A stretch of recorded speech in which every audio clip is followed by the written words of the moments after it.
The Black Panthers in the Midwest. The community programs and services of the Black Panther Party in Milwaukee, 1966 to 1977. Andrew Witt. In memory of Richard Witt and Florence Lauscher. Introduction. Chapter 1. Picking up the gun and serving the people. Chapter 2. To serve and protect. Chapter 3. The Black Panther Party in Milwaukee, a case study. Chapter 4. Providing for all. Chapter 5. Leading by example. Chapter 6. Romanticizing the past. Acknowledgements. There are countless individuals whom I would like to thank for helping me get to this point. First, I would like to thank all of those who have helped me throughout my academic career.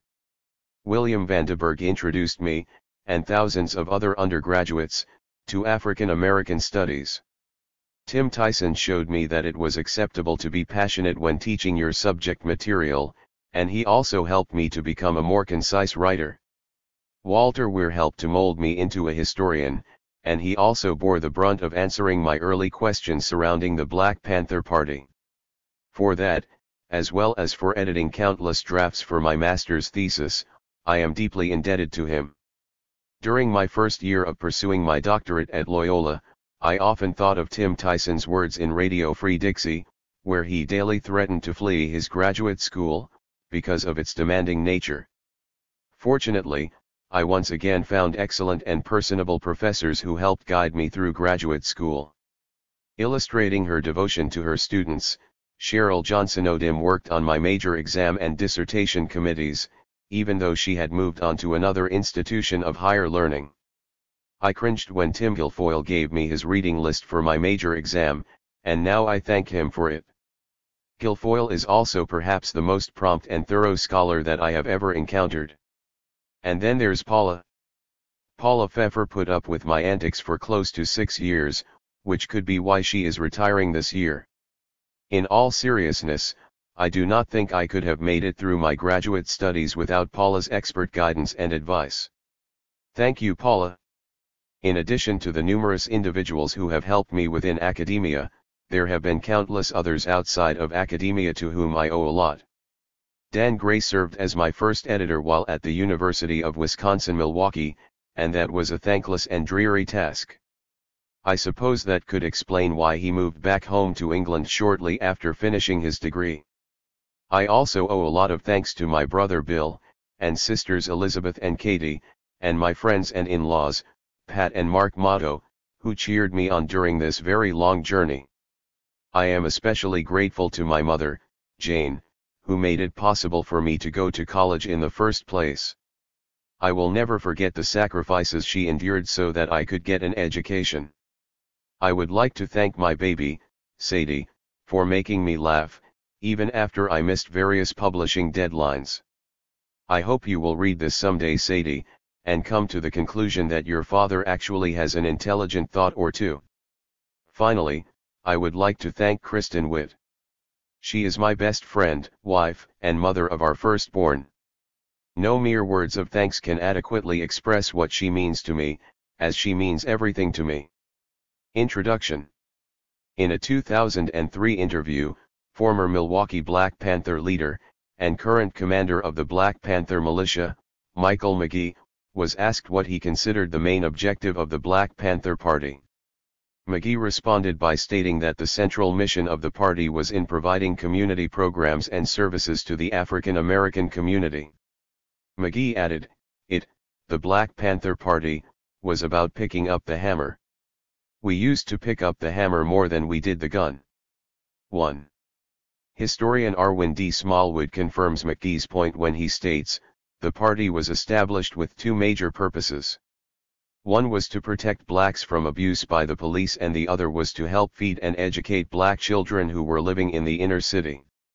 2. And according to Panther co-founder, Huey Newton, the sole reason that the Panthers existed was to serve the people. 3. Many earlier works dealing with the Panthers have failed to recognize the importance of their services, and some people have referred to the Panthers' attempts as simply Band-Aid solutions. 4. Regardless of judgments on the success of the party in providing for the community, The efforts to do so clearly illustrated a large group of individuals who fought for the betterment of the black community, despite facing harassment, beatings, and even death. The Black Panthers in the Midwest analyzes the community programs of the Milwaukee Black Panther Party, and aims to dispel many of the existing stereotypes about the party. Misconceptions of the party range from its being an organization perceived as bent on the violent destruction of the United States, to an overwhelmingly sexist one.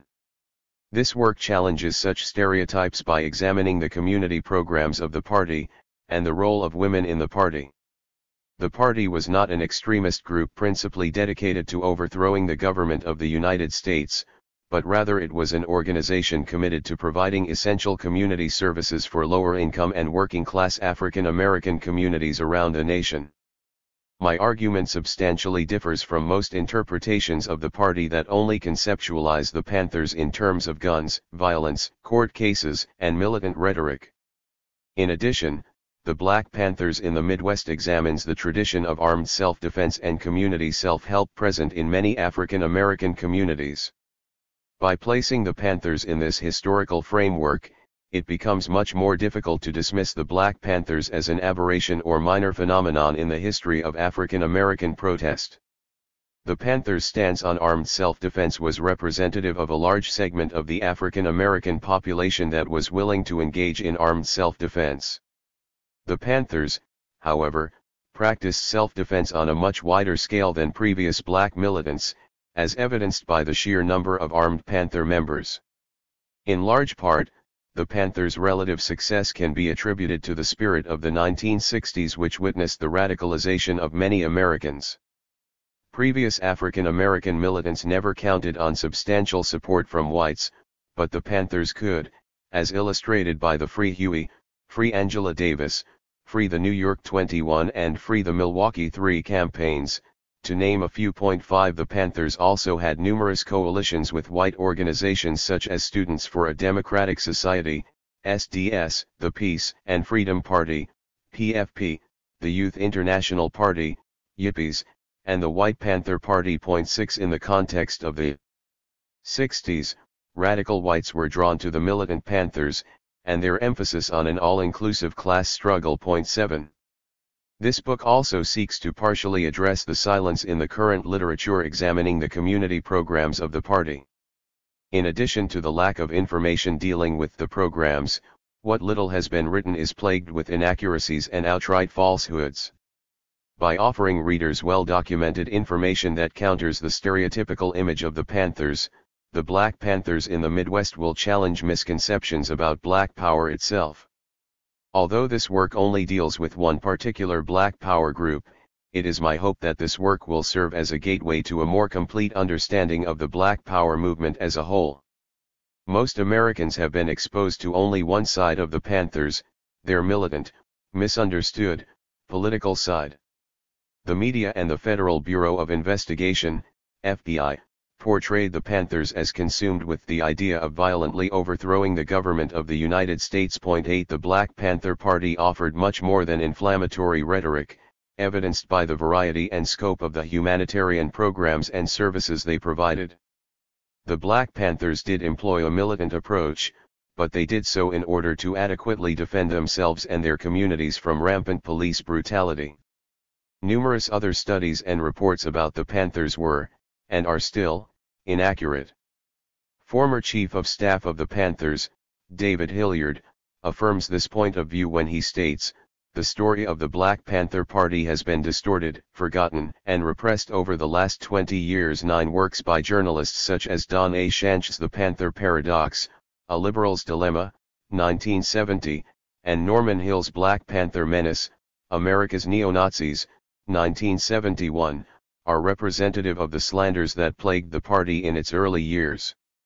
Shanch stated that the Panthers' thirst for retributive suicide appears in everything the Panthers do, including their Breakfast for Children program. 10 Shanch closed his work by writing, "The military tradition of the Black Panthers, whom we ourselves have driven to their madness, will spread, and not just the revolutionaries, but all of us, will be doomed." 11 Hill continued this sensationalistic and damning critique of the Panthers by writing that the Panthers were a totalitarian organization dedicated to violence and dictatorship, and that they practiced Nazi-like racism bordering on genocide. 12. Contemporary works focusing on the Panthers have not progressed very far from earlier interpretations either. John George's and Laird Wilcox's Nazis, Communists, Klansmen, and Others on the Fringe, 1992, focuses strictly on the guns and negative elements of the party. And as scholar Errol Anthony asserts, Hugh Pearson's The Shadow of the Black Panther, 1996, indicts the entire Black Panther Party for some of the personal failures of Huey Newton. 13 movies like Higher Learning, 1995, and an NBC miniseries entitled The 60s, 1999, also have aided in the misunderstanding of the Panthers. In Higher Learning, a student states that the Panthers practice reverse racism without any further discussion of the topic. 14 The 60s also projected a highly distorted image of the Panthers. For instance, the 60s portrayed Bobby Seale denouncing another African American for dancing with a white bitch, even though the Panthers had numerous alliances with white organizations. The 60s also failed to classify the breakfast programs as Black Panther Party breakfast programs. One program was referred to as Fred Hampton's breakfast program, and another as the Children's Breakfast Program in Watts, although both were Panther programs. 15 Filmmakers of the 60s went out of their way to avoid portraying the Panthers in a positive light. Yet another example of poor treatment of the Black Panther Party is John A. Wood's The Panthers and the Militias, Brothers Under the Skin? 2002. One major problem with Wood is that he lumps all black militants from the 60s into a group known as Panthers. Wood says in his work that the term Panther refers to any and all black militants in the 1960s and 1970s who refused to renounce violence as a way to bring about fundamental change in American society. 16 To begin with, the Panthers believed in armed self-defense, not violence. Wood, however, like many other scholars, views the two terms as interchangeable. 17 Furthermore, under Wood's overly simplistic classification system of black militants, members of US, a cultural nationalist organization, who were archenemies of the party, would be considered Panthers. Wood also paints the Panthers as paranoid, as he claims that some black militants talked of a conspiracy in more general terms, believing that law enforcement agencies from the FBI to local sheriffs were conspiring to deny them basic rights. 18 If Wood had any grounding in the history of the civil rights movement and black power, he would realize that J. Edgar Hoover's COINTELPRO, counterintelligence program, was indeed designed to cripple civil rights and black power organizations. There are a handful of new works dealing with the party that are offering a more complete, analytical view of the party. For instance, Charles Jones's edited work, The Black Panther Party, Reconsidered, 1998, offers a favorable and thorough analysis of the party by examining different aspects of the Panthers ranging from ideology to gender relations within the party. None of the 18 essays in this work, however, seek to analyze the party on the local level, and only one gives significant attention to the party's community programs. 19. Kathleen Cleaver and George Kachafika's edited work, Liberation, Imagination, and the Black Panther Party, 2001, is similar to Jones's study in that it compiles revisionist essays designed to strengthen our understanding of the party. As with the Black Panther Party, Reconsidered, however, none of the essays offer an in-depth focus of a particular branch of the party. Furthermore, scant attention is given to the community programs of the party. Edited works such as the Black Panther Party, Reconsidered, and Liberation, Imagination, and the Black Panther Party are essential tools for anyone studying the Panthers because they expose the reader to a variety of different issues and viewpoints concerning the party. Yet, these fail to offer the comprehensive analysis of the party possible with a monograph. I have chosen to examine the Black Panther Party for a number of reasons. First, to document and provide empirical data about a revolutionary black power group which remains misunderstood by most Americans. To many white Americans, the Black Panther Party represents the bogeyman, the most frightening and offensive element within the black power movement. The popular image of the party is that of a group who wanted to shoot police officers and presidents and instill general hysteria. Inaccurate assessments of the Panthers not only perpetuate negative stereotypes, but they represent a disservice to the men and women of the party who fought for their beliefs.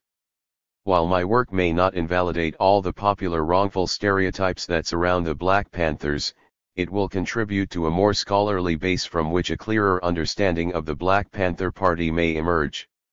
The many misconceptions surrounding the party exist for a number of reasons.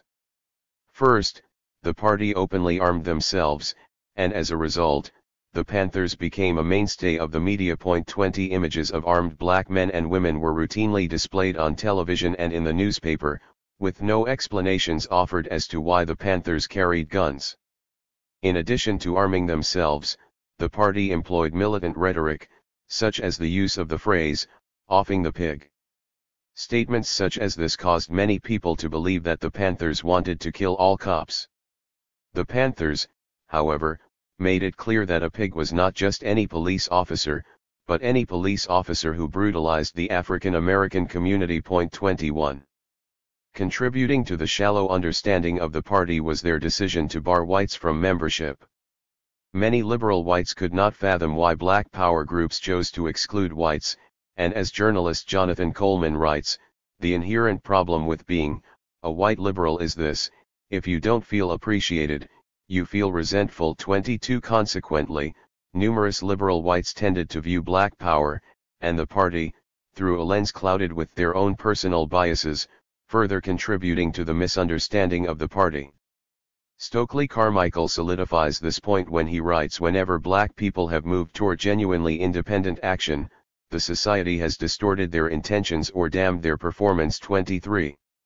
The Panthers did exclude whites from membership within their own organization mainly for purposes of control and self-esteem, for much the same reasons as earlier Black Power type movements. For instance, A. Philip Randolph's March on Washington movement of 1941 was all black, because according to Randolph, the essential value of an all-Negro movement is that it helps to create faith by Negroes in Negroes. It develops a sense of self-reliance with Negroes depending on Negroes in vital matters. It helps to break down the slave psychology and inferiority complex in Negroes, which comes and is nourished with Negroes relying on white people for direction and support. 24. Black Panther Party co-founder Huey Newton argued that the Panthers should have all-black membership because every ethnic group has particular needs that they know and understand better than anybody else. Each group is the best judge of how its institutions ought to affect the lives of its members. Throughout American history, ethnic groups like the Irish and Italians have established organizations and institutions within their own communities. 25. The Black Panthers were also operating in the context of Black Power, when many African Americans believed they needed to have the power to control their own destinies. 26. In order to control their own destiny, the Panthers concluded that they could not have whites within their ranks. Furthermore, the Black Panther Party wanted to avert some of the problems that plagued interracial groups like the Student Nonviolent Coordinating Committee, SNCC. For instance, SNCC experienced huge rifts as a result of its Freedom Summer movement in 1964. During Freedom Summer, roughly 700 to 800 whites were recruited by SNCC to come to Mississippi to engage in grassroots organizing. Many African American SNCC staffers and local black Mississippians, however, began to notice that these white volunteers were often bossy, and some feared they sought to take over the movement. 27. Numerous black activists were tired of whites joining various organizations and assuming leadership positions only because they enjoyed more formal educations.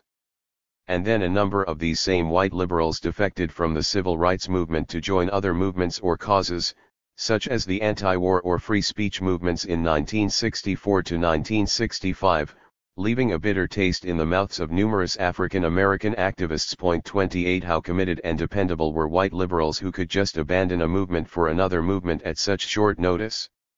The Black Panther Party did not put themselves in a position to find out. And finally, the party is poorly understood because of racism. Numerous historians, journalists, television stations, and society in general have allowed racism to pervade their understanding of the party. Bigots condemned and distorted the image of less controversial figures like Martin Luther King, Jr., so it should not be surprising that the militant party has had its history and purpose completely skewed.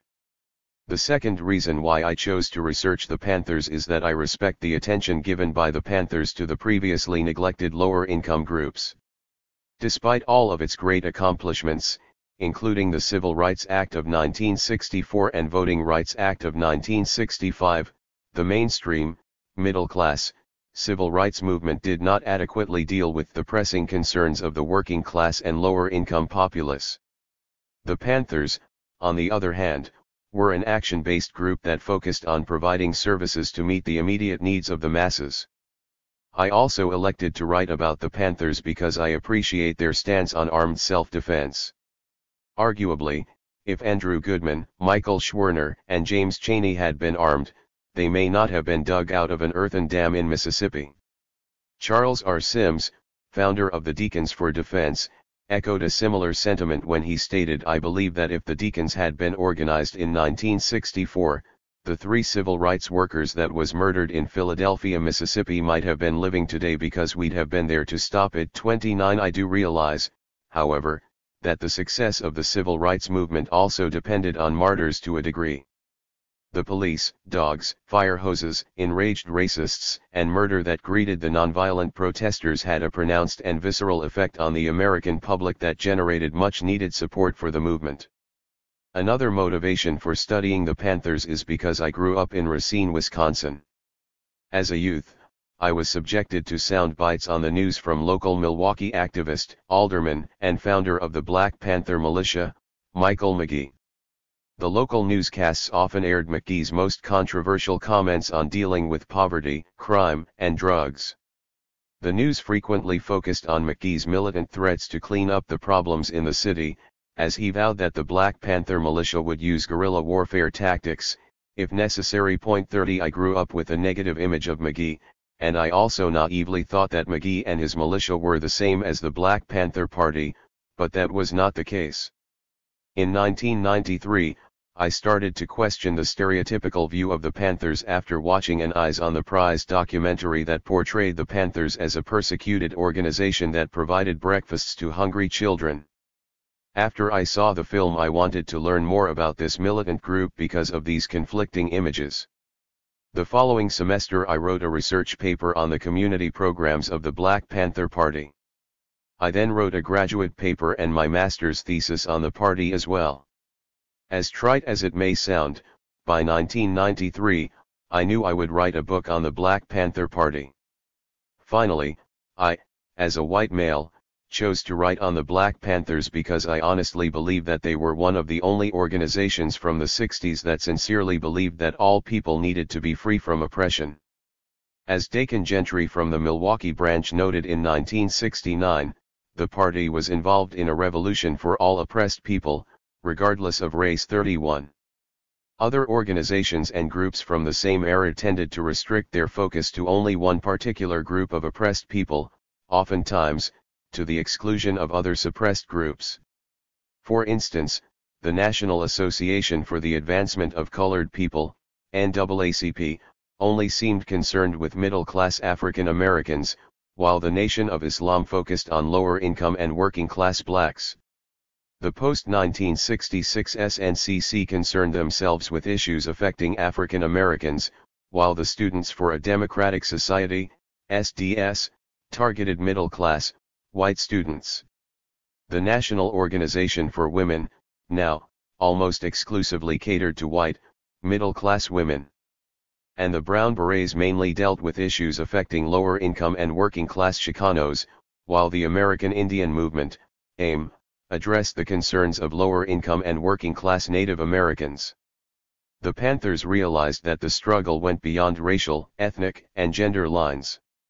For instance, the Panthers embraced coalitions with white, Latino, and Native American groups.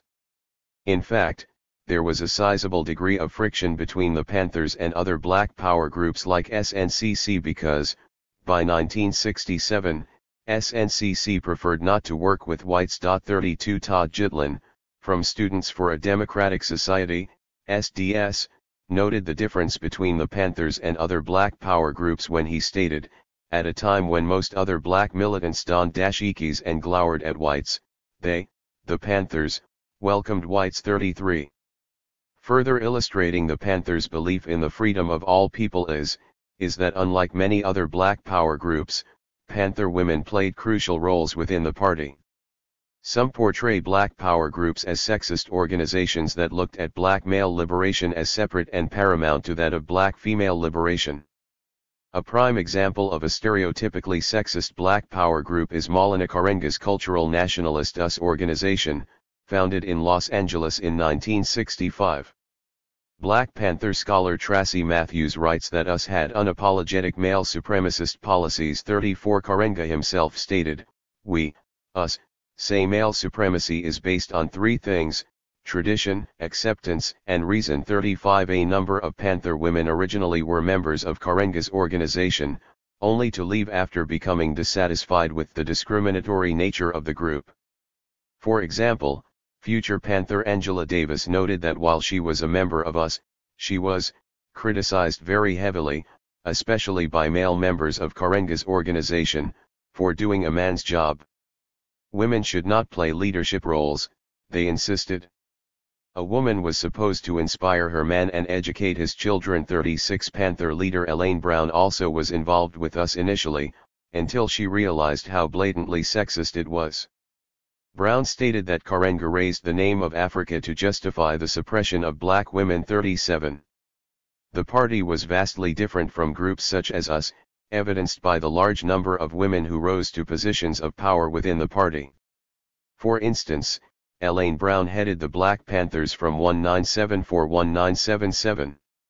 During Brown's time as chairperson of the party, Erica Huggins, Phyllis Jackson, Joan Kelly, and Norma Armour were all appointed to the 10-member Central Committee, the Panthers' main governing body. 38. The aforementioned Erica Huggins was another top-ranking Panther.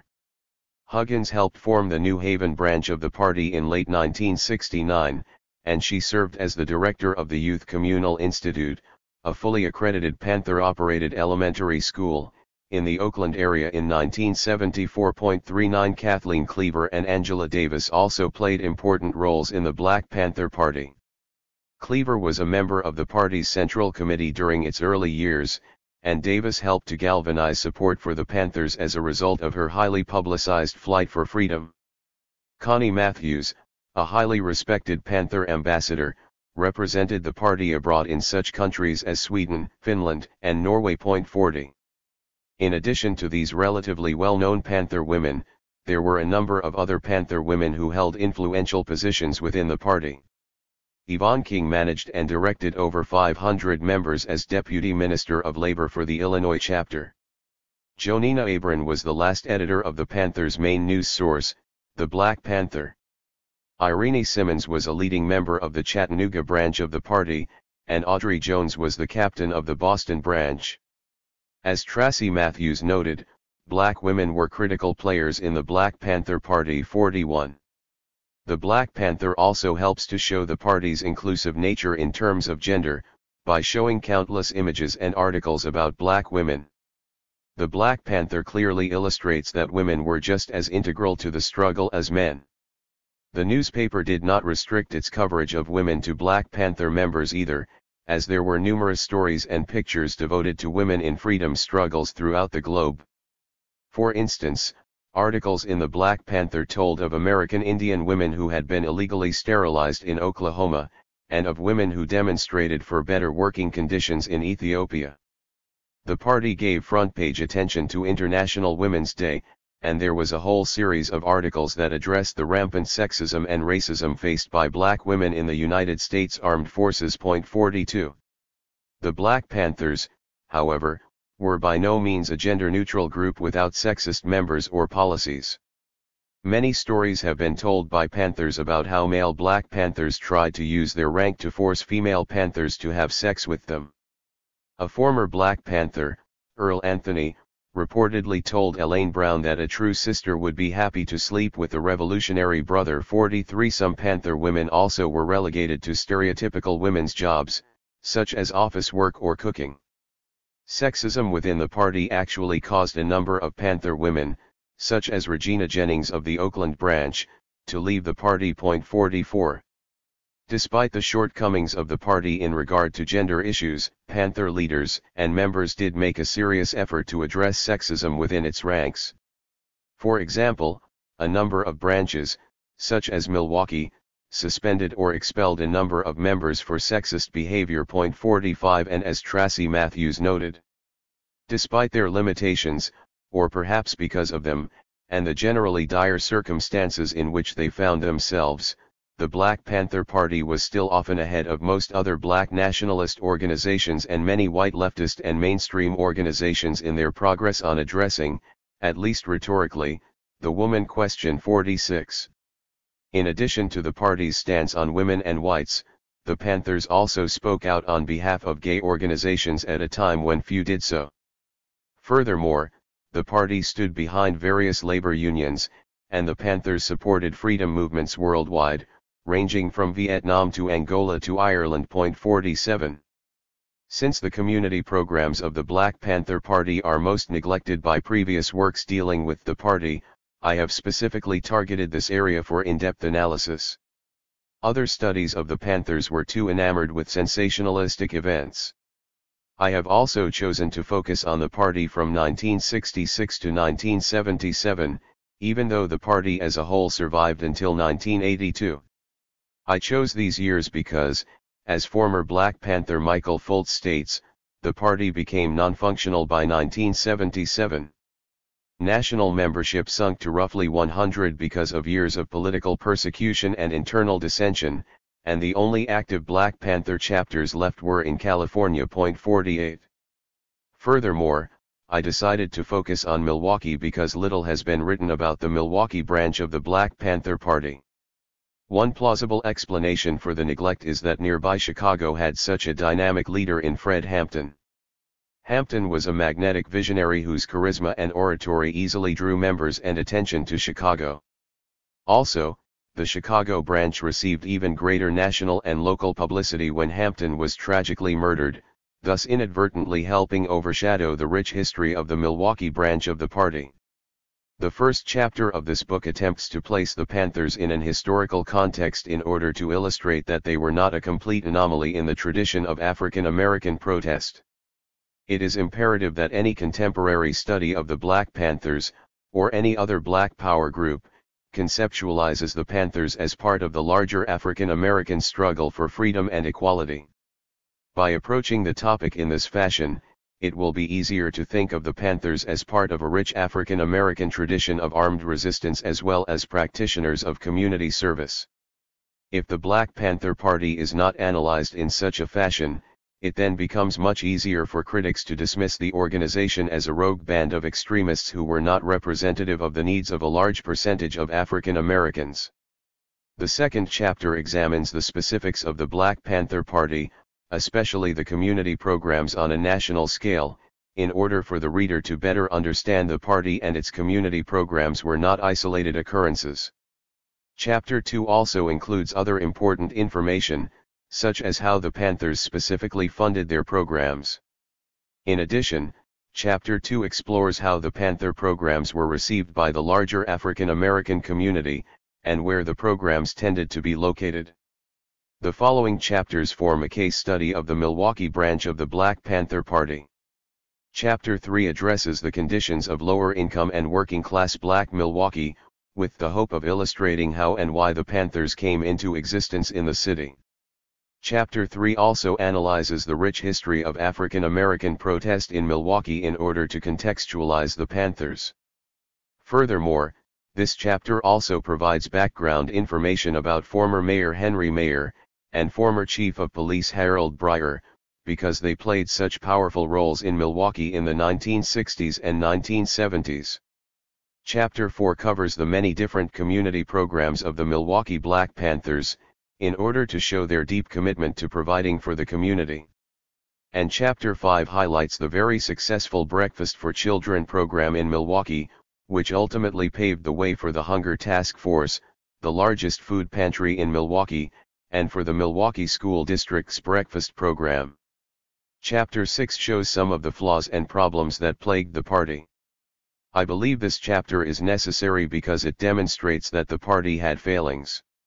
I will argue, however, that whatever its mistakes in style and tactics, the Black Panther Party should be viewed as an organization with a clear desire to improve the economic, social, and political conditions of lower-income and working-class African Americans.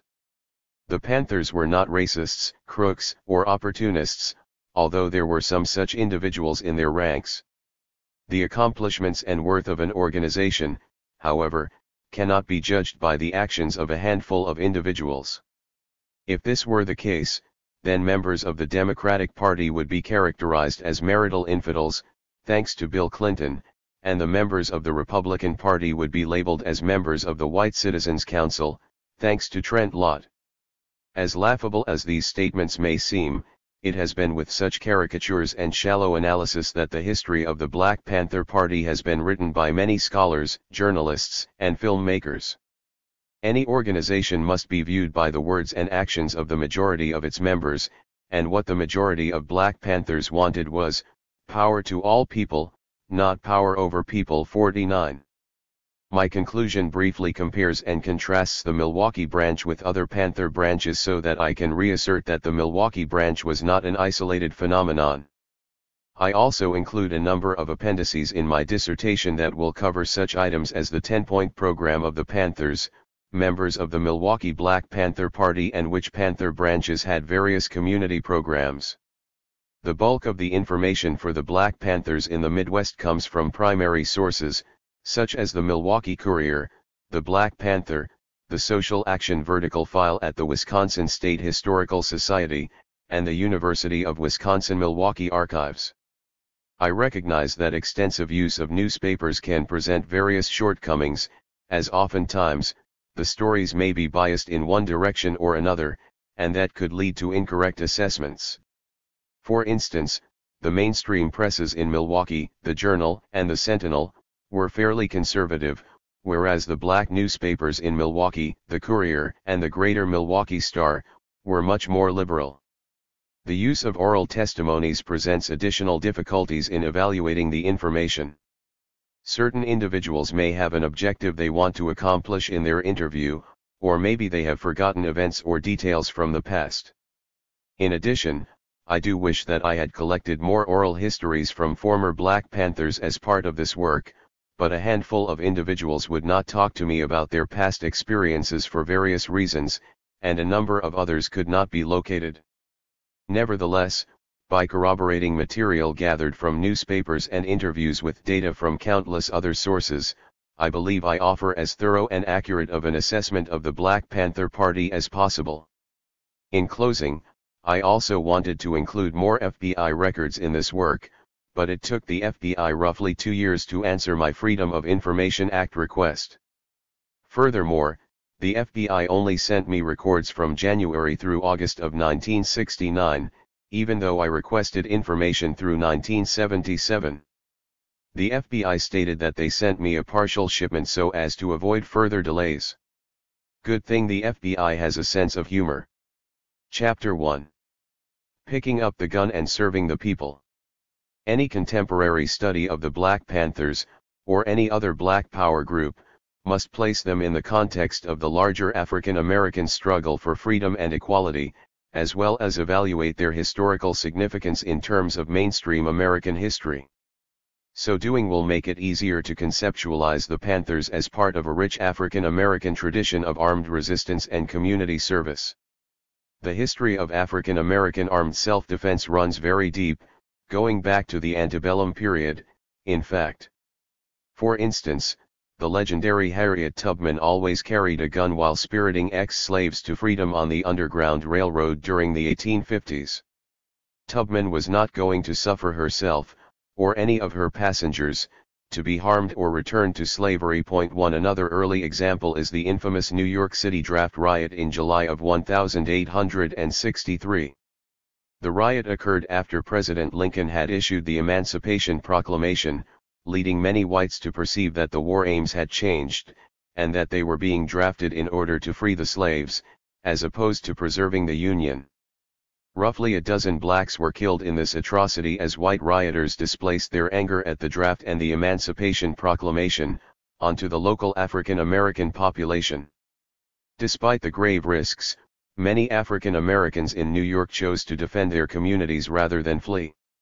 For instance, in Weeksville and Flatbush, New York City neighborhoods, the colored men who had manhood in them armed themselves, determined to die defending their homes.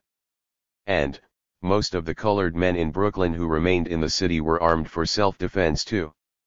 The pattern of armed resistance continued through Reconstruction, as throngs of Southern blacks, especially Civil War veterans, became involved in militias.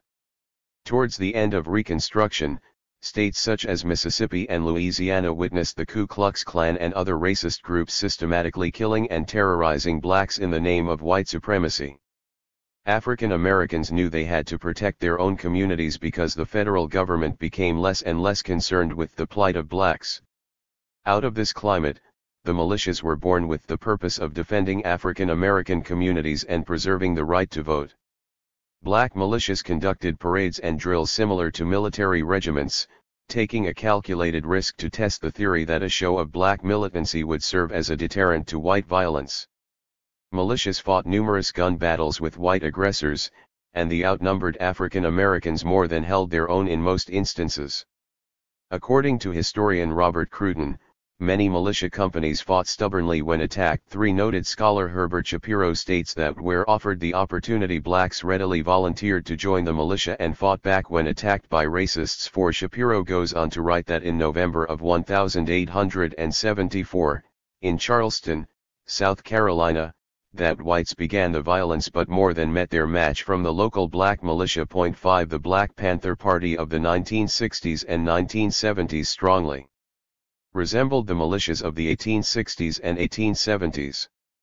Both groups were armed and practiced self-defense, obviously, but they also took great pride in their display of strength before white vigilantes.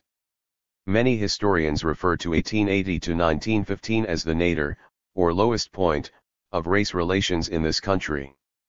These years were plagued by a huge rise in lynchings, and in the formal establishment of legalized segregation throughout the South, as white Southerners sought to consolidate power in a post-Reconstruction era South. 6 Nevertheless, African Americans practiced armed self-defense during the nadir. One such example of armed resistance during the nadir occurred in March 1892 in Memphis, Tennessee, when 3 African American store owners were forced to pick up arms to defend themselves and their livelihood. Thomas Moss, Calvin McDowell, and Henry Stewart owned a store that was located directly across the street from a white-owned store, and the white proprietors did not appreciate the business competition. Therefore, one night a white mob led by the white proprietors attempted to burn down the store of the 3 African Americans.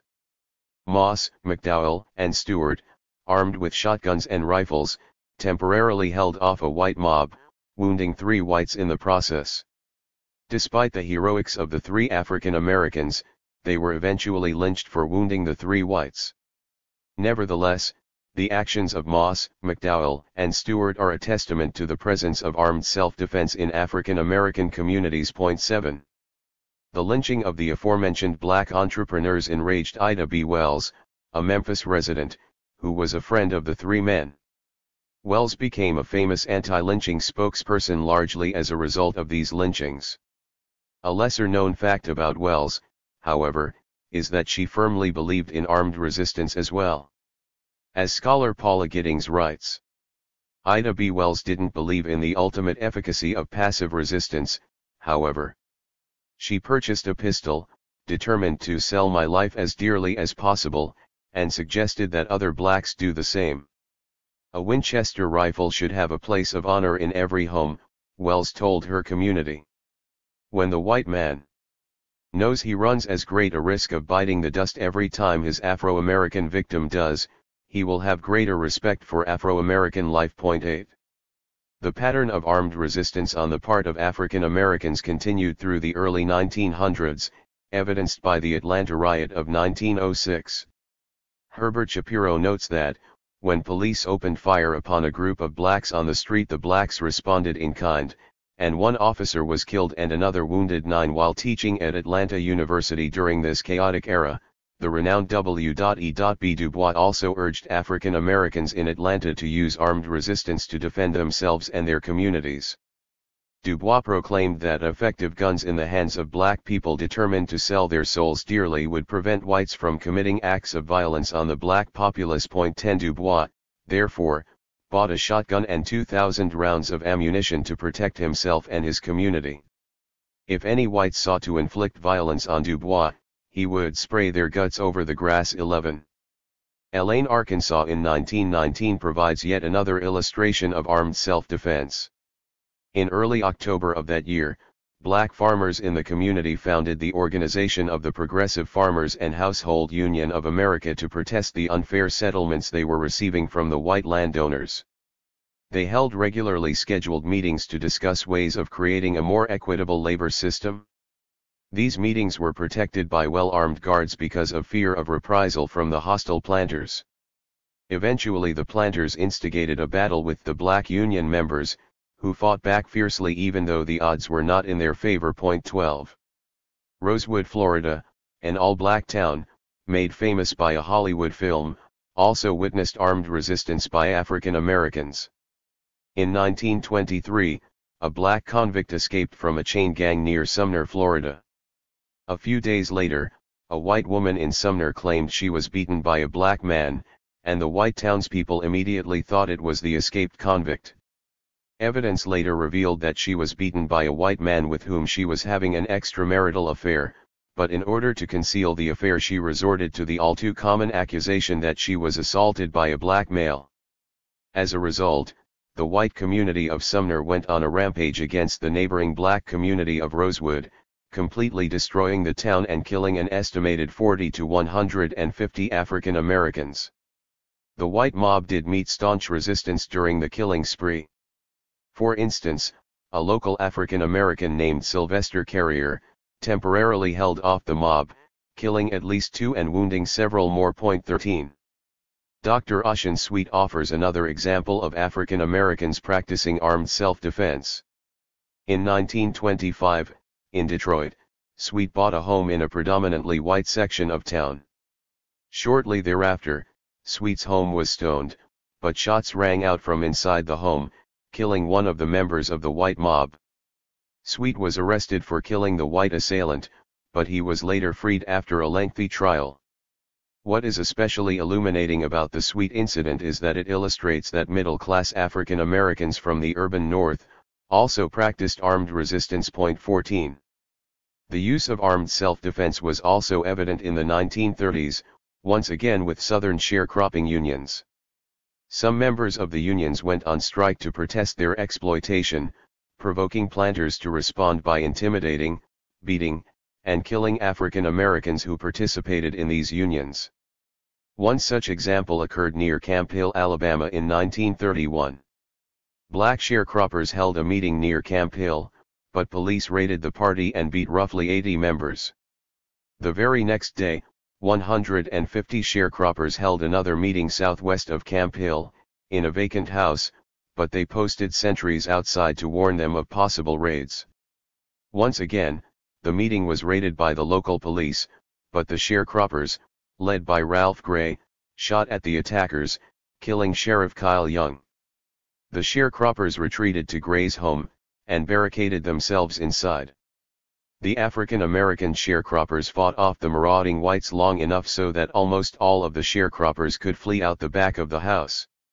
Gray, however, refused to leave, choosing instead to stay and defend his home. Ultimately, Gray was killed, and his body was unceremoniously dumped on the nearby Dadeville, A.L., courthouse lawn. 15. The Camp Hill incident provides yet another clear illustration of African Americans engaging in armed self-defense, even if the consequence was death. The Camp Hill affair did not deter local sharecroppers from organizing, it merely strengthened their resolve and willingness to arm themselves. As a result, future sharecropping meetings in the Dadeville area had what some observers referred to as a small arsenal for protection. 16. As Secretary of the Sharecroppers Union, Albert Jackson, noted in 1935, Union members in Alabama were more than willing to defend themselves. Citing the Jim Meriwether incident, Jackson wrote, "The night Jim Meriwether was killed, the strikers got their guns and waited for another vigilante attack. When the lynchers arrived, the strikers sounded the battle cry.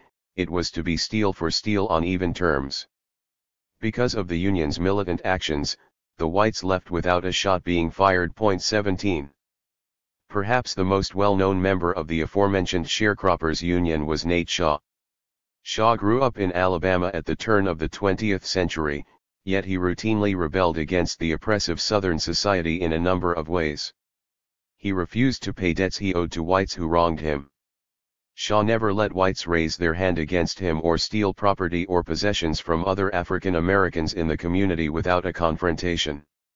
More than once, Shaw pulled his gun on whites who threatened him with knives or guns of their own. Inevitably, Shaw was forced into a gunfight with white authorities who shot him in his legs and ultimately sentenced him to 12 years in prison. Shaw stated, "I didn't run nowhere.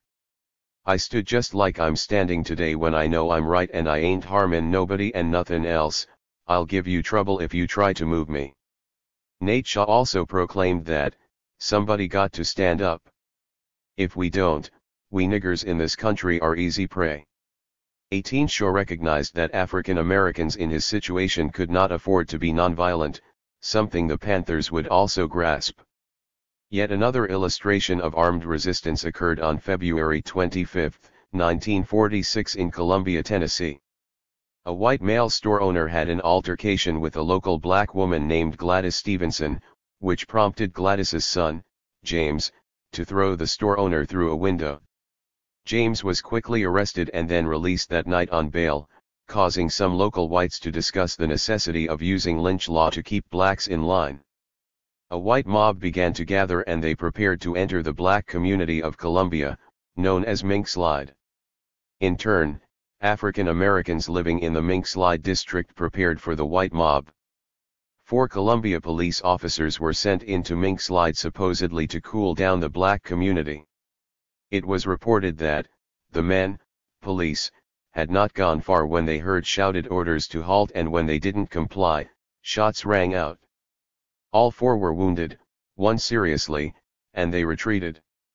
19. Given the historical context of Southern police-black community relations, the actions of the Mink Slide residents can be seen as prudent self-defense.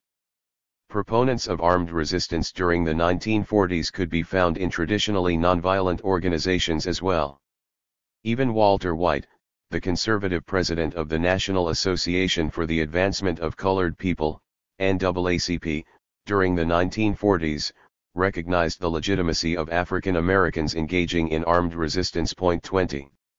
Despite the fact that the 1950s and 1960s were the peak of the nonviolent civil rights movement, there also were countless African Americans who engaged in armed resistance during this time. Many African Americans embraced nonviolence during the civil rights movement, but it was not what Martin Luther King termed a strategy of pure nonviolence. 21. According to King, pure nonviolence required too much self-restraint and discipline for it to be popular with the masses.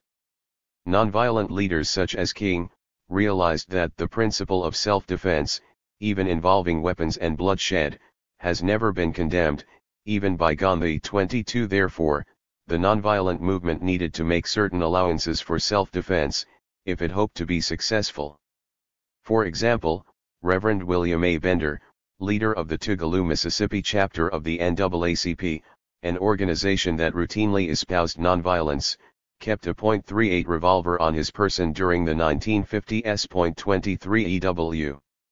Steptoe, who organized the Amite County, Mississippi chapter of the NAACP, was an African American farmer who was legendary for his arsenal. 24. It was also not just members of the working class, however, who engaged in armed self-defense, as Emmett Stringer, a dentist, and T.R.M. Howard, a doctor, clearly illustrate. Stringer, once the state president of the NAACP in Mississippi, stated, "I had weapons in my house. And not only in my house, I had weapons on me when I went to my office, because I knew people were out to get me."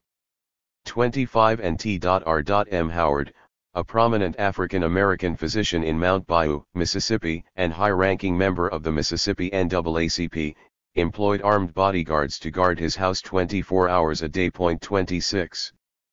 Perhaps the most renowned member of the NAACP in the Deep South at this time was Medgar Evers. Evers, leader of the Jackson, Mississippi branch of the NAACP, was another believer in African Americans employing armed resistance. Evers even contemplated the necessity of African Americans participating in a guerrilla war in order to thwart further attacks on the black populace. 27. Armed resistance was also practiced during the legendary Montgomery bus boycott of 1955 to 1956. The bus boycott started after an African American woman named Rosa Parks was arrested for refusing to give up her seat to white passengers. As a result, the boycott's main goal was the desegregation of the buses in Montgomery, with the hope that it would serve as a precedent for future desegregation efforts. The boycott was led by individuals such as the aforementioned Parks, and E.D. Nixon of the local NAACP, Joanne Robinson of the Women's Political Council, as well as a very young Martin Luther King, Jr. Despite King's firm belief in conducting a nonviolent movement, some African Americans, such as Richmond Smiley, armed themselves in order to protect themselves and King. The presence of armed self-defense in the boycott was most evident in the wake of the bombing of King's home. After King's home was bombed, dozens of armed African Americans converged on the home to prevent any further attacks. Even more revealing, was when Bayard Rustin, a prominent pacifist and civil rights activist, visited King's house, and almost sat on a gun. 28. The most vigorous individual proponent of armed self-defense during the civil rights movement was Robert Franklin Williams. Williams was an ex-Marine and World War II veteran who returned to his hometown of Monroe, North Carolina in 1955 to find a community bursting at the seams with racial animosity. Whites in Monroe systematically denied blacks the most basic political, social, and educational opportunities. There were also many documented cases of violence directed at the African American citizens of Monroe. 29. Like many African American veterans, Williams could not reconcile defending a country in the name of democracy that did not grant him the most fundamental human rights. Serving in the military instilled a sizable degree of militancy in Williams and other black veterans. 30. Williams could not sit idly by and watch his community being terrorized, so he and other military veterans in the vicinity organized a new and improved NAACP chapter in Monroe. The previous chapter had dissolved due to lack of support, but not before making Williams its leader. Even though Williams' organization was an NAACP chapter, it bore few similarities to other branches of the NAACP, which were primarily middle class. The Monroe branch was made up primarily of members of lower income groups and the working classes, who strongly believed in the armed defense of black communities. 31. Williams fervently believed in the necessity for self-defense, not in aggressive violence. 32. Williams did not advocate violence against whites, although many scholars argue otherwise. The main reason for this misperception of Williams was his militant stance as well as one particular emotional outburst. In 1959, when a not guilty verdict was issued in favor of two white men who raped a black woman in North Carolina, the African American women in the courtroom verbally attacked Williams for not adequately defending them. 33. In a natural bout of anger and frustration, Williams reacted by vowing to meet violence with violence. 34. Regardless of Williams' firm commitment to the principles of self-defense, this one verbal mistake caused him to lose his position in the NAACP and indelibly and inaccurately labeled him as a supporter of violence. August Meyer and Elliot Rudwick, renowned for their dispassionate scholarship, are among those scholars who have characterized Williams as calling for open advocacy of violence against the oppressive white community, yet nothing was further from the truth. 35. Gloria Howe states in the introduction to a reprint of Williams' Negroes with Guns, first it is important to be clear that Williams advocated self-defense, not aggression. 36. Williams, himself, stated, "I wish to make it clear that I do not advocate violence for its own sake or for the sake of reprisals against whites." 37. The first chapter of Negroes with Guns is fittingly entitled, Self-defense prevents bloodshed. 38 Williams routinely maintained that if African Americans did not defend themselves, they would continually be subjected to violence. 39. Williams also gives credence to the claim that self-defense is not an aberration in African American history. Williams writes, "We know that the average Afro-American is not a pacifist.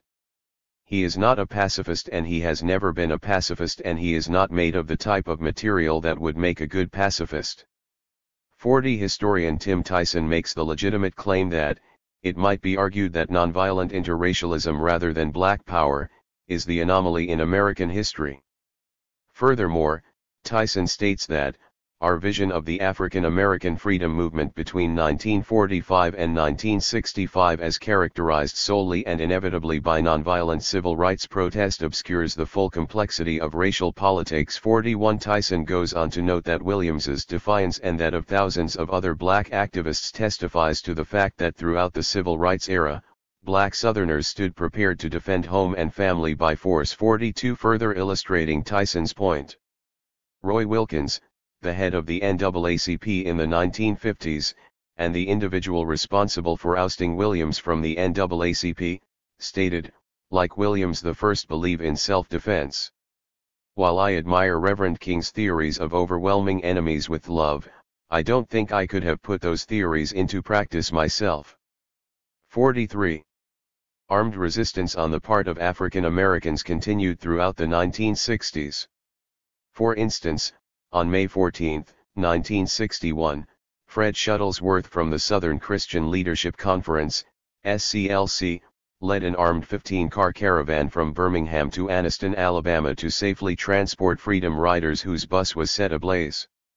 Also in 1961, Ralph Abernathy of SCLC, had his Montgomery church besieged by whites during a civil rights gathering. Black men in the church retrieved guns and knives from their coats, and there were heated whispers in the wings as some of them told the preachers that they were not about to let the mob burn or bludgeon their families without a fight, even in church. 44. Apparently the turn the other cheek philosophy was not completely embraced by all, even those who were sympathetic towards the teachings of Martin Luther King, Jr., and the SCLC. While a number of urban Southern African Americans practiced armed self-defense, there were many more rural-dwelling African Americans in the South who embraced armed resistance as a way of life. As civil rights historian, Claiborne Carson notes, there was a long-standing tradition of armed self-defense among blacks in the rural Deep South. 45. One such example is Hartman Turnbow from Holmes County, Mississippi. Turnbow was a follower of Martin Luther King, Jr.'s teachings, but just in case, he kept a Remington 12-gauge in his house and an automatic pistol in a briefcase that he always carried. As civil rights scholar Taylor Branch notes, SNCC workers cheerfully overlooked the arsenal of firearms that he, Turnbow, had concealed in at least a dozen places on his property and person. 46. Turnbow was not the exception either. Julian Bond, a high-ranking member of SNCC, stated almost everybody with whom we stayed in Mississippi, had guns, as a matter of course, hunting guns. But you know, they were there for other purposes too. 47. Even though there were numerous instances of violence directed against SNCC workers in the Deep South, it would have been much worse had it not been for individuals like Turnbow. As Claiborne Carson states, the relative paucity of violence in some communities was attributed by SNCC workers not to the federal presence but to the willingness of blacks to arm themselves. 48. C.O. Chin, of Madison County, Mississippi, was very similar to Turnbow. Chin worked with the Congress of Racial Equality, CORE, in the early 1960s, but despite CORE's commitment to nonviolence, Chin kept a weapon openly displayed on the front seat of his car. As a result, according to CORE activist Matt Suarez, every white man in the town knew that you didn't fuck with C.O. Chin.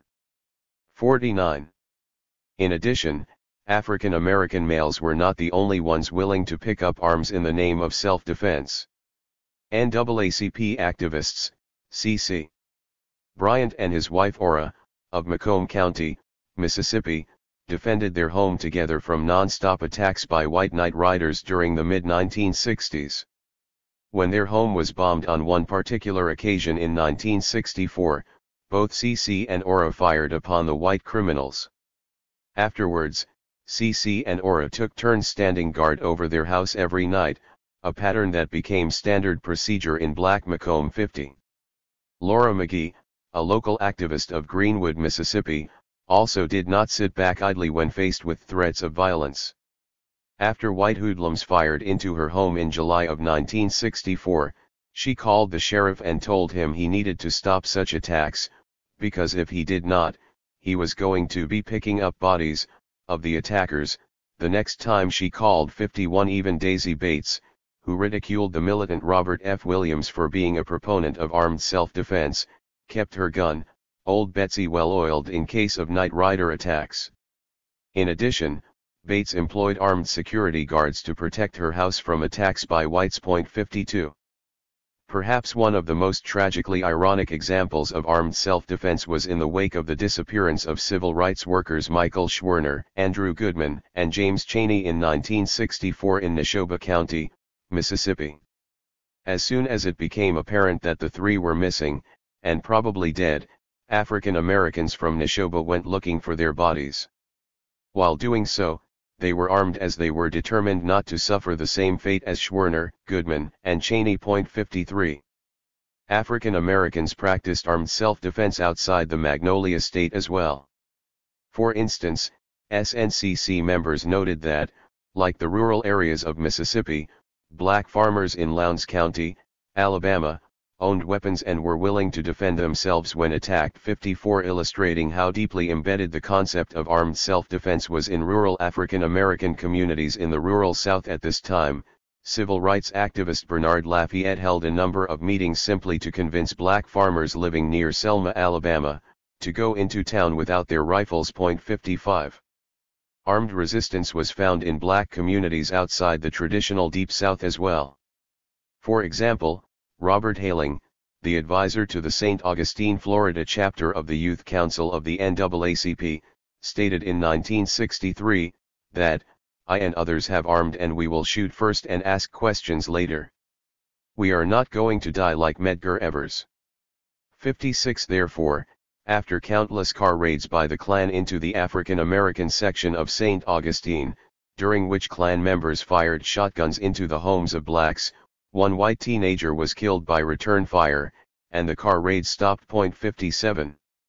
There are many other examples of African Americans advocating or practicing armed self-defense.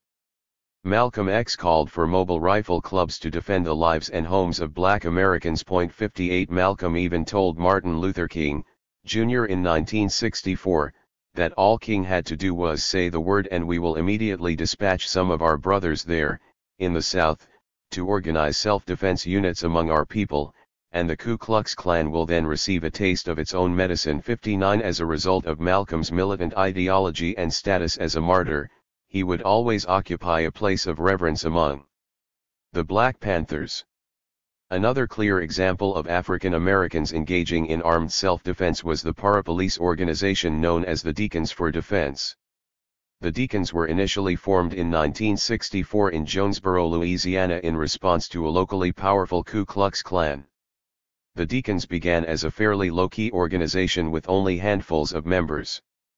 By 1966, the Deacons had 21 chapters, primarily in Louisiana and Mississippi, and several hundred members, who paid $10 to join, and $2 a month in membership dues. 60. Charles R. Sims, of the Deacons for Defense, stated that the Deacons armed themselves because we got tired of the women, the children, being harassed by white night riders. 61. Sims, a World War II veteran, even claimed that his organization was better armed than his hometown police department of Bogalusa, Louisiana.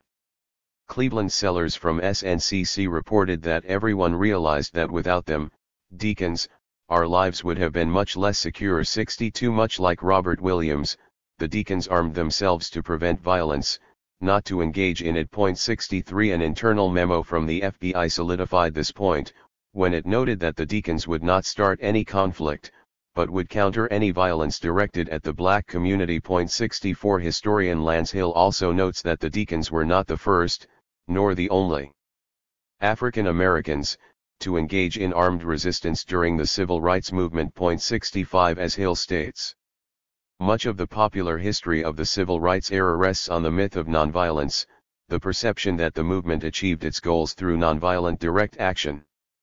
In this narrative, Martin Luther King, Jr. serves as the moral metaphor of the age, while black militants, advocates of racial pride and coercive force, are dismissed as ineffective rebels who alienated whites with black power rhetoric and violence. 66. African Americans who engaged in armed self-defense may have alienated the support of white liberals and moderates, but more importantly, they tried to protect their basic right to live. These selected examples illustrate that the Black Panthers were not an isolated phenomenon, and they were not simply the product of frustration, as scholars such as August Meyer and Elliot Rudwick have suggested. 67 African Americans have engaged in armed resistance in the United States for hundreds of years, and understandably so. As long as blacks are subjected to acts of racial violence, there will be a segment of the black populace that is willing to defend themselves. In addition to providing the community service of armed defense, the Black Panthers also had a strong commitment to providing material goods for poor African Americans, not unlike Daddy Grace, Father Divine, the Garvey movement and the Nation of Islam. These individuals and movements clearly show a pattern of African Americans providing for the less fortunate members of their communities.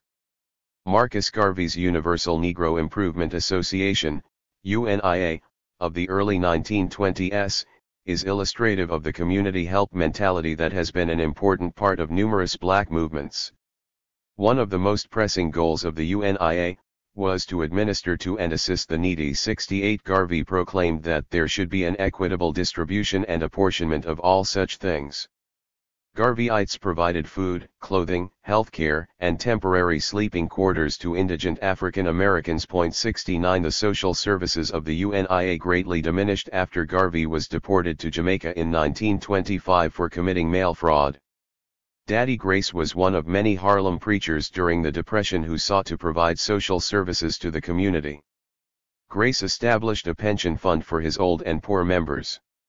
He also gave away free food, clothing, and provided shelter during emergencies, and he ran a number of low-priced laundries, barber shops, and restaurants. 70 Even though Grace provided for his community, his humanitarian efforts never came close to matching those of the legendary Father Divine. Father Divine was an active Harlem preacher in the 1930s who was recognized by his followers as a savior. Some Divine supporters declared that Father Divine is God. 71 Divine was a hands-on religious figure who felt the pressing need to take care of the poor in the world. He owned a restaurant in Harlem where he fed the poor at subsidized rates. It was reported that 50 cents bought 4 plates of food, or enough to feed a moderately sized family. Claude McKay surveyed a Divine establishment and found that, the food is good and plentiful.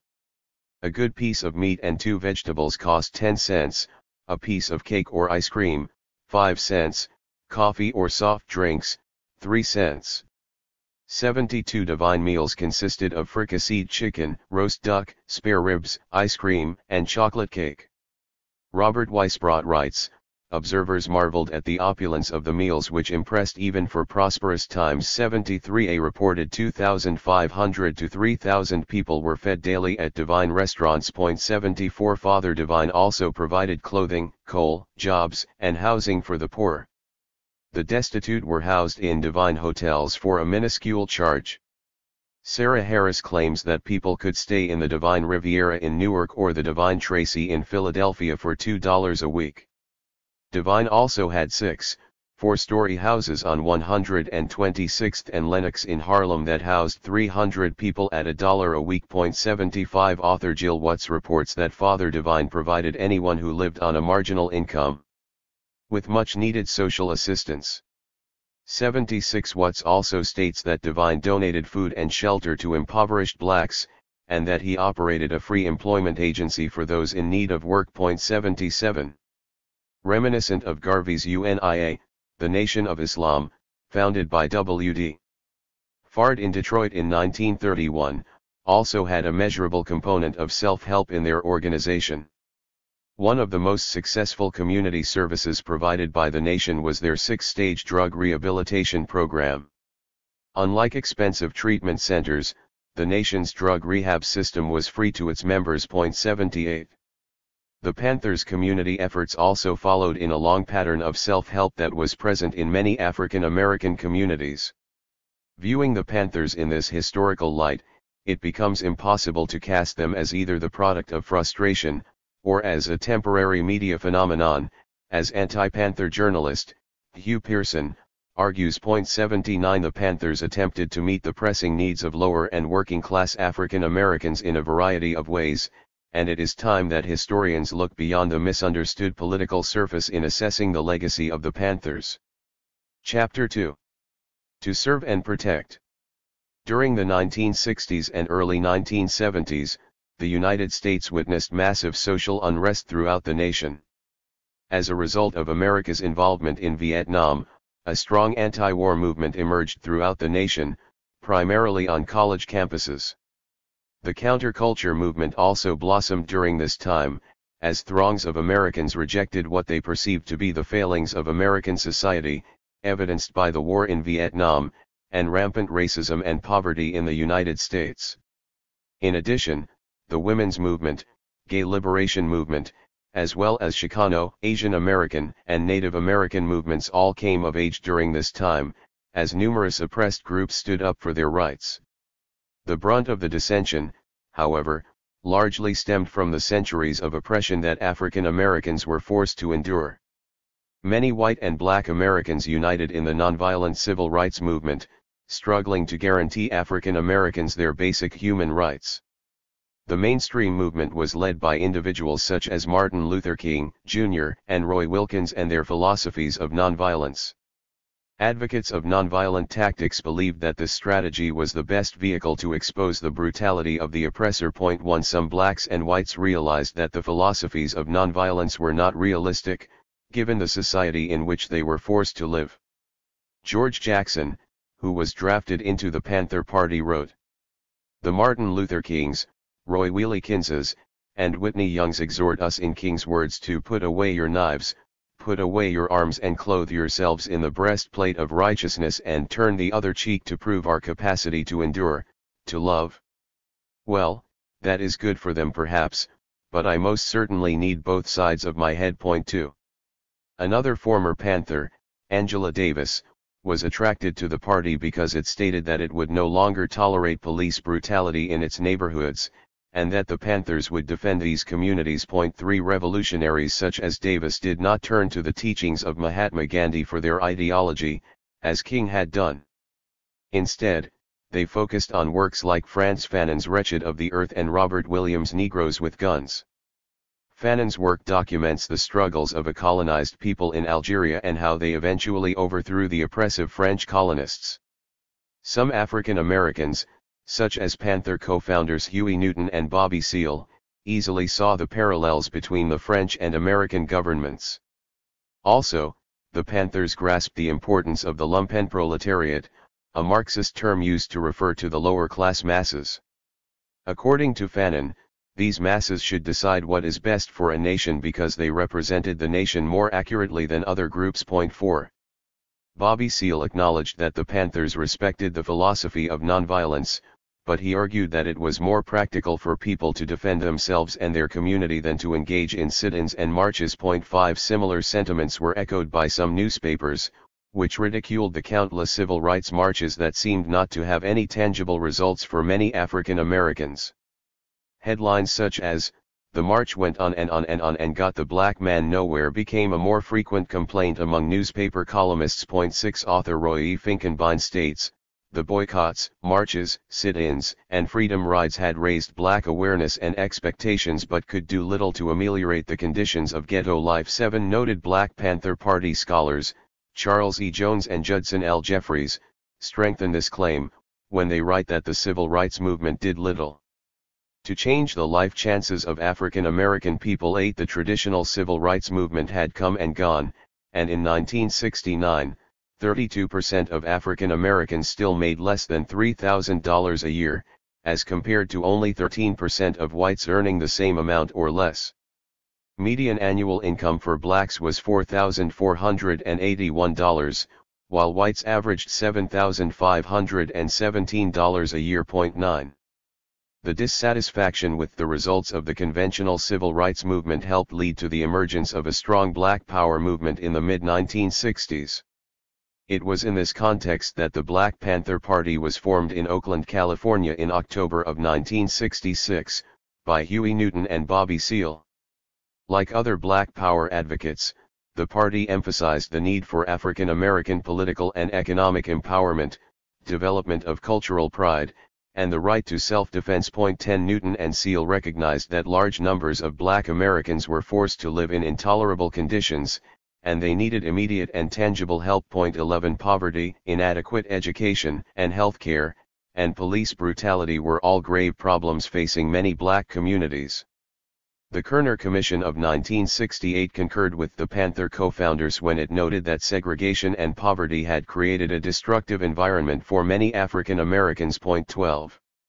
The party set out to address the various problems affecting lower-income African American communities with a 10-point program which called for decent housing, greater educational opportunities and an end to police brutality, see Appendix A.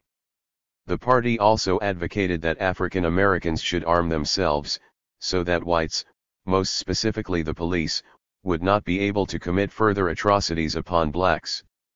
By the early 1970s, the Black Panther Party had established over 30 branches in 25 cities in the United States and membership reached roughly 3,500 members. The Panthers eventually spread outside the United States to Israel, England, and France. 13. Even though the Panthers won some support across the nation and throughout the world, they never received widespread acceptance because most whites, as well as a sizable percentage of blacks, could not get past the guns and militant rhetoric of the Panthers. As Huey Newton stated, our 10-point program was ignored and our plans for survival overlooked. The Black Panthers were identified with the gun. 14 newspaper reports about the Panthers focused almost exclusively on the militant aspect of the Panthers. The rest of the media were exclusively preoccupied with the Panthers' weaponry, not their ideology or community programs. 15 Black Power scholar, William Vandenberg, solidified this point when he noted that the media was exclusively concerned with the Panthers' weaponry. 16. The federal government was also preoccupied with the confrontational tactics of the Panthers. In 1969, the head of the Federal Bureau of Investigation, FBI, J. Edgar Hoover, went so far as to warn that the Black Panthers were the #1 internal threat to national security. As a result of Hoover's obsessive concerns, the FBI proceeded to make life very difficult for the Black Panther Party, something that records from the FBI clearly illustrate. 17. For instance, the FBI routinely informed the nation that the Panthers wanted to overthrow the United States government and start a war of liberation.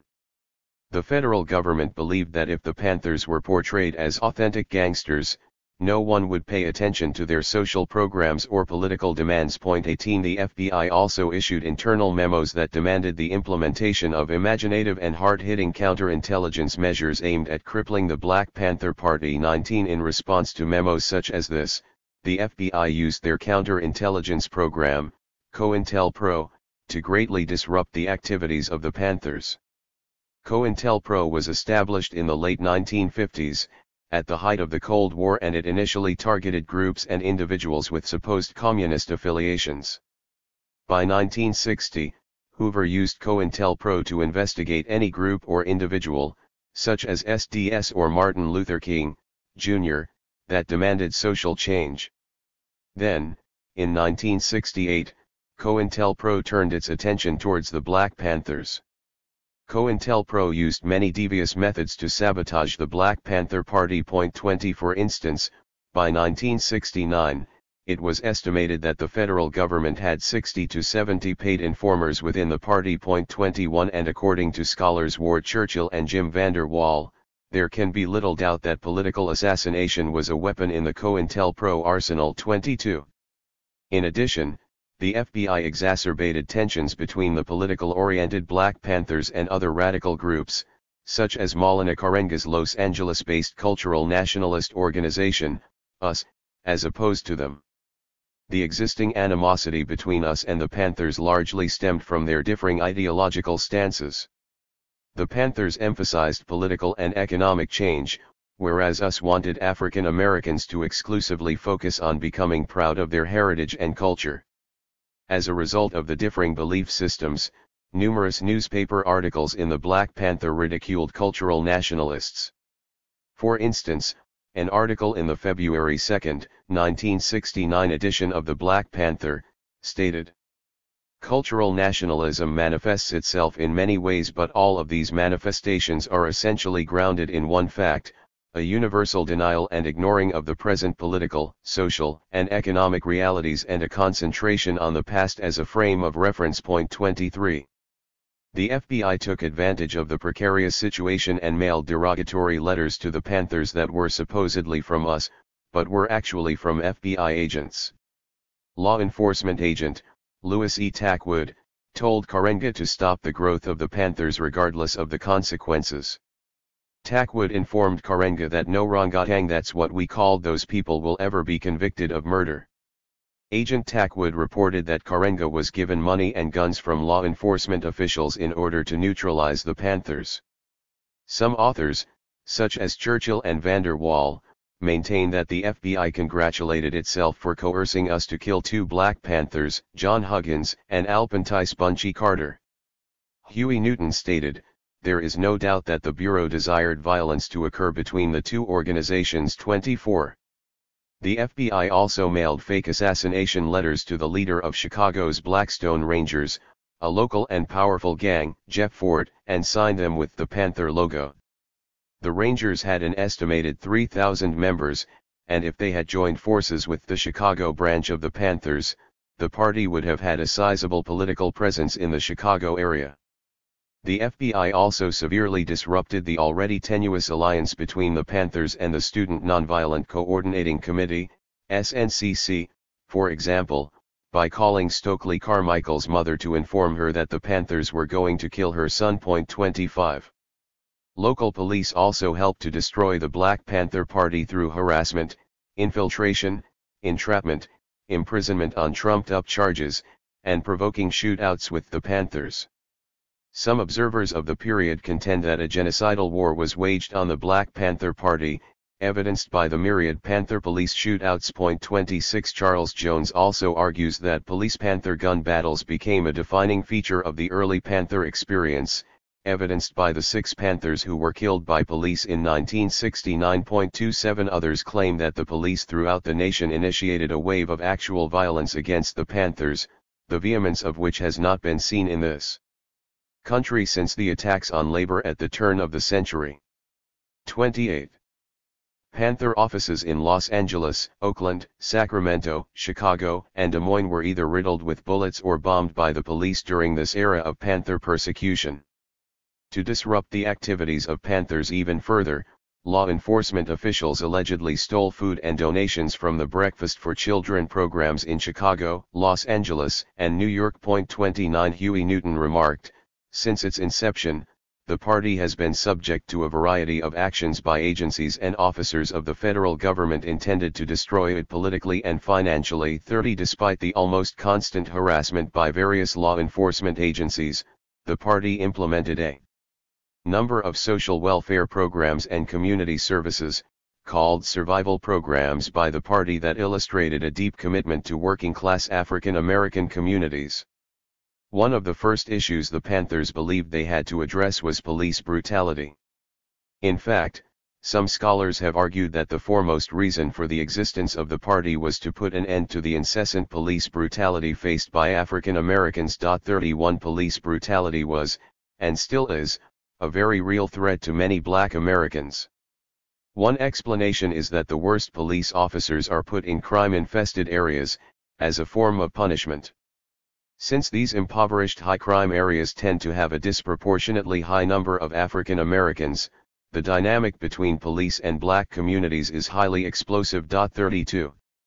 Evidence of police brutality was illustrated in the Kerner Commission, which was formed to explain the causes of the widespread rioting between 1966 to 1967.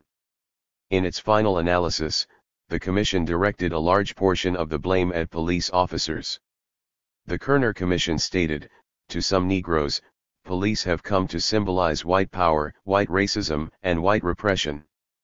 The Commission went on to state, "We have cited deep hostility between police and ghetto communities as a primary cause of the disorders surveyed by the Commission." 33. A 1966 study by the Senate Subcommittee on Executive Reorganizing found that 60% of 15 to 19-year-old African Americans in Watts believed that the police used excessive force. A similar study conducted by the University of California at Los Angeles, UCLA, in the same year, reported that 74% of blacks living in Watts thought that police officers engaged in various forms of brutality. Another study by the Urban League in Detroit found that 82% of the African American respondents believed that the police practiced some form of brutality. 34. Also in 1967, a national survey of politics and community relations was published, and it noted that 43 out of 54 formally recognized black community leaders found police brutality to be the cause of poor community police relations. 35. Numerous instances of police brutality occurred during the 1960s and 1970s. In February of 1968, in Orangeburg, South Carolina, 3 unarmed African American students were killed by the police during a civil rights demonstration, and 2 more were killed on May 14, 1970 at Jackson State in Mississippi. 36. Even the conservative NAACP lashed out at urban police forces as infested with racists and crooks. The NAACP maintained that only lucky African Americans could escape harassment by police in their lifetime. 37. The notorious behavior of the Chicago police caused the Rev. John Fry to debate the topic, "Is the Ghetto a Police State?" 38. A study by Ralph Neuwiesen, Richard P. Fahey and Deborah J. Palmer, published in 1972, found that African Americans in Chicago were 6 times as likely to be killed by a police officer as were whites. 39. In the early 1970s, the Western Center for Law and Poverty filed a class action suit against the Los Angeles Police Department that charged the police with a systematic campaign of brutality and harassment against blacks. 40. Facts like these forcefully illustrate why the Panthers believed that a nonviolent approach was impractical. As Newton stated, what good, however, was nonviolence when the police were determined to rule by force? 41. Given the historical context, then, it is very easy to see why the Black Panther Party believed so firmly in armed self-defense. The Panthers, in fact, asserted that the greatest threat to the well-being of African Americans was the police. Citing Fanon, "In the colonies it is the policeman and the soldier who are the official, instituted go-betweens, the spokesman of the settler and his rule of oppression." 42. Panther Chief of Staff, David Hilliard, wrote, "The police mission isn't to serve and protect but to deny power to the people." 43. The Denzel Dowell murder case is a vivid illustration of why the Panthers believed it was crucial to monitor the police. Dowell was killed by police officers in Richmond, California on April 1, 1967, after supposedly running from the police for stealing a car. The police reported that Dowell had jumped fences in his getaway attempt, but Dowell had sustained a hip injury years earlier in a car accident that made it impossible for him to do such things as jump a fence. Many members of the community sympathized with Panther co-founder Bobby Seale, when he stated that this was just a cold-blooded killing of a black man. Huey Newton also noted in his dissertation years later, that no one, including the police, claimed that Dowell was armed. 44. The Panthers were asked by the Dowell family to investigate the death of their son, partly because they believed that the police had murdered their son and partly because they believed that no one else would be willing to help them. The party conducted an investigation and presented their findings to the Richmond Police Department, but no action was taken by the police or city officials. 45. The Panthers' lack of success in this matter did not mean their efforts were completely futile. The Black Panthers had demonstrated that they were more than willing to battle established institutions on behalf of African Americans, and that was invaluable. The Panthers accepted the responsibility for monitoring the police because they knew it was illogical to report the wrongdoings of the police to the police. The Black Panthers stated that the police have never been our protectors. Instead, they act as the military arm of our oppressors and continually brutalize us. 46 Numerous party members believed that the police would not hesitate to kill an African American. 47 Many Black Panthers had first-hand knowledge of the ferocity of police forces across the country. The murder of 17-year-old Bobby Hutton by Oakland police on April 6, 1968, is yet another excellent example of police violence directed at the Panthers. The party maintained that Hutton was shot 7 times by the police, while his hands were in the air. 48. One very graphic incident occurred in Chicago on December 4, 1969, when Chicago branch leader Fred Hampton, and party member Mark Clark, were gunned down by the police in a hail of bullets, and 4 other Panthers were wounded. It was reported that Hampton had been killed while he lay in bed, drugged. 49 These murders were referred to as nothing but a northern lynching by some African Americans in the community. 50 The University of Wisconsin-Milwaukee Crossroads recognized that the Chicago branch were victims of dangerous, contemptuous, and even racist police actions. 51 An FBI ballistics expert determined that 90 shots had been fired, and that all but one came from the police. Hampton was shot 4 times, twice in the head. A study of Hampton's death, conducted by Roy Wilkins and former U.S. Attorney General Ramsey Clark, concluded that there is probable cause to believe that Fred Hampton was murdered. 52 The raid was conducted by 14 police officers who were carrying a total of 27 guns, including 5 shotguns and a submachine gun. It was just another instance of the police being armed for overkill, as they were in so many of their Panther raids, and within the African American community as a whole. 53. The Black Panthers tried to stem police brutality by patrolling the police in African American communities. The party members who went on these patrols were armed so that they could adequately defend both themselves and members of their community if the need arose. 54 The Black Panthers stayed a reasonable distance from the police when they were making arrests. Their interest was in monitoring the arrest as it was being made, and advising the person being charged of their rights. The party did not endorse violence against police officers, they were simply making it apparent that they were prepared to defend their neighborhoods and the rights of its citizens.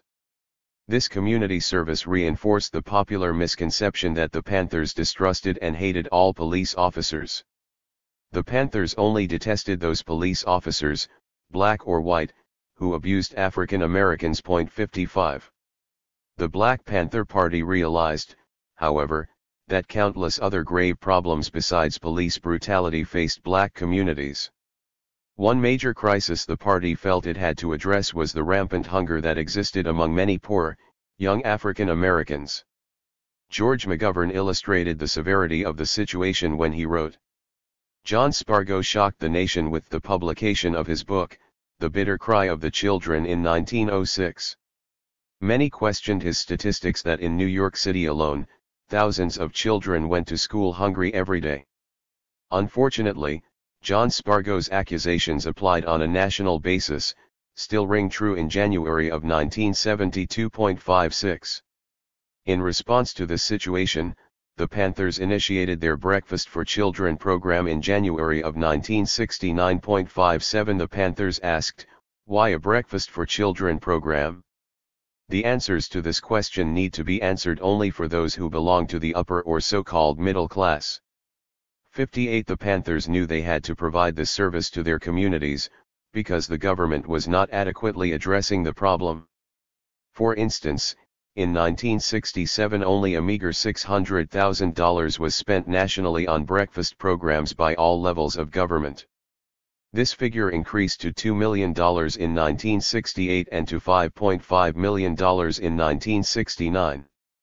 50,000 children nationwide benefited from free government breakfasts in 1967, and the number rose to 221,000 by 1969. These numbers may appear substantial, but many more children could have been fed. For instance, an estimated 3.5 to 6 million children qualified for free government breakfasts in 1972, but only 1.18 million were actually fed. 59. A number of reasons explain the inaction of the government, ranging from bureaucratic red tape to lack of concern for the hungry. It was also reported that a number of breakfast program participants received nothing more than a carton of milk and a Twinkie-like substance known as astrofood. Astrofood supposedly was fortified with large dosages of vitamins and minerals, but it was routinely blasted by dietitians for lacking in nutritional value. 60. The Panthers did not waste time in implementing their Breakfast for Children program. As Fred Hampton said, "We, African Americans, need to do more acting than we do writing, and I think the Black Panther Party is doing that. We didn't talk about a Breakfast for Children program, we've got one." 61. The program was designed to serve all children in elementary and middle schools. Usually located in neighborhood churches, such as the All Saints Catholic Church in Harlem, St. Augustine Episcopal Church in Oakland, or the Forest Avenue Baptist Church in Des Moines, these stations offered free breakfasts to children before school started. Regardless of whether the parents of the children were party members or if they were black, the Panthers fed them. 62. The breakfast programs, like all Panther programs, were run by Black Panthers with financial assistance from local white and black business people, as well as celebrities such as Marlon Brando, Jane Fonda, and Bert Schneider. Breakfast for Children had varying degrees of success throughout the country. The Peekskill, New York and Los Angeles branches of the Panthers reported feeding 50 children a day, whereas a Chicago branch of the Black Panther Party provided 200 breakfasts daily, and the Kansas City branch maintained that they fed 450 children a day. By the end of 1969, 23 branches, from New Haven, Connecticut to Oakland, California, offered breakfast programs that served approximately 20,000 children a week. In 1972, Bobby Rush of the Chicago branch reported that 25,000 children were fed every day nationwide by the Panthers' breakfast programs. 63. The program was much more than a chance to get good publicity or new recruits for the party. As Bobby Seale stated, "A true revolutionary will get up early in the morning and he'll go serve the free breakfast for children." 64. Even FBI agents who monitored the Panthers, such as Curtis R. Jimerson, were impressed by the breakfast programs. Jimerson recognized that the Panthers were providing a valuable service to the African American community. He believed that even if the Panthers were only feeding one child a day, it still would be a worthwhile project on their part. 65. The breakfast program clearly illustrated that the Panthers were very concerned with the general well-being of black communities. The impressions that the Panthers made with their Breakfast for Children programs were profound and can still be seen today. A number of Panther breakfast programs were eventually taken over by members of the community, as was the case in Milwaukee. 66. The Panthers also addressed the lack of adequate health care facilities for poor African Americans. For instance, the entire black community of Watts, California did not have a single hospital until 1965. 67. Some physicians, such as Max C. Ham, stated that a serious medical crisis existed in black communities.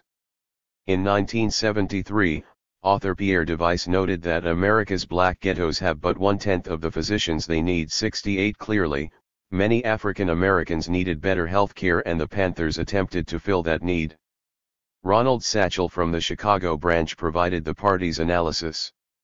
"The medical profession is not responsive to the medical needs of the people, and the medical profession within this capitalist society is composed generally of people working for their own benefit and advancement rather than the humane aspects of medical care." 69. Newton and other Panther leaders dealt with this issue by founding their own medical clinics.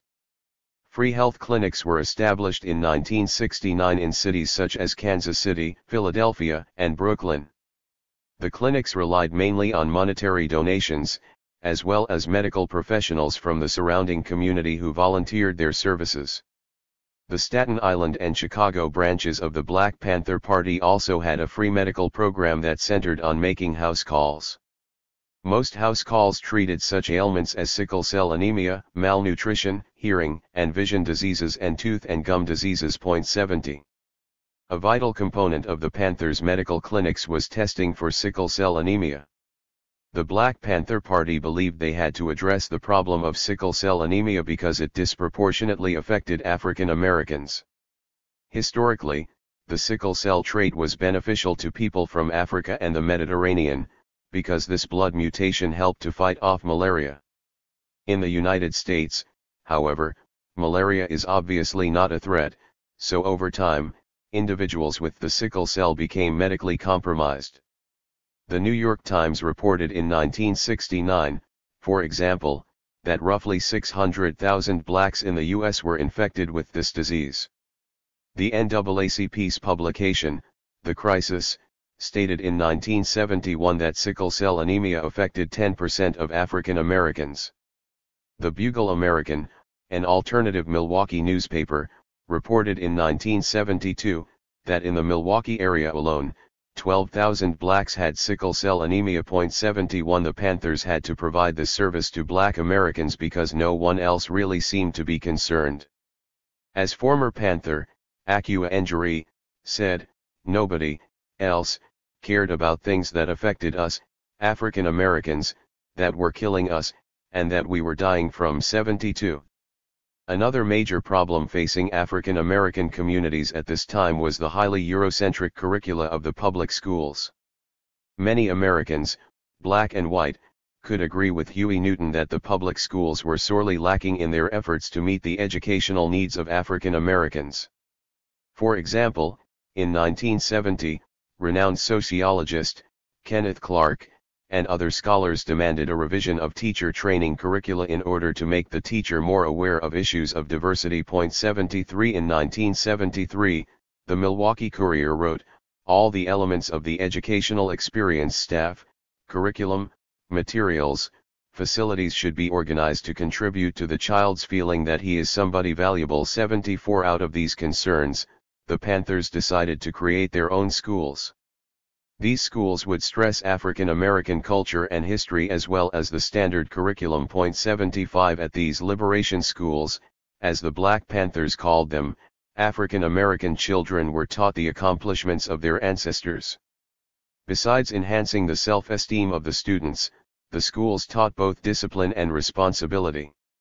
The liberation schools also exposed the students to a more diverse curriculum than was being offered in mainstream schools. 76. The first liberation school opened in Berkeley, California on June 25, 1969. Some other branches, including Cleveland, San Francisco, San Jose, Seattle, and Staten Island, soon followed suit. The Oakland branch appeared to have the most success with these schools. Former head of the Panthers, Elaine Brown, reported that the Panthers had over 200 students enrolled, with a 400-person waiting list, at the Intercommunal Youth Institute in Oakland. Workers at the school also took students to get their dental and medical check. UPS. Most other liberation schools reported that roughly 20 children attended every day. In many cases, the school bought the children's school supplies for them as well as fed their daily meals. 77. In addition, the party also believed that it was scandalous for a college not to have some element of black studies, so the Panthers sought to have African American studies programs implemented throughout the country. 78 The Black Panthers believed that without black studies programs, colleges and universities were depriving African Americans from learning about their heritage and history. Therefore, the Panthers helped students on various campuses to mobilize and demand African American studies in their colleges. The party was successful in having such programs implemented at San Francisco State, Merritt Junior College in Oakland, and Wilson Junior College in Chicago. 79. Another illustration of the Panthers' community service orientation was their busing to prisons program. In 1974, Leo Carroll estimated that minorities made up nearly half of the prison population of the United States. 80 The Panthers believed that the highly discriminatory judicial system had incarcerated a disproportionate number of black Americans. Point number 8 of the Black Panthers' 10-point program, see Appendix A, called for the release of all African Americans held in prison, for the simple reason that they had not been tried by a jury of their peers.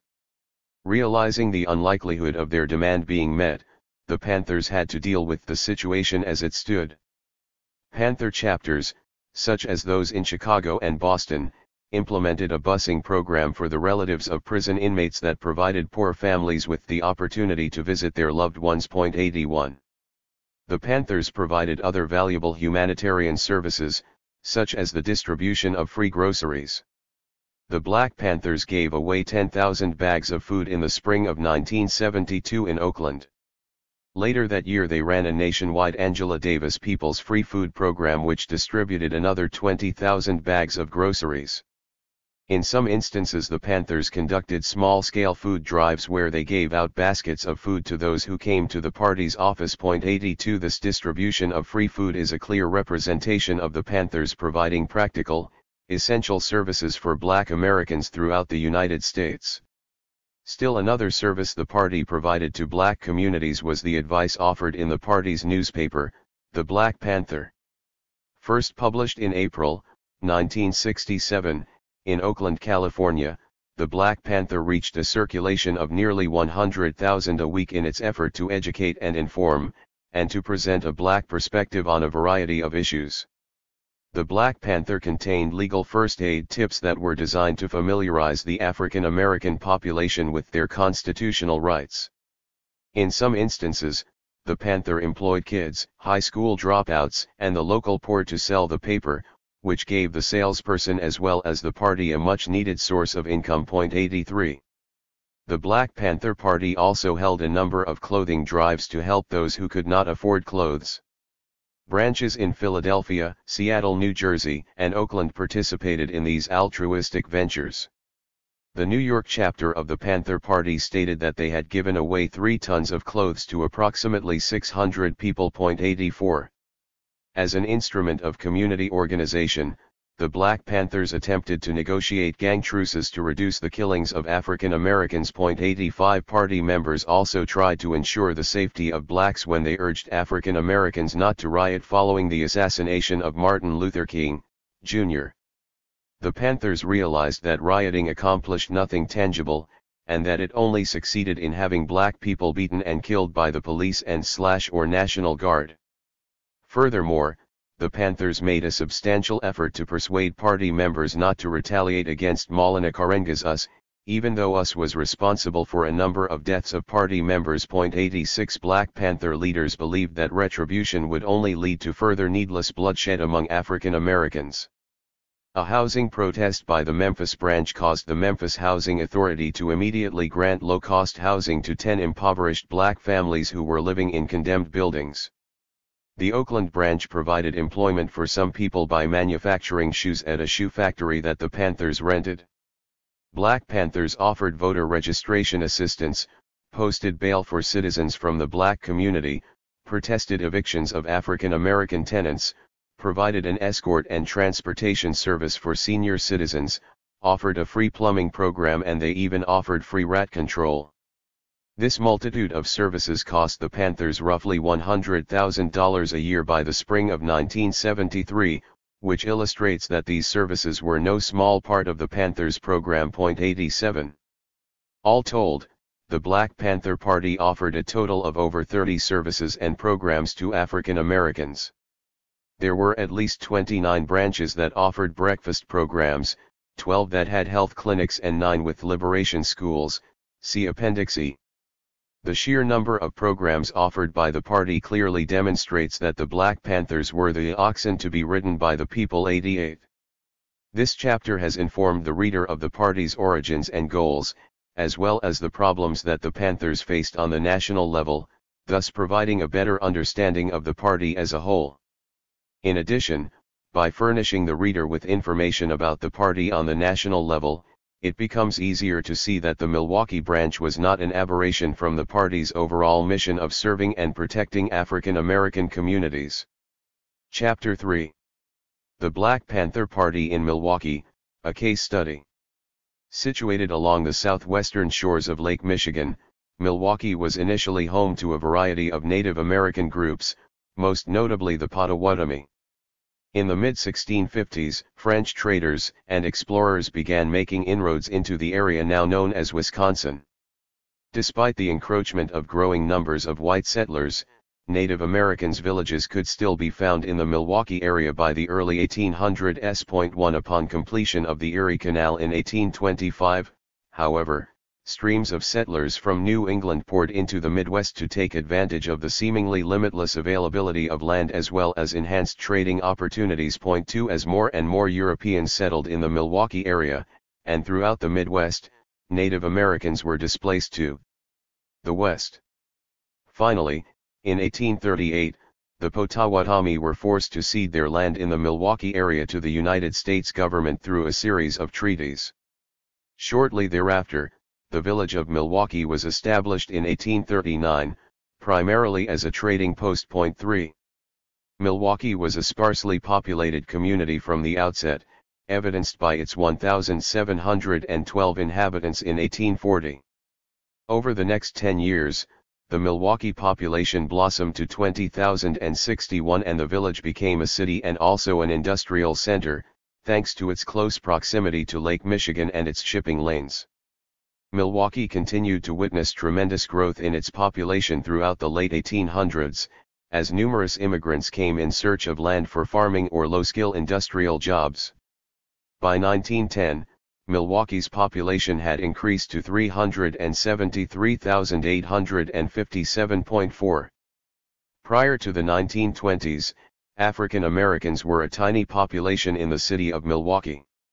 As of 1890, there were only 158 African Americans in the city, and by 1910, less than 1,000 African Americans resided in Milwaukee. 5 As the Great Migration occurred, however, Milwaukee witnessed the influx of a substantial amount of African Americans who were in search of wartime work and greater socio-political freedom. 6 The Milwaukee black population jumped 125% between 1910 and 1920, but yet only numbered 2,346, or 0.5% of Milwaukee's general population. 7 As the Great Migration continued through the 1920s, Milwaukee's black population expanded by over 300%, and by 1930, 7,501 African Americans called Milwaukee home.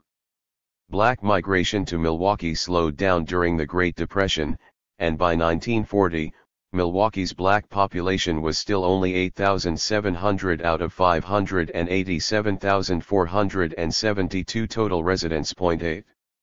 During, and after World War II, African Americans came to Milwaukee in large numbers once again, also in search of work created by the war effort, and a less overtly Jim Crow society. 9 Milwaukee's general population swelled to 637,392 by 1950, with more than 11,000 African Americans in the greater Milwaukee area. 10 The 1950s witnessed an immense expansion of the Milwaukee African American populace, as it grew to 62,458 by 1960, and comprised 8.4% of the city's population. 11 African Americans continued to come to Milwaukee throughout the 1960s, in search of the once plentiful industrial jobs that had largely been eliminated by automation, or replaced by low-pay service sector jobs. By 1970, Milwaukee boasted a population of 717,099 and a black population of 105,088.12. Numerous African Americans moved to Milwaukee in order to find opportunity and a less oppressive society, but many found a very racist society instead. 13 As Joe McLean, former president of the National Association for the Advancement of Colored Persons, NAACP, Commandos in Milwaukee, stated, "The only difference between racism here, the North, and in the South is that the Southern racist is more outspoken, whereas, the Northern racist claims, 'I'm not racist.' 14. Illustrative of the racism present in Milwaukee was a study conducted by Peter Eisinger, an urban studies professor at the University of Wisconsin-Madison, who discovered that the average household income for Milwaukee residents in 1960 was $7,000, but it was only $4,000 for African American families. To put this into perspective, the 1960 Conference on Economic Progress considered an annual income of less than $4,000 as living in poverty. In fact, by 1970, 16% of Milwaukee African Americans still made under $3,000 annually, compared to only 7.5% of whites who made less than this paltry figure. 15 Black unemployment was also estimated at 2 to 3 times that of whites. 16 In addition to the disproportionately high rates of unemployment in Milwaukee was a highly segregated housing market. As of the 1960 census, the vast majority of African Americans in Milwaukee lived in an area of the city that was only 5.3 square miles. 17 Further exacerbating the situation in Milwaukee were a white mayor and police chief who were unsympathetic, at best, to the needs of the Milwaukee African American population.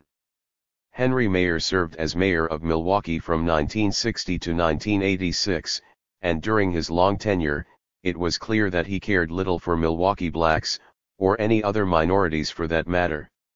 Mark Braun, in his 1999 PhD dissertation on community action programs in Milwaukee in the 1960s, reaffirms this point when he states that, it is likely that Mayer felt that low-income minorities could be ignored. 18 Local journalist, Frank Ockofer, claimed that Henry Meyer's communication with most of the established Negro leadership in Milwaukee was almost nil. 19 Mayer even denounced local civil rights activists, such as Father James Groppe, and blamed them for worsening the racial situation in Milwaukee. 20 Mayer reflected the belief systems of his largely white working-class constituency that did not prioritize the concerns of its African American citizenry, and Mayer was determined to keep the support of his white voters. As Joe McLean states, Mayer was a politician who liked power. He would do anything to stay in power. Didn't matter if it was right or wrong. 21. Unfortunately, Police Chief Harold Breyer thought even less of the African American population than Mayer. Throughout Breyer's career as chief, it was apparent through his actions, and those of his officers, that he detested African Americans, as well as anyone who challenged the status quo. Breyer joined the Milwaukee Police Department, MPD, in 1939 at the age of 28. He slowly worked his way up the ranks of the department, before becoming chief in 1964, a position he would hold until he retired in 1984. 22 Breyer was thought of as an ideal person for the job, as he was viewed as a strict disciplinarian who would eliminate the corruption that plagued the Milwaukee Police Department in the early 1960s. 23 Breyer was also characterized by many as an active and aggressive officer who would not hesitate to shoot at suspected criminals, evidenced by the fact that he fired his weapon at suspects on at least 5 different occasions. 24. Coupled with Breyer's aggressiveness was his latent bigotry, which helped to foster a highly racist environment within the MPD. For instance, in 1965, a Milwaukee organization, the Citizens Anti-Police Brutality Committee, stated that some law officers in the city constantly insult, harass, and brutalize Milwaukee Negroes. Every Negro is a second-class citizen. 25 Reflecting Breyer's bigotry, there were only 35 to 40 African Americans on the Milwaukee police force as of 1968, out of 2,000 total officers. 26. The bigoted views of many Milwaukee police officers frequently manifested themselves in countless acts of police brutality against the African American population of Milwaukee. The Milwaukee Police Department's tactical squad was especially notorious for their brutality. Members of the tactical squad drove around with 3 or 4 officers to a car that was heavily armed with shotguns and rifles. 27 Sergeant Frank Miller of the tactical squad was regarded as one of the most ruthless members of the Milwaukee Police Department. Miller became so notorious that a local alternative newspaper, the Kaleidoscope, printed wanted signs with his picture on the front page. 28 Mark Braun maintains that the tactical squad recruited outcast officers from other departments who were considered overly aggressive. In addition, the tactical squad was usually the first unit at the scene of a civil disturbance, providing for a highly explosive situation. 29.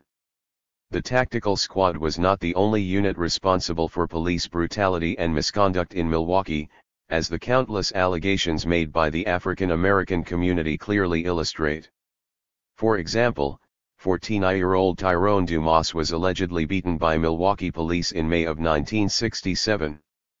In July of the same year, the police reportedly kicked a pregnant mother and beat her 16-year-old son like he was a dog. 30. The brutality of the Milwaukee Police Department against African Americans was a main causal factor of the Milwaukee riot of 1967.31. An editorial from the Greater Milwaukee Star helps to solidify this point. There are many reasons for urban unrest and tension. The unrest sets the pace for the civil disturbances that go on throughout the country, but in our fine city of Milwaukee, our so-called law enforcement institution is one of the largest sources in developing racial tensions in the inner city of Milwaukee with their Nazi-like tactics in the black community. 32. The infamous riot took place on July 29, 1967 and lasted for 3 days. Over 300 were injured and 186 were arrested. The Milwaukee riot was labeled the third worst civil disorder of the exceptionally turbulent year of 1967. 4 people were killed, including an 18-year-old African American named Clifford McKissick. 33 McKissick's death further enraged the black community of Milwaukee, as McKissick had been shot in the throat by a Milwaukee police officer. The death was ruled justifiable homicide, and the officer was not reprimanded. As Frank Ockofer notes, to many Milwaukee Negroes, McKissick's death was simply another case of a white man killing a nigger and getting away with it. 34. An even more disturbing facet of the riot was that local African Americans predicted a summer civil disturbance. 35 The city of Chicago received similar warnings from its black citizens, and the Chicago police at least attempted to heed these concerns. Police officials in Chicago stated that police officers were advised to use extreme skill and tact in handling situations that appear to be the first sign of tension situations. 36 Milwaukee Police Chief Breyer, on the other hand, responded to community complaints with his typical bluster: "The officers, Milwaukee Police, will not back down at any time in the performance of their sworn duties." 37 The community was not asking for the police to deviate from their sworn duties, they just wanted a more humane police force. In the wake of the riot, a 1967 study was conducted by Dr. Jonathan Schlesinger of the University of Wisconsin-Milwaukee. Schlesinger reported that 58% of the African Americans interviewed stated that the police were brutal in their dealings with the black community. In addition, 53% of black respondents in the study claimed that the police demonstrated lack of respect for Milwaukee African Americans. 38. In 1968, the Survey Research Lab conducted a survey of 119 of the 186 people arrested in the Milwaukee riot. Out of the 119 surveyed, 95 were African American, 84% of whom testified that police brutality was a major cause for the riot. Only 24% of whites in the survey agreed with the aforementioned statement, however. The Survey Research Lab concluded blacks in the general population, as well as arrestees, are more likely to say that police frequently insult Negroes, unnecessarily frisk and search Negroes, beat people up, and the like. 39. The 1968 Ad Hoc Committee on Police Administration in Milwaukee, comprised of local college professors, clergy, and community representatives, also claimed that there were serious problems between the police and the Milwaukee black community. The ad hoc committee stated that, community police relations with a large minority of our community are sorely strained, and tensions are mounting between citizens and police in the central city. 40 In addition, in the same year, professors at local colleges and universities signed petitions demanding issues of police brutality to be recognized and dealt with accordingly.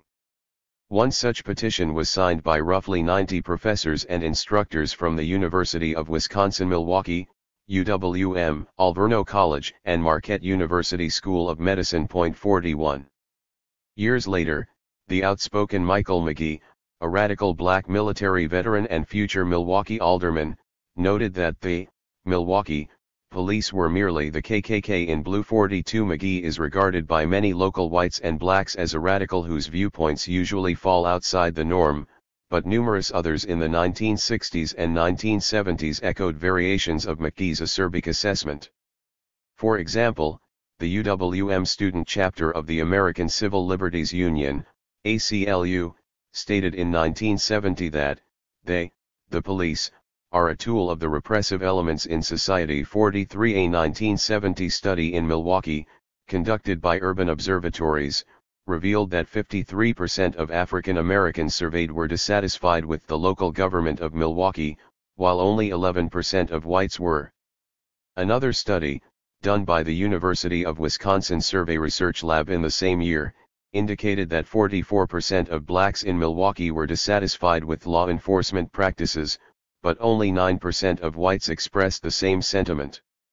In fact, 38% of whites found law enforcement in Milwaukee to be highly satisfactory, yet only 8% of African Americans felt the same way. 44. In 1972, the Bugle-American reported that 85% of the African Americans they interviewed believed that police brutality was a major cause of Breyer's, Milwaukee police chief, riot. 45. And in 1973, local researchers Carl Fleming and John Ong noted that Milwaukee blacks were most dissatisfied with public safety services in their area. 46. By 1974, Bob Vernon, a columnist for the UWM Post, maintained that the police serve as an occupying force in these communities, to keep us in our places. 47. The riot and the reaction of the police sparked outrage in many circles in Milwaukee, but the anger did not stop similar events from occurring in the future. In January of 1971, a pregnant Mary Mills claimed she was kicked by a police officer while under arrest, and in April, 12-year-old Jeffrey Harris said he was beaten by the police.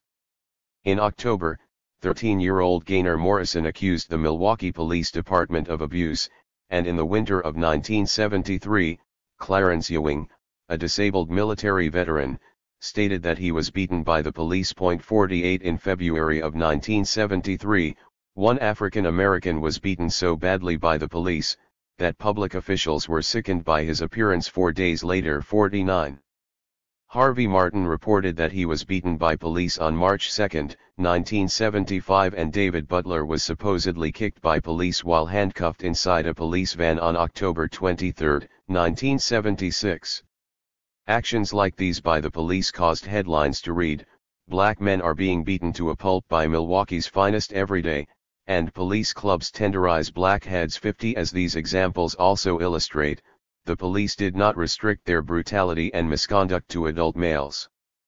Beyond this level of abuse, a number of black Milwaukeeans were reportedly killed by the police, only to have the deaths labeled justified homicide. 51. The deaths of Daniel Bell in 1958, Clifford McKissick in 1967, Lee Wilson in 1968, Tommy Chesser in 1969, and Jacqueline Ford in 1972 were just a few among a larger number of African Americans who allegedly were gunned down by police. 52. These killings led additional headlines to read, "The black community in Milwaukee is tired of trigger-happy. Policemen in Milwaukee killing black people at whim, and blacks were tired of Mississippi justice." Police brutality and killings caused Wisconsin state legislator Isaac Coggs to note that Milwaukee was worse than Dixie. While all of these incidents were occurring, Police Chief Breyer maintained that police brutality did not exist. 53. Furthermore, Breyer even denied that there was need for improvement in African American and police relations. 54. Summing up Breyer and the Milwaukee police, some Milwaukee African Americans solemnly noted, "It has taken a long painful time, but the conclusion is at last being forced upon the black population of the inner city that Chief of Police Harold A. Breyer really does regard the black people of Milwaukee not only as an enemy, but as the enemy." 55. Clearly the city of Milwaukee needed to undergo substantial changes, and a variety of individuals and organizations were eager to take the lead. Milwaukee, in fact, has a long rich history of African American protest. Two of the most senior civil rights activists in Milwaukee were R.D. Halyard, Clark, and Wilbur Halyard. The Halyards, originally from Atlanta, moved to Milwaukee in 1920 and helped organize the first branch of the NAACP there. 56. The Halyards remained activists throughout their lives, as they were still sitting on the Milwaukee NAACP executive board as late as 1961. 57. The Milwaukee NAACP was very a vigilant organization, but it remained relatively small, with only 950 members as of 1947. As the civil rights movement blossomed throughout the nation in the 1950s and 1960s, and as Milwaukee's black population swelled, however, Milwaukee's civil rights groups also grew. By 1966, the Milwaukee NAACP claimed a membership approaching 5,000. 58. One dynamic individual that helped lead the Milwaukee NAACP through the 1960s was Lloyd Barbie, an African-American lawyer and Wisconsin State Assemblyman for over 12 years. Barbie and the Milwaukee NAACP took their lead from the national NAACP in the 1960s, and therefore made the desegregation of schools one of their central objectives.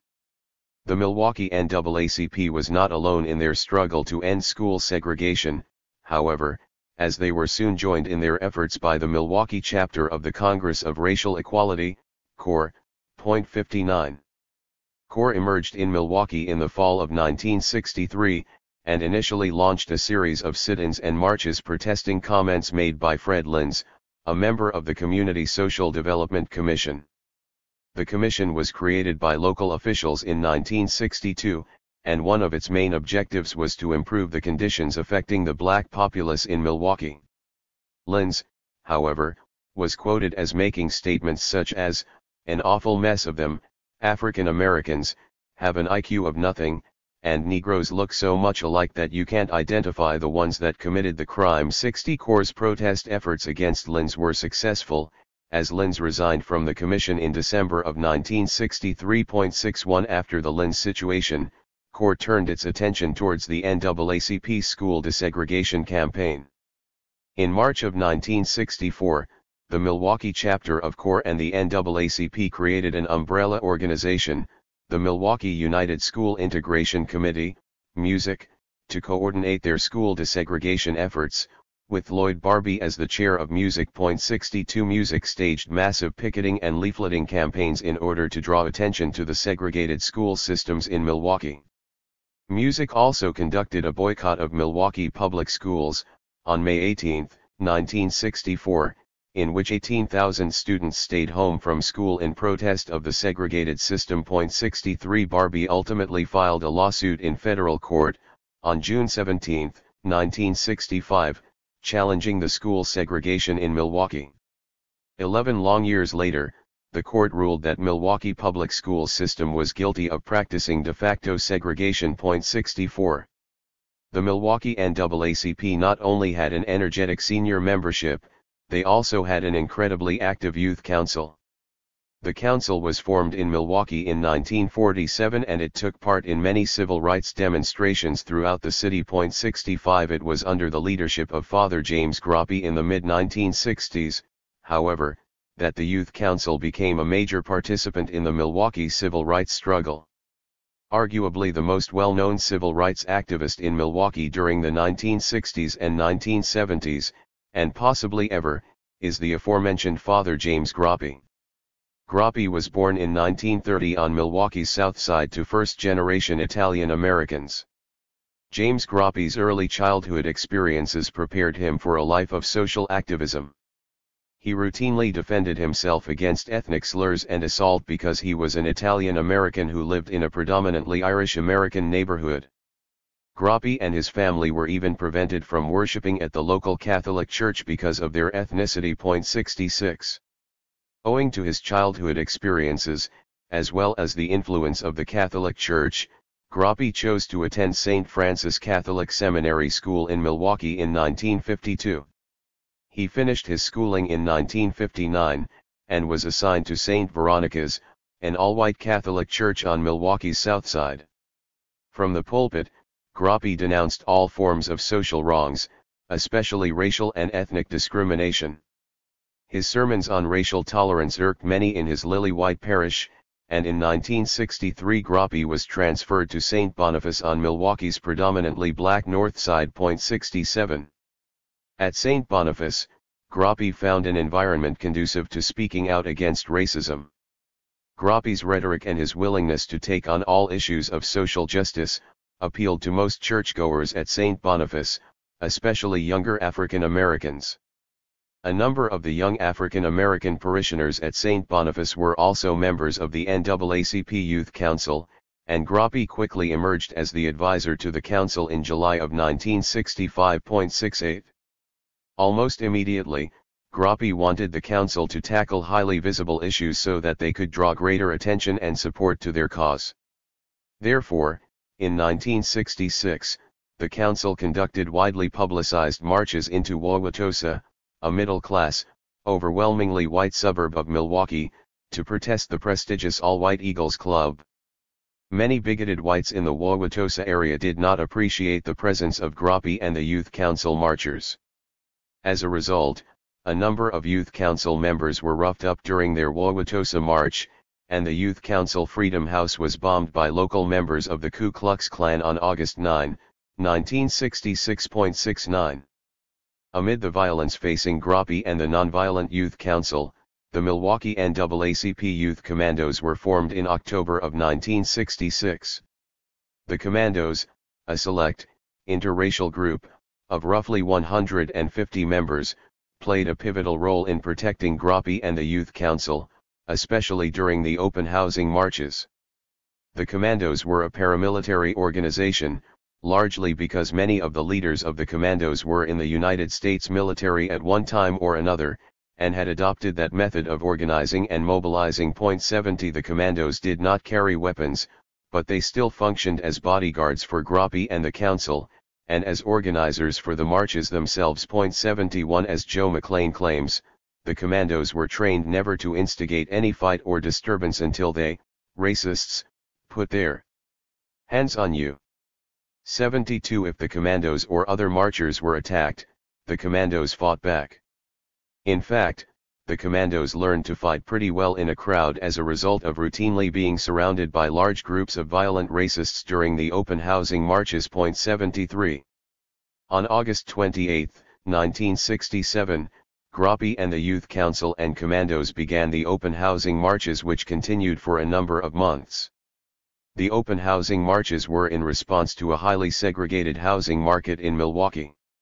In 1967, Velma Coggs, treasurer of the Milwaukee Youth Council, stated they vowed to march for fair housing legislation in the city of Milwaukee until hell freezes over. 74 After over 200 nights of marching, in which the marchers were subjected to racial epithets and violence from bigoted citizens and assaults and arrests from police officers, Mayor Mayer finally signed an open housing ordinance on December 13, 1967.75. It was in this context of activism that the Black Panther Party also attempted to provide realistic solutions to the various ills that afflicted Milwaukee, particularly its African American residents.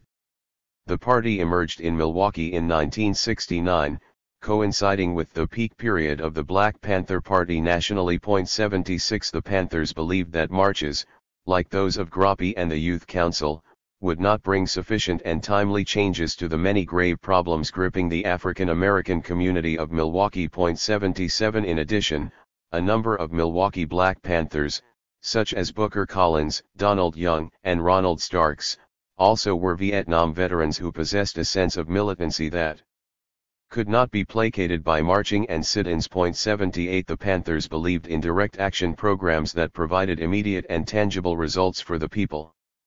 The Black Panther Party of Milwaukee also wanted to be more than bodyguards, which was what the Commandos appeared to be. According to FBI records, the Panthers attempted to organize in Milwaukee as early as December 3, 1968, but were not firmly established until January of 1969, when they rented an office at 829 West Atkinson Avenue.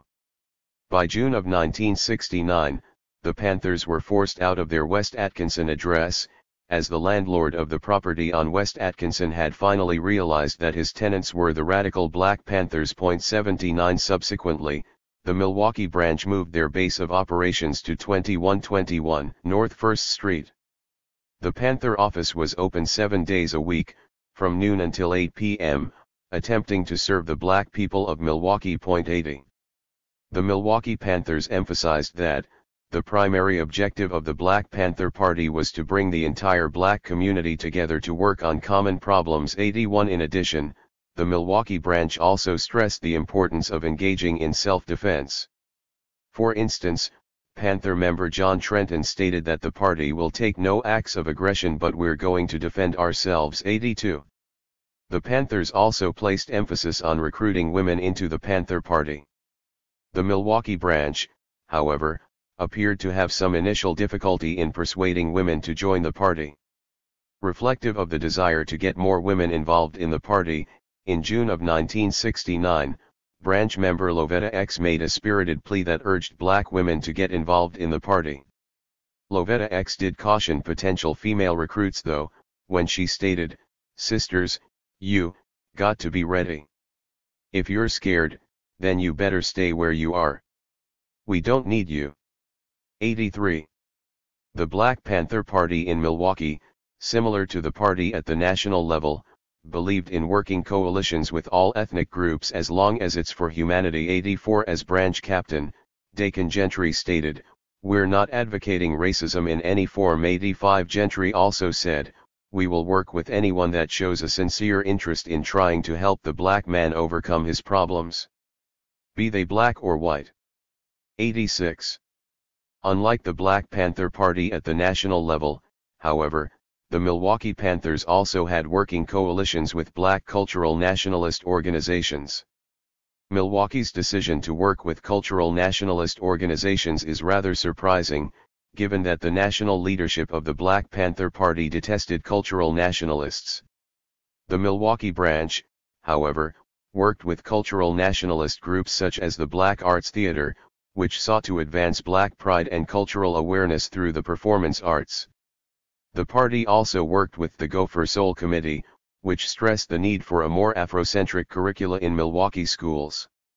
In addition, the party joined forces with Commando's Project I, a program that emphasized black unity. 87. When the Black Panthers came into existence in Milwaukee, Joe McLean of the Commandos told them that the police were going to come down hard on them, the Panthers, because of the Panthers' strong militancy. 88. Unfortunately, McLean was very astute in his assessment of the Milwaukee police force. Almost immediately after opening in the Milwaukee community, the Panthers were besieged by the FBI and an aggressive local police force that was determined to eliminate the Black Panther Party as a viable organization in Milwaukee. Given the early history of the Panthers on the national level, the Milwaukee branch also knew that the authorities would soon come for them. Therefore, the Panthers fortified the doors of their headquarters with sheet metal, and placed wire mesh over all the windows.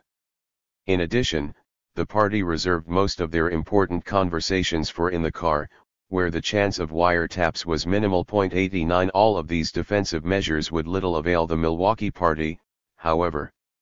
The Black Panther Party in Milwaukee were outwardly confronting the power structure in the name of oppressed black people, and the 1969 Milwaukee Panthers paid a heavy price for doing so. 90. For example, in March of 1969, Walter Chesser, Deputy Minister of Defense of the Milwaukee Panthers and brother of Tommy Lee Chesser, alleged that he was beaten by police for no apparent reason other than being a Panther. 91. In early June of 1969, Nate Bellamy, Lieutenant of Information of the Milwaukee branch, had his car rammed by the police, causing him to be hospitalized and arrested for allegedly carrying a concealed weapon. Bellamy was handcuffed to his hospital bed, while 6 Milwaukee police officers guarded his room, making sure that no one could visit him. 92. Later in June, 4 Milwaukee Panthers were arrested for carrying loaded handguns, and held in jail with bail set at $350 apiece. 3 of the 4 Panthers were then sentenced to 90 days in jail, and the 4th had the charges dismissed because he was a juvenile. 93. The worst spell of persecution occurred in September of 1969, where within a span of 48 hours, 6 Panthers were incarcerated on 2 separate incidents. The first incident, 3 party members were stopped for a traffic violation. Eyewitnesses to this episode said that 3 Panthers were viciously beaten during the arrest. 1 Panther was supposedly beaten by an officer while 2 other police officers held his arms. When Panther Field Lieutenant Felix Welch finally was able to visit the 3 Panthers, he almost got sick to his stomach, because of their grotesque physical appearance as a result of the beating. 94. The other arrest was of the locally infamous Milwaukee Three. Three Panthers, Booker Collins, Jesse White, and Earl Leveretz, supposedly tried to murder Robert Schroeder, a Milwaukee police officer, in September of 1969. According to Schroeder, the three Panthers drove up behind him while he was walking his beat on Fond du Lac in the early morning hours. One of the Panthers supposedly pointed a shotgun at Schroeder and fired. Miraculously, Schroeder had the presence of mind to drop to the ground just in time to avoid the shotgun blast, but he also claimed that he saw the gun discharge. Not only did Schroeder exhibit cat-like reflexes, but then he had the presence of mind to write down the license plate number of the car as it sped away. 95. Those in the community who knew the Milwaukee Three firmly believed that the three had more sense than to roam around the city looking for random cops to kill. 96. The three claimed that they did not even have a shotgun in the car when they were later pulled over by the police for the attempted shooting of Schroeder. According to the three, however, one officer, with a shotgun in hand, went over to the van, and then came out of the van with the same shotgun, and said, "Here, I found a shotgun." 97. The three contended that after they were arrested they were all brutally beaten 6 separate times within 24 hours, while wearing handcuffs. A reporter from the Milwaukee Courier who interviewed the Milwaukee Three shortly after their arrest, said that there was no doubt the three were beaten, evidenced by all the bruises and swelling on their faces. 98. In addition to the physical beating, the three were found guilty by an all-white jury, and Collins and White were given 30-year sentences, while Leveretz was given 10.99. Further crippling the party were the arrests of Panther members George Owens and Alan Crawford in October of 1969, for supposedly carrying concealed weapons. The Panthers pleaded not guilty, but were found guilty by Judge Ryan Duffy, who sentenced them to 90 days in jail. 100. In addition to the oppressive local police force, the Milwaukee branch also had to contend with the efforts of the FBI, that demanded that constant and aggressive actions be taken to fully penetrate the Black Panther organization in Milwaukee. 101. The FBI in Milwaukee also sought a vigorous investigation in regard to the Panthers' Breakfast for Children program in order to develop areas for effective employment of counterintelligence measures. 102. Largely as a result of the external pressures exhibited on the Milwaukee Panthers, the Milwaukee branch was dissolved by the Black Panther Party's Central Committee in November of 1969. Before being disbanded, however, the Milwaukee Panthers of 1969 reached a highly respectable 75-100 active members. 103. Despite all the difficulties that faced the Milwaukee Panthers in 1969, the Black Panther Party was not completely finished in Milwaukee. In April of 1972, Ronald Starks, Lieutenant of Education of the original Milwaukee Panthers, and Michael McGee, formed the People's Committee to free Jan Starks. Jan, Ron's brother, was a soldier in the military, who was imprisoned in Taiwan for allegedly possessing opium. 104. There was the firm belief in many circles that Starks was framed because of his race and low military rank. For instance, Wisconsin Congressman Henry Royce regarded the case as nothing more than a frame-up. 105. After Jan Starks was freed, thanks to efforts by People's Committee, the larger African American community and Royce, Ronald Starks, and McGee sought to create a more permanent organization that would revolve around serving the African American community of Milwaukee. On April 22, 1972, the two helped to form the People's Committee for Survival, which was predicated on community service. 106. Although the committee had no official affiliation with the Black Panther Party, the People's Committee did not hide their devotion to the ideals of the party. As Kenneth Williamson, the committee's Minister of Information, stated, "We, the People's Committee, accept the ideology and follow the leadership of the Black Panther Party." 107. After the committee became a stable organization, it applied for a Black Panther Party charter, which it received 1.5 years after applying. In August of 1973, a Panther branch was re-established in Milwaukee under the leadership of Starks and McGee. The major reason it took so long to receive the charter was because the Panthers Central Committee was hesitant to grant another charter in Milwaukee, given its past history. Therefore, the Central Committee wanted to wait and see if the People's Committee was a stable organization deserving of a charter. 108. The second wave of the Black Panthers in Milwaukee peaked at 50 members, yet reported a membership as low as 10 at one point. Much like the Black Panther Party across the nation, the Milwaukee branch also had a significant representation of women within the branch. In fact, according to Panther leader, Michael McGee, the Milwaukee branch probably had a few more women members than male members. 109 The membership was comprised of individuals from fairly diverse backgrounds, ranging from students, to city workers, to ex-prostitutes. 110 As with the first wave of the Black Panthers in Milwaukee, the Milwaukee branch also formed numerous coalitions with other revolutionary organizations. For instance, the party had very beneficial alliances with predominantly white groups such as SDS and the Patriots. 111. Just like the earlier Milwaukee branch, the 1973 Black Panthers also had their share of difficulties with the law enforcement agencies. For instance, the MPD assigned the Red Squad to investigate the Panthers. The Red Squad was essentially Breyer's local equivalent of J. Edgar Hoover's COINTELPRO. The squad was a small, select unit that followed, harassed, and kept hidden files on local radicals, including the Panthers. 112. In addition to the constant surveillance by the Milwaukee police, and especially the Red Squad, the FBI attempted to sabotage the Milwaukee branch.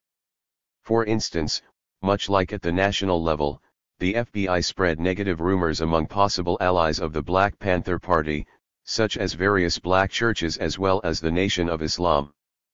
Furthermore, the FBI frequently broke into the Panthers' headquarters in an effort to uncover incriminating information about the party. 113. The FBI also placed informants in the Milwaukee branch. As Michael McGee claimed, FBI infiltration was so frequent that you almost had to expect sick everyone who came in. 114. In addition, the FBI purposely uncovered one of the informants, Barry, in an effort to get the Panthers to kill Barry, so that the party could be charged with murder.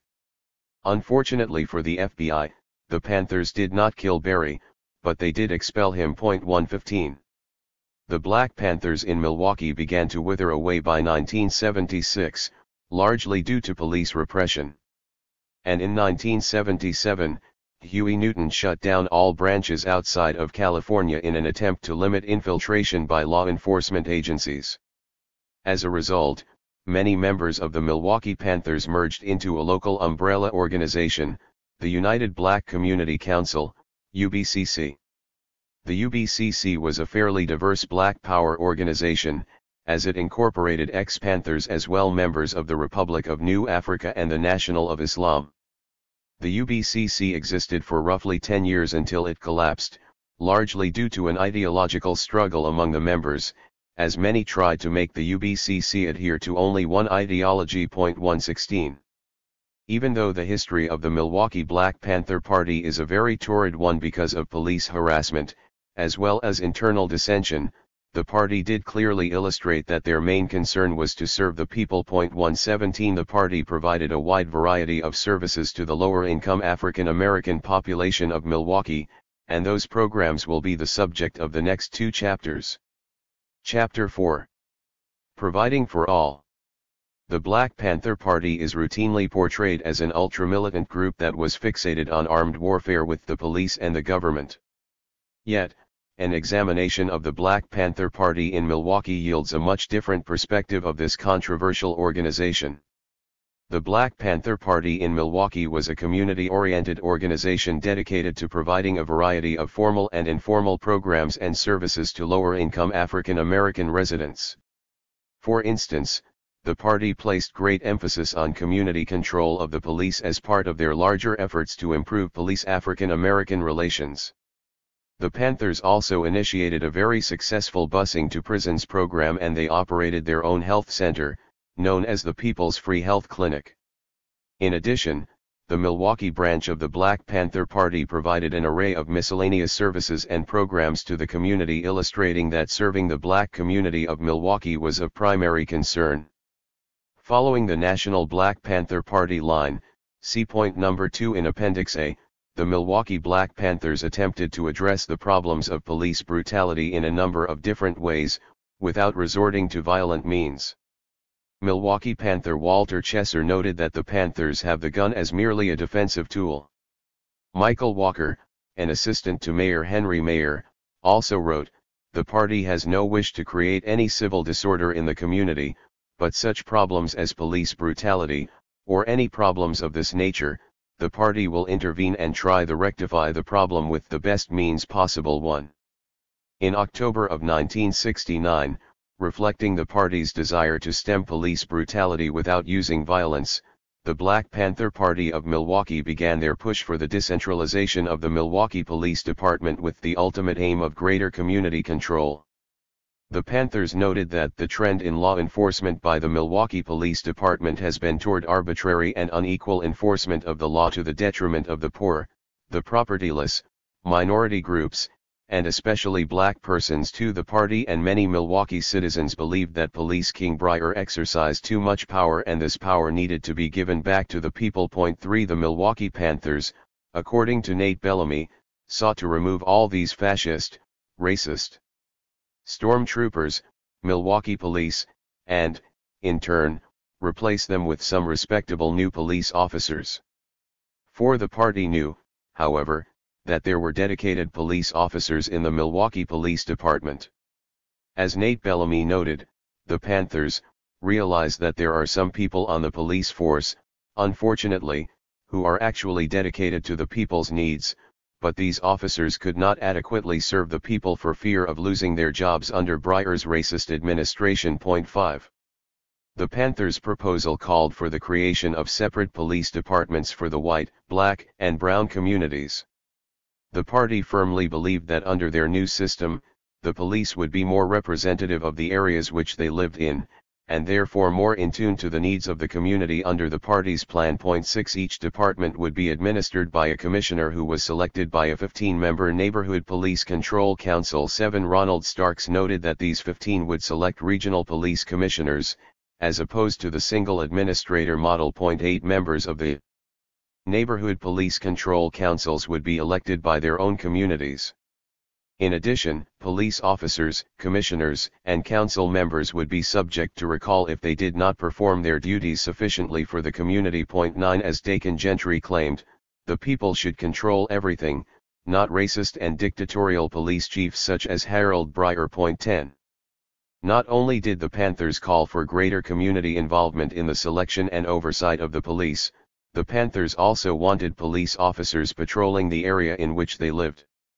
The party maintained that community policing would create better community-police relations as well as lessen the caseload of overburdened courts.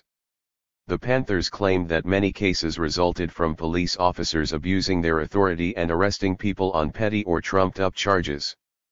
The Black Panthers logically believed that these officers would not be as likely to behave in such a fashion in their own neighborhoods. Furthermore, according to the party's plan, the Milwaukee police force would inevitably become more ethnically diverse if police officers were chosen from all sections of the highly segregated community of Milwaukee. 11. When the Black Panther Party was disbanded in Milwaukee in November of 1969, the remaining Panther members were told by the party's national leadership to organize under the newly formed National Committee to Combat Fascism, NCCF. The national leadership of the Black Panther Party realized that there needed to be one organization that coordinated the efforts of myriad different organizations of the 60s, while simultaneously recognizing the autonomy of each organization. Therefore, the party sponsored a conference in July 1969, at which time the NCCF was formed. The NCCF was an umbrella organization that incorporated such groups as the Students for a Democratic Society, the Brown Berets and Young Lords, as well as various women's and gay liberation organizations. 12. Despite having varying ideologies and concerns, one constant factor that bound all groups together was that they all faced varying levels of police persecution. Therefore, the NCCF emphasized community control of the police in order to stem police repression. Roughly 40 branches of the NCCF sprouted up throughout the United States during 1969 to 1970, including one in Wisconsin. Formed in 1970, the Wisconsin Committee to Combat Fascism, WCCF, carried on the Panthers' efforts for the decentralization of the police. For example, in 1970, the WCCF circulated petitions to the Milwaukee Common Council, urging the council to take power away from Chief Breyer and give it to local communities. 13 The WCCF also sent out a 6-page letter in 1970 to various community organizations, stating their platform for community control of the police.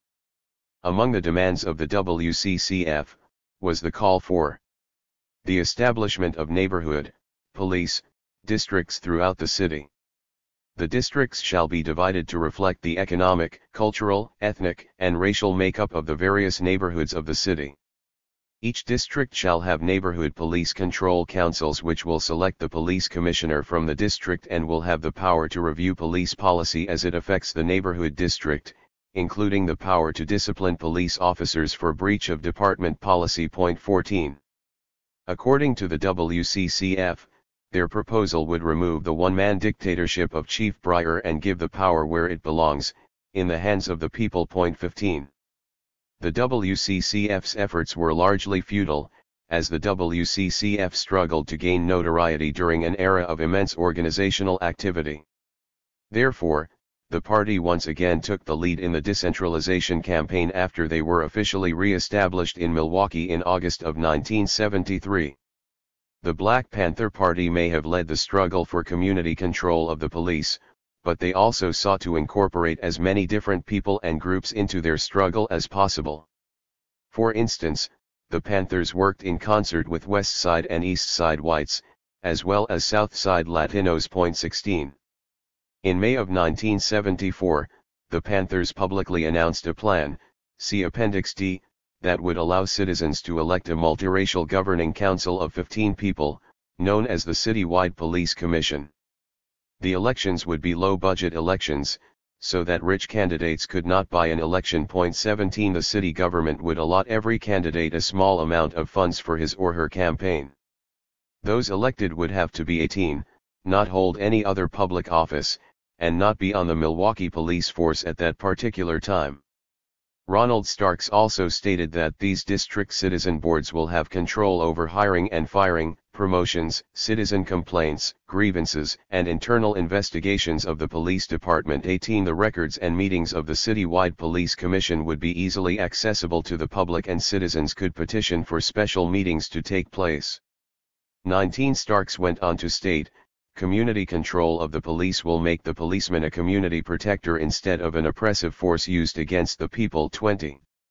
The party set a goal of 30,000 signatures for a 1976 referendum that would request state legislators to change the laws governing police affairs. 21 The Panthers were not successful in 1976, but their work somewhat paid off with the passage of Assembly Bill 42 in July of 1977.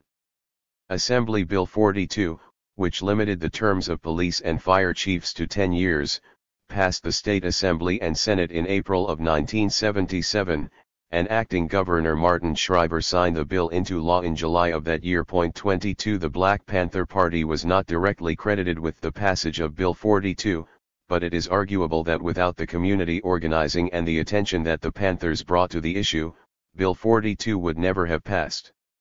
Unfortunately, illustrating Chief Breyer's power, Milwaukee police and fire chiefs were omitted from Bill 42's restrictions. 23 Despite the failure of Panthers to reduce Breyer's power, the party was successful in helping to make other Wisconsin communities more democratic in terms of their police and fire departments.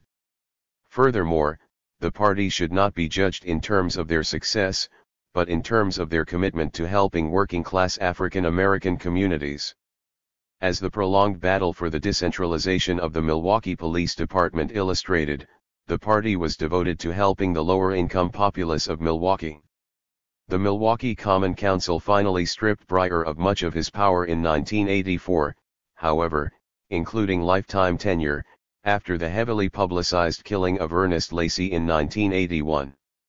Milwaukee police beat the 22-year-old Lacey, an African American, in the back of a police van. Public outcry was so severe that the Common Council felt compelled to act, and thus divvied up Breyer's power among the Common Council, the mayor, and fire and police commissions. In typical Breyer style, he retired rather than serve with diminished authority. Lacey's family was given a paltry $600,000 by the city of Milwaukee for this wrongful death. 24. Further illustrating their dedication to providing for the lower-income black community of Milwaukee, the Milwaukee branch created a very successful free busing to prison program. The busing program, initially created on June 9, 1972, by the People's Committee for Survival, became a Panther program when the party formally returned to Milwaukee. 25 The Panthers, and the larger African American community, recognized a real and immediate need for this service. Ronald Starks rhetorically asked, just because a brother or sister commits a crime, is it correct for them to be cut off from their loved ones, friends, and community with no communication? 26 buses carried between 150 to 200 people every Sunday from the party's office at 3287 North Green Bay Avenue and later from 2470 North 3rd Street, to the relatively distant Wisconsin prisons in Waupun, Green Bay, and Fox Lake. 27. The Panthers had a number of difficulties maintaining the busing service. First, P&R bus service ceased supporting the efforts of the People's Committee when the committee changed the name of the service from the People's Committee for Survival Free Busing to Prisons Program to the Milwaukee 3 Free Busing to Prisons Program, in honor of the Milwaukee 3.28. Apparently P&R did not want to be associated with the Milwaukee 3's controversial court case or the Black Panther Party for fear of economic reprisals. In addition, the high cost of the busing program also caused many problems. Ronald Starks estimated that it cost the Panthers at least $600 a month to run 3 buses to prisons that were roughly 60 to 100 miles away. According to Michael McGee, the busing program was the most expensive program that the Panthers offered, costing them roughly $450 per trip to Green Bay, and $180 per trip to the other Wisconsin prisons. Contributions from various individuals and bookstores, such as Rhubarb's, a locally owned bookstore, helped finance the busing to prisons program, but the Panthers were constantly in short supply of funds for the busing program. The exorbitant cost of the program forced the Panthers eventually to downsize it from a weekly service to a bi-weekly service by 1974.29. The Panthers initially did receive roughly $2,000 in funding for the program from Milwaukee Hunger Hike, a local nonprofit organization, but Hunger Hike stopped funding the program as soon as they realized that the People's Committee was, in fact, the Black Panther Party. 30 A letter dated June 10, 1974 from Hunger Hike to the Milwaukee Panthers, states that Hunger Hike could not give additional funds to the party because, the Milwaukee Hunger Hike, a charitable, nonprofit organization, cannot by law fund a political party of any type. 31 Even though the People's Committee and the Black Panther Party differed only in name, that was reason enough for Hunger Hike to cease funding the program. The People's Committee also tried to procure a bus of their own for this venture. The committee sent out letters to various individuals and organizations requesting donation of funds to buy a 1958 Greyhound bus for $13,500, instead of renting a bus for $4,940 a year. The People's Committee, however, was not successful in procuring the necessary funds. 32. The busing to prisons program was an invaluable service to a number of Milwaukee African American families. As Michael McGee noted, the party was enabling prison inmates to stay tied into the community and their families, and not become disengaged from it. 33 Illustrating the success of the busing program, one prison inmate remarked that the sheer numbers of participants in the program illustrated that the high price of travel is the reason that many people do not visit their relatives and friends. 34 The busing to prisons program, like the party's sustained efforts for the decentralization of the MPD, illustrates the Panthers' deep concern with providing social services to a large segment of the Milwaukee African American populace. Another pressing problem facing the low-income black community of Milwaukee in the 1960s and 1970s was the lack of adequate health care.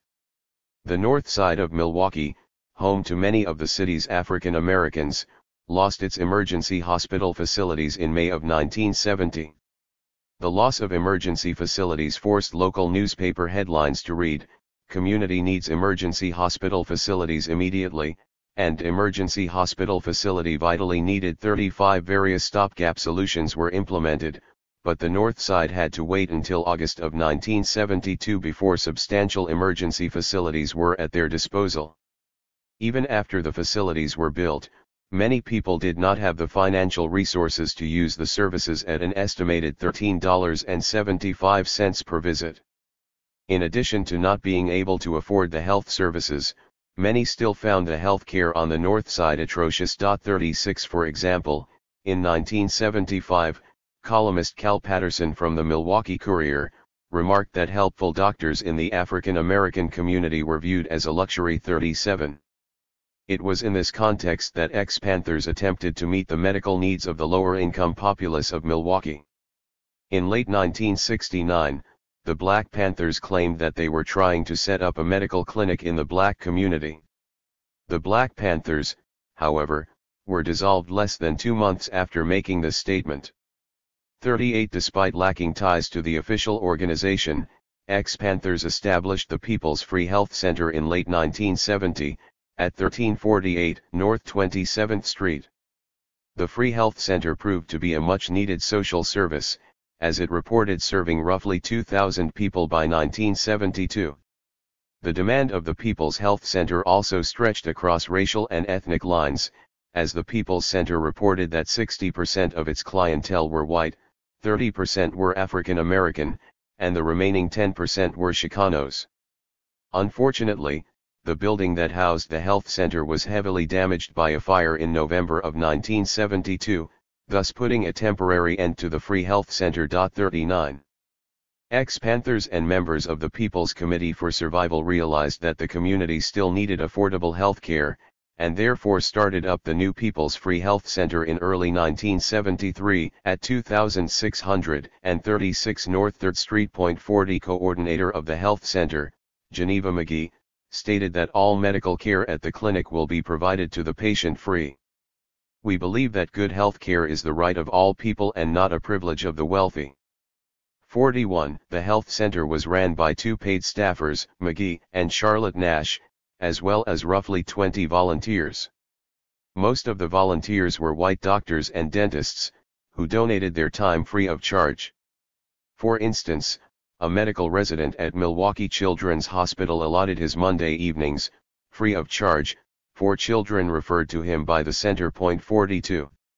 The People's Free Health Center also sponsored health orientation programs, which educated the community on a variety of health issues such as sickle cell anemia, drug abuse, children's health, and birth control.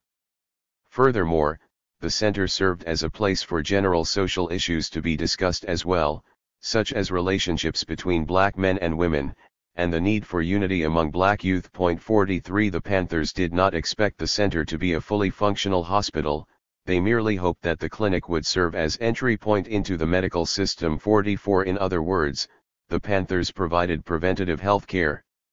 As the Milwaukee Courier reported, many of the people reached by the center know little about doctors and hospitals and have used them only in emergencies. 45. By 1976, the Free Health Center gave high blood pressure screenings every weekday, except Tuesdays, from 1 to 6 p.m. As with testing for sickle cell anemia, the Panthers realized that high blood pressure was a serious concern among African Americans. According to the center, 1 out of 10 blacks suffered from high blood pressure. 46. Much like the busing to prisons program, the People's Health Center was continually in desperate need of funds. As of 1975, the only regular financial assistance for the health center came from Milwaukee's Social Development Commission, and even that was quite minimal. Due to severe financial constraints, clinic services were suspended for several months in 1975, mainly because the center was unable to afford skyrocketing malpractice insurance. 47.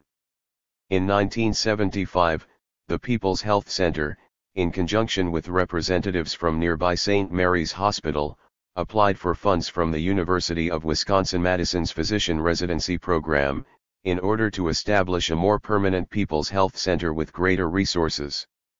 The application for funding was denied because the health center only had a nurse practitioner as the primary administrator. 48 Despite this temporary setback, while the St. Mary's and People's Center proposal was never accepted, adopted, and put in place, elements of it continued to be discussed. 49.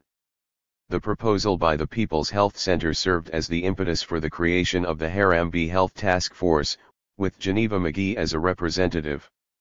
The Harambee Task Force drafted a proposal that helped create the Isaac Cogs Community Health Center, which opened to the public in 1980. The Cogs Center gave complete check UPS, as well as blood, urine, hearing, blood pressure, pregnancy, and glaucoma screenings, at no charge. 50 It is important to note that the roots of the Cogs Center extend back before the Harambee Health Committee coalesced, back to the turbulent 1960s when many people, particularly those who were black and of middle to low income, realized the necessity of controlling their own lives. 51 The origins of the Cogs Center, in fact, extend back to the creativity and vision of the Black Panther Party. In addition to the formal programs of the Panthers, the party also provided a wide array of informal community services that further demonstrated their commitment to serving the lower-income African American population in Milwaukee. For example, the Panthers did mundane tasks, such as filling in potholes at the corner of First and Wright in March of 1969, because the party found the potholes dangerous for children on bikes. 52 The party also volunteered their headquarters on occasion as temporary housing for black tenants who were unfairly evicted. In addition, the Panthers published a local Black Panther newsletter by June of 1969 that served to inform and educate the African American community of Milwaukee. 53 The initial run of the newsletter was a well-written 6 pages, and ultimately had a circulation of 3,000 copies. 54. This militant Black Power group also engaged in traditional civil rights-style demonstrations, such as their protest of the segregationist policies of the Oasis Theater in June of 1969. The Oasis was previously picketed by the Organization of Organizations, OOO, a local community organization, for overselling their films and for frequent showings of adult films. 55 More importantly, the Oasis also made young African Americans sit in the aisles to make room for white customers when necessary. When confronted by the party about their Jim Crow practices, the Oasis management responded that they engaged in such actions because the Oasis viewed young blacks as troublemakers. The party retaliated by staging peaceful demonstrations outside the theater. During the course of the Panthers' protest, the Milwaukee Police Department arrived and promptly arrested 3 Panthers, Lynn Epps, Dakin Gentry, and Jesse White, for supposedly blocking the entrance to the theater.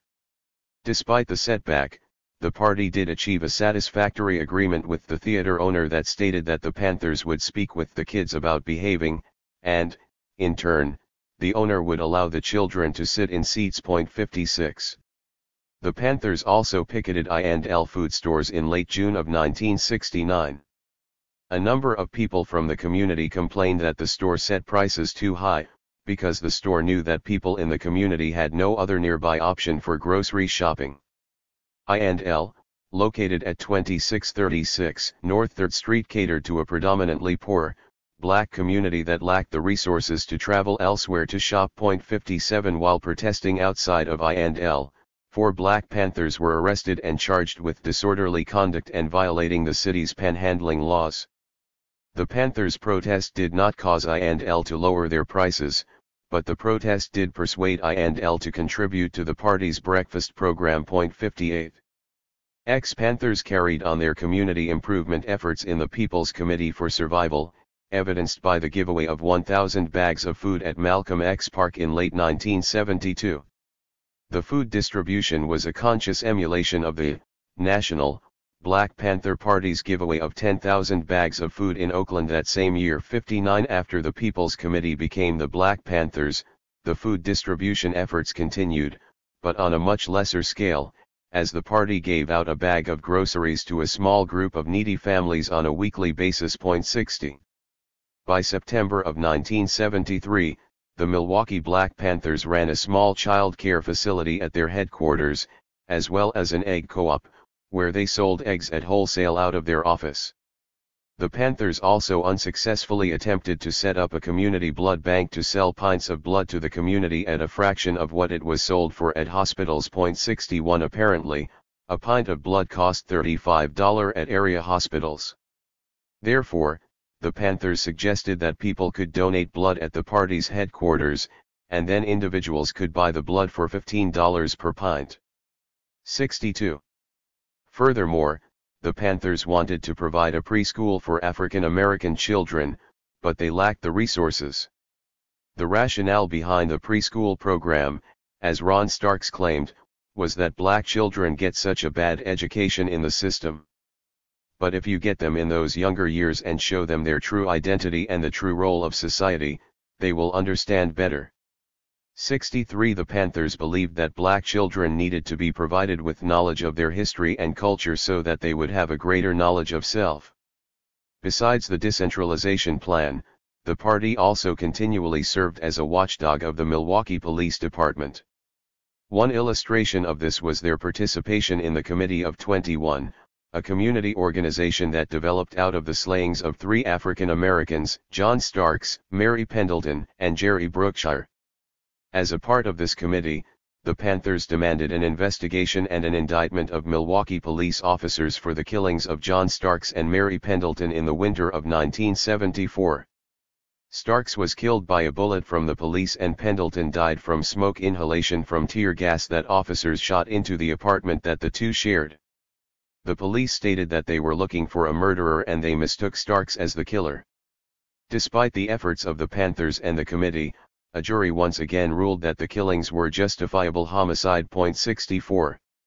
The Milwaukee Black Panthers and the Committee of 21 also demanded an indictment of police officer Raymond Marlowe, who was suspected of murdering 16-year-old Jerry Brookshire. Marlowe maintained that he accidentally shot Brookshire on December 24, 1974. Officer Marlowe stated that he had his gun cocked while he and another officer attempted to place the youth in the spread eagle position. While doing the procedure, Marlowe claimed that Brookshire resisted arrest, causing Marlowe to fall and the gun to discharge. 65. In addition to Marlowe's highly dubious story, a local African American, Ola Mae Davis, testified that she saw Marlowe deliberately shoot Brookshire while the boy was attempting to scale a fence. As a result of her testimony, Davis had her house firebombed, along with the motel she moved into, and she also received countless threatening phone calls. The Panthers reacted to the situation by staging a major rally in August of 1975 to create greater awareness in the community about this case. Marlowe received only a slight reprimand, however, from a coroner's jury who ruled his actions negligent and not criminal. 66.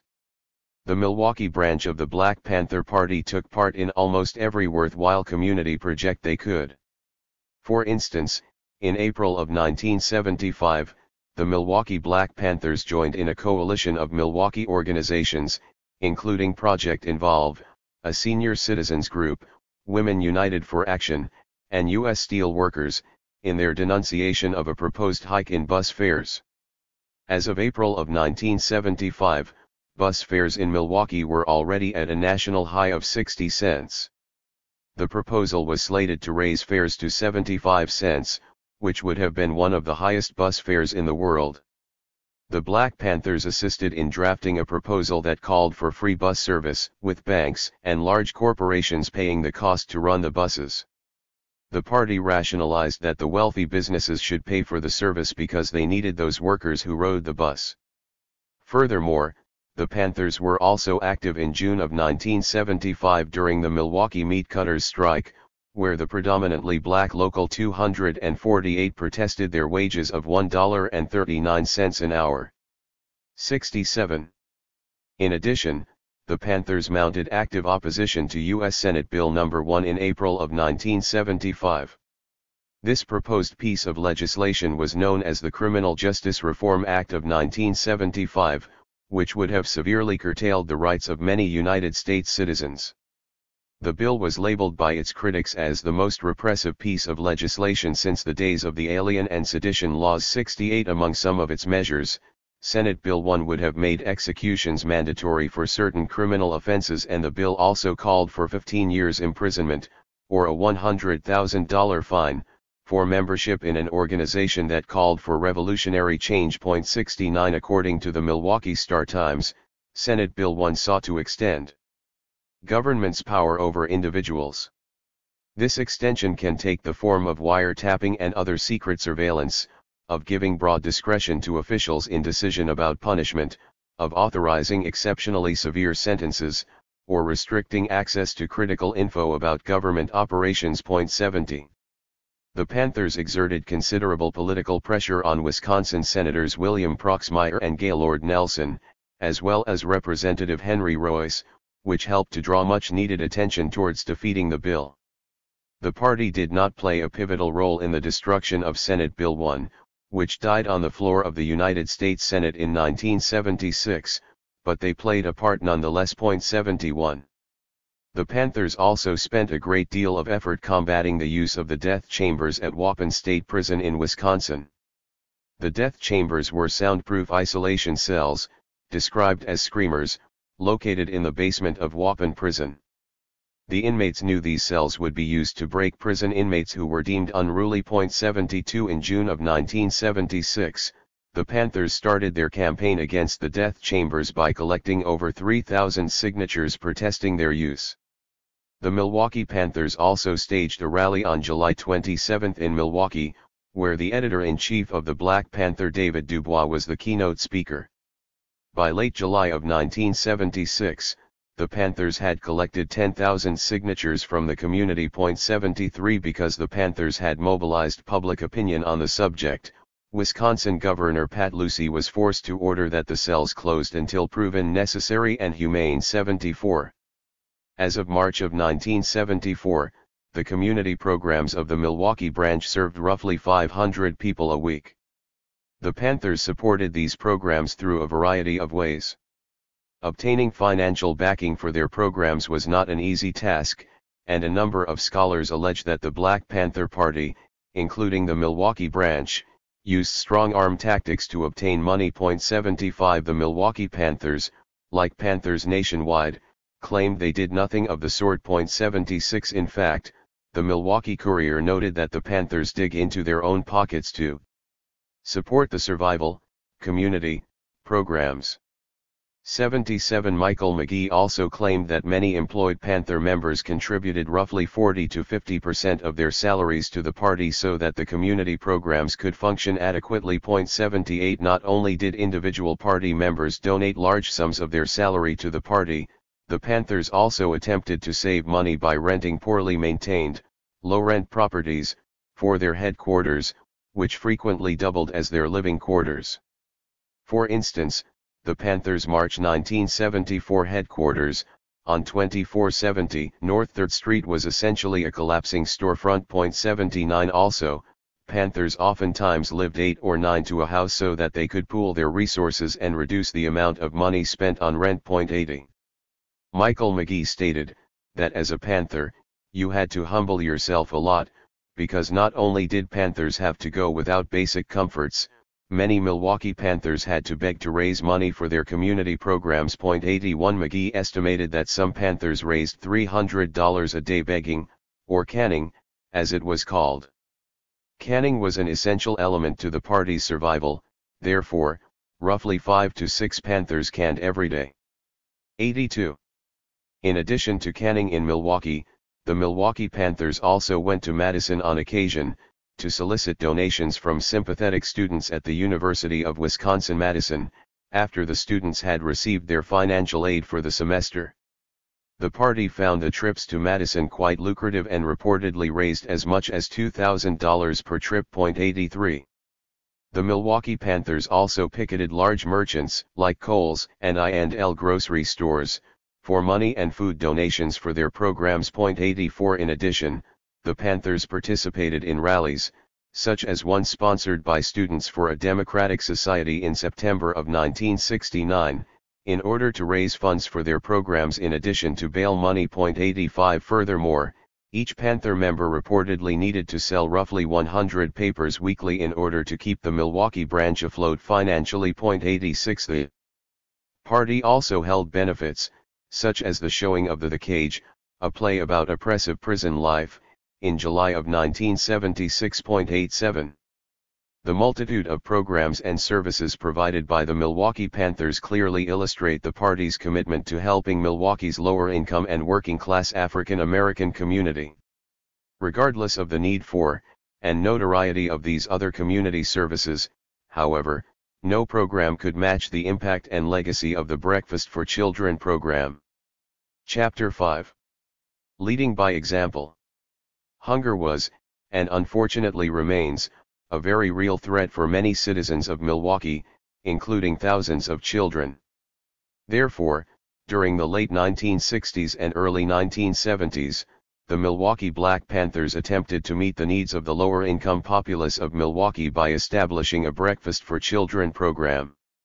The Milwaukee Panthers stated, "None of our people. If we can help it, we'll have to beg for food to eat." The Panthers' breakfast program was a much-needed service not only because it combated childhood hunger in Milwaukee, but also because of the positive effects that it had on a child's school attendance, alertness, and ability and desire to learn. For example, the Social Development Commission of Milwaukee noted that hungry children were 12 times as likely to suffer from dizziness, 4 times as likely to suffer from fatigue, and 3 times as likely to be irritable, making the learning process very difficult for the child. 2 The 1993 annual report of the Hunger Task Force of Milwaukee also supported the hypothesis of the Social Development Commission. The report states, "It has been documented that children who participate in school breakfast programs are more alert and more able to concentrate, are less often absent or late for school, show greater improvement in standardized tests, and in general, have a better attitude toward school." 3.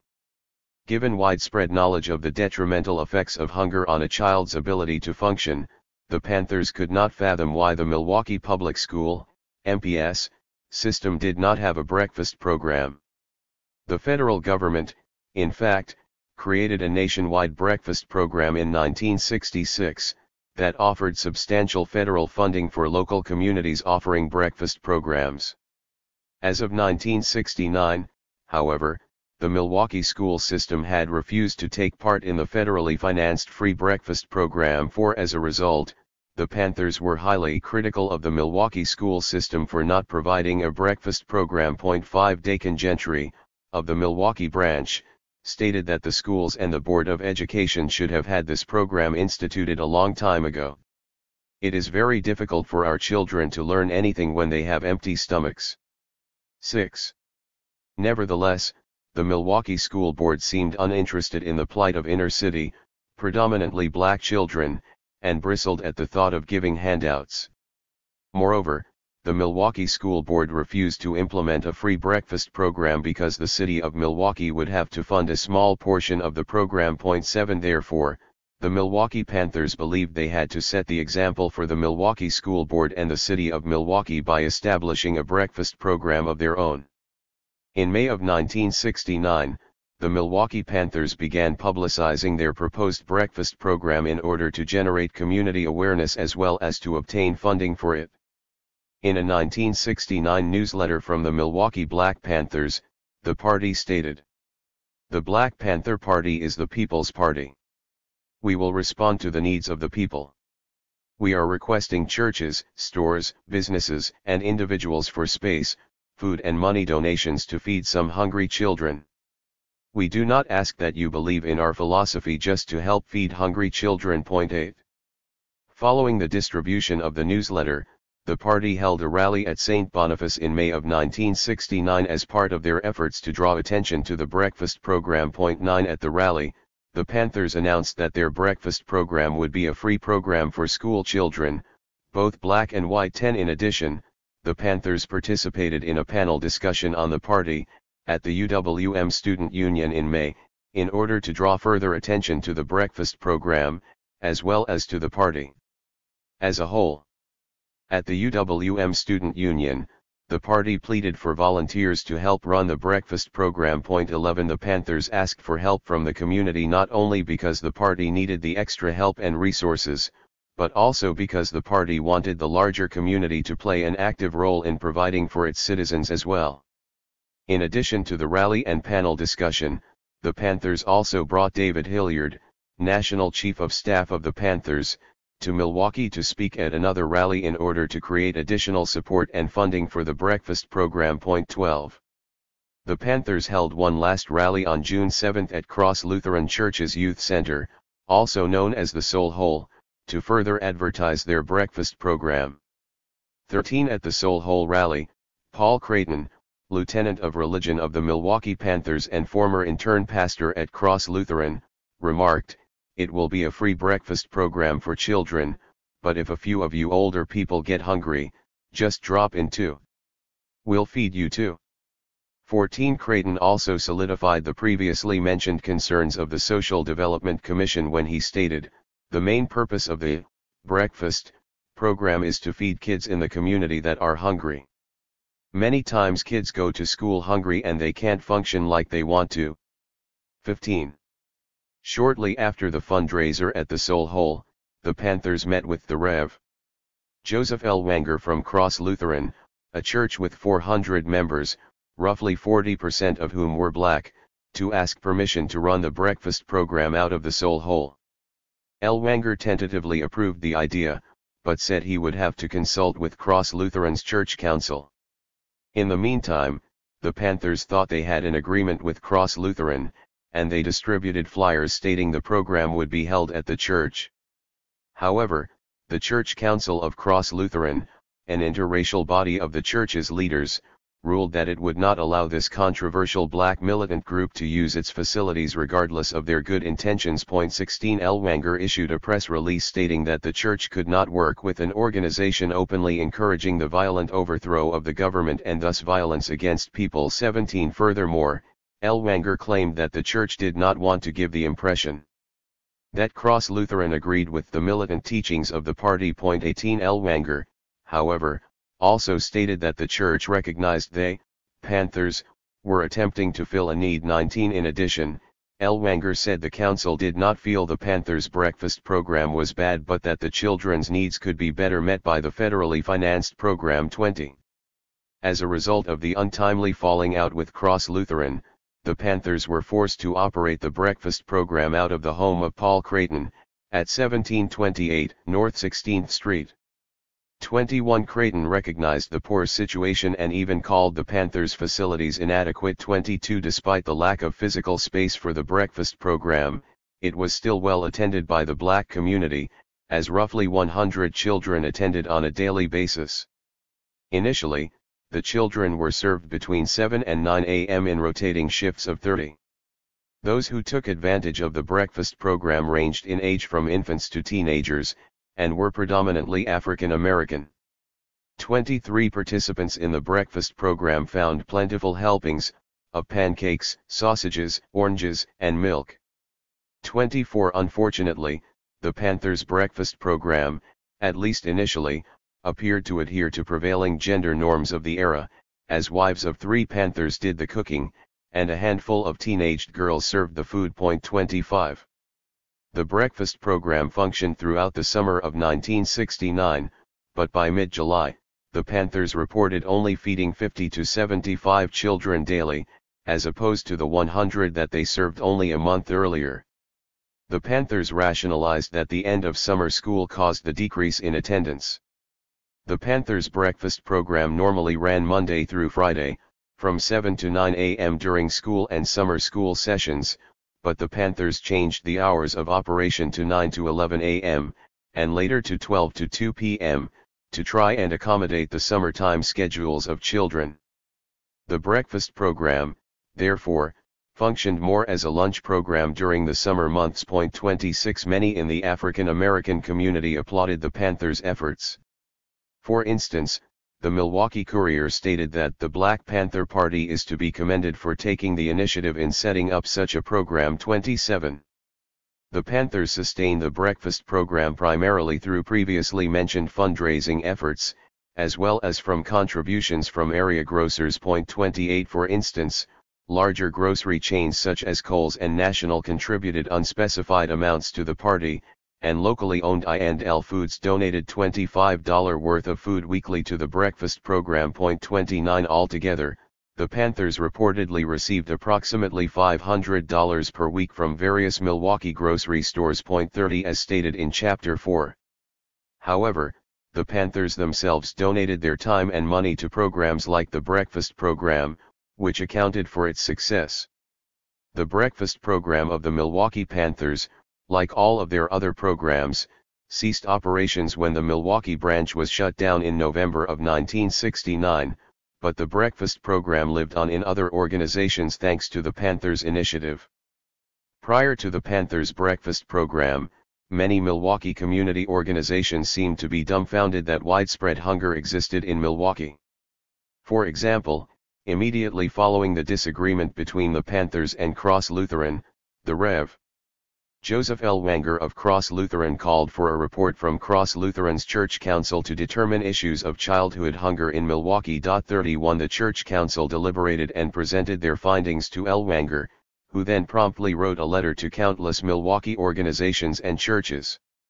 The letter stated, "The Church Council of Cross Lutheran Church, in their recent confrontation with the Black Panthers and their breakfast program proposal were brought to a vivid awareness of several things.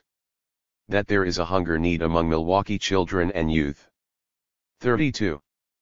Following the report of the council, L. Wanger and others held a public meeting on July 21 at Cross Lutheran to discuss how to proceed with combating childhood hunger in Milwaukee. At the meeting, the Citizens for Central City School Breakfast Program, CCCSBP, was created. 33 By the end of July, CCCSBP issued a proposal to the Milwaukee School Board calling for a free breakfast program in Milwaukee's schools.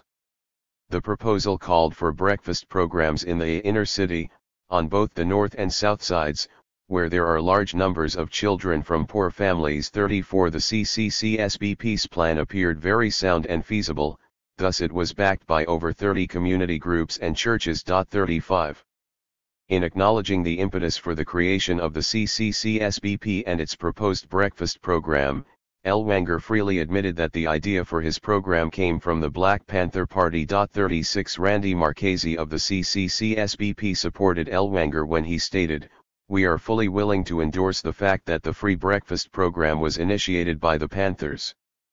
37 In formulating their proposal, the CCCSBP studied existing breakfast programs in 3 Milwaukee parochial schools, as well as those in public schools in St. Paul, Chicago, Cleveland, Flint, Michigan, and Columbus, Ohio.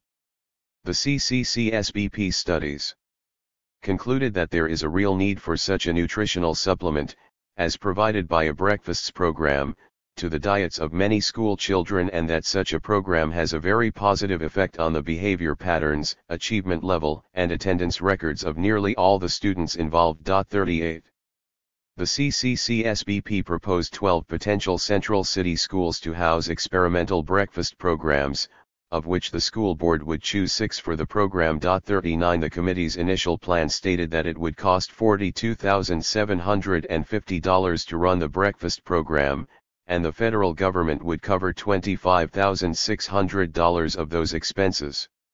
In addition, local organizations and foundations concerned about the welfare of children already had pledged an additional $11,000 to support the CCCSBP's plan. 40 Therefore, the school board only had to allot $6,000 to fund the experimental breakfast program, yet many on the board still balked at the idea.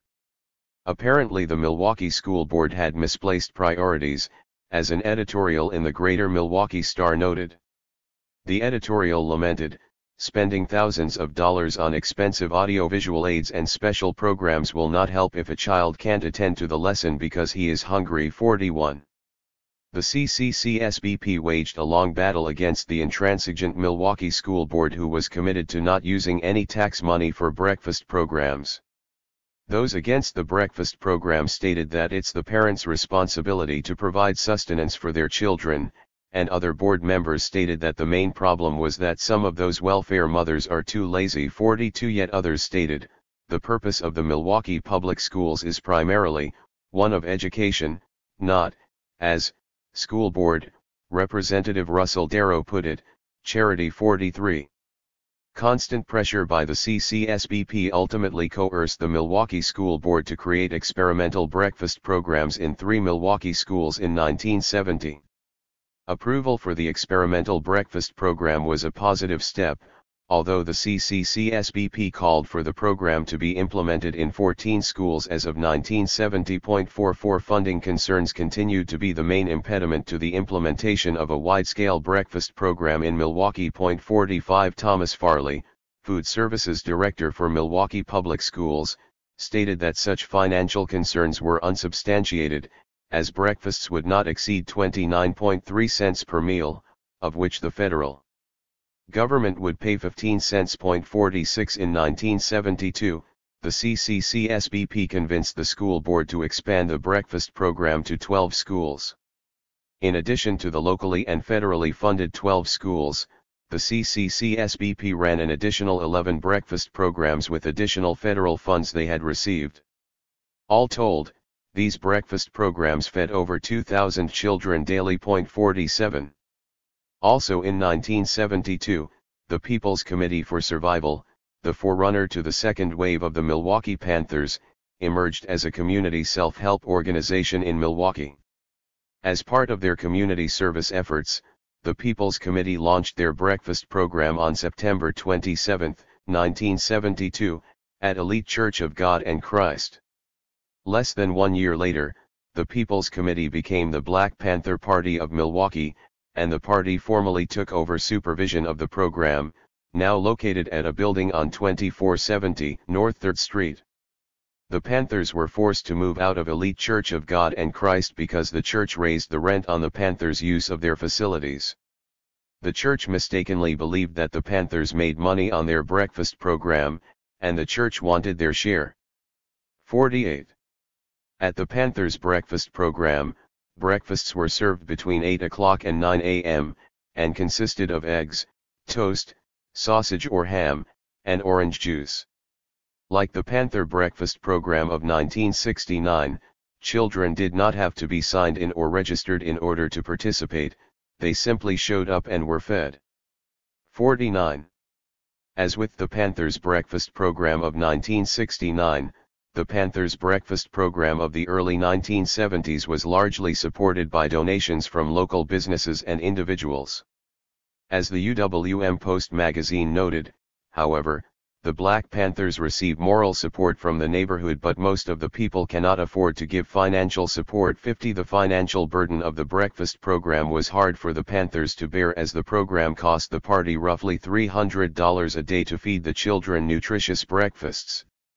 As Michael McGee stated, "We didn't feed those kids no junk." 51. Panther Roy Maxey, who helped oversee the breakfast program, also noted that the federal government with its millions of dollars can't run a decent program, yet the Panthers could with very limited resources. 52. The Panthers made real sacrifices, such as McGee, who woke up at 5 a.m. daily, in order to prepare the breakfasts. Some Panthers begged to raise money to fund the program, while in some instances, Panther members pleaded to clerks at grocery stores to sell them food for reduced prices, or give it to the party free of charge, for the good of the children. 53. Despite the easy access of the program and the noble effort of the Panthers, the new breakfast program was not as successful as that of the 1969 Milwaukee Panthers. For example, in February of 1973, the People's Committee served less than 50 children a day, and by March of 1974, the Panthers were serving only 20 children daily. 54. The decrease in attendance could largely be explained by the creation of other breakfast programs run by less confrontational organizations, and in the Milwaukee public schools, during the Panthers' 4-year absence. The breakfast program, and the party as a whole, lived on for 3 more years until the Milwaukee party fragmented, once again, over how to best serve the community, and its members went their separate ways. 55 Even though the Panthers themselves no longer existed as of 1976, their fight for a citywide free breakfast program was carried on by the CCCSBP. In 1974, the 5-year-old CCCSBP was rewarded for their efforts with funding from the city of Milwaukee for a full-time staff person. Shortly after receiving funding from the city, the CCCSBP changed its name to the Hunger Task Force of Milwaukee, HTFM, in order to illustrate that it was no longer an ad hoc organization, and to recognize that it was receiving monies from Milwaukee. 56.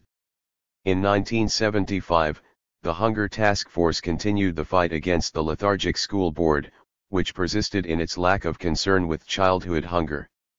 Illustrating their lack of concern, school board member Anthony Busalakis stated that the physical neglect of children is not our domain. 57 By 1975, the city of Milwaukee had once again reduced the breakfast programs to 3 inner-city schools.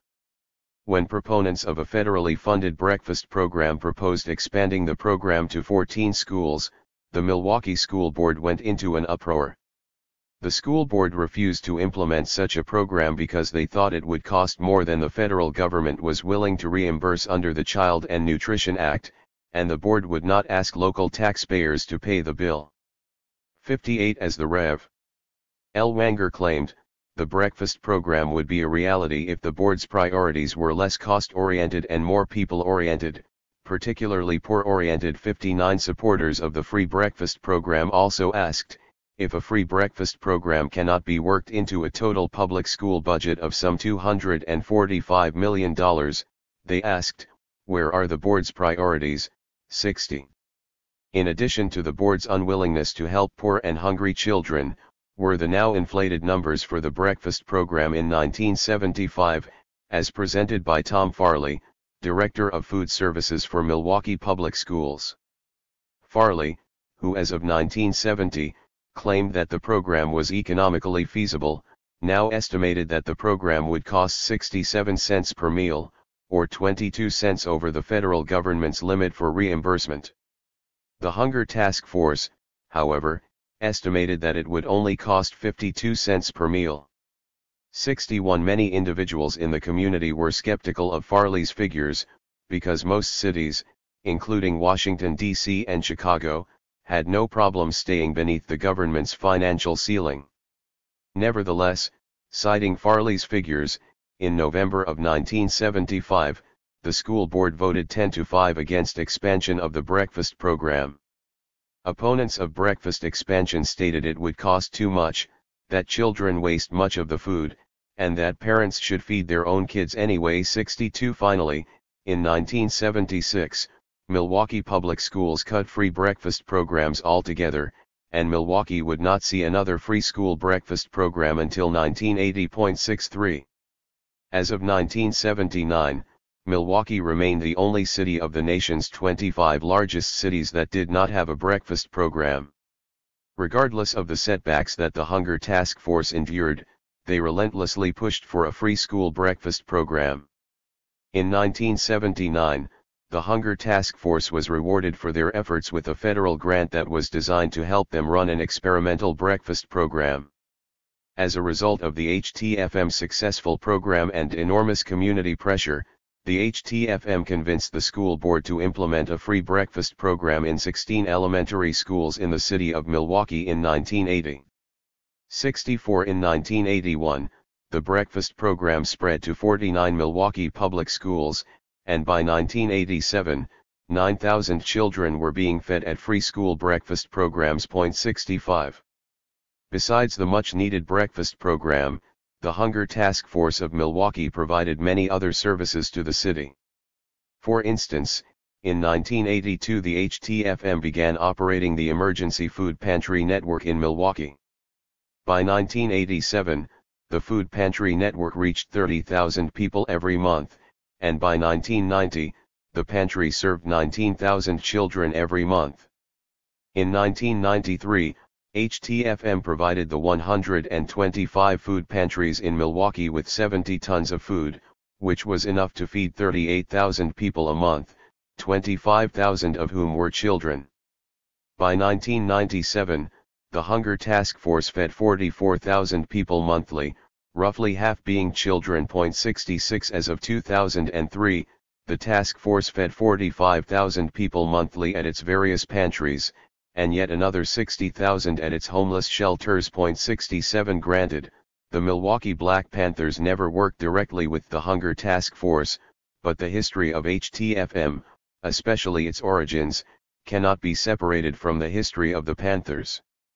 In conclusion, the Panthers' breakfast program was a success. The program was a triumph because the party galvanized the larger Milwaukee community into action on the issue of childhood hunger, and that was the main goal of the breakfast program.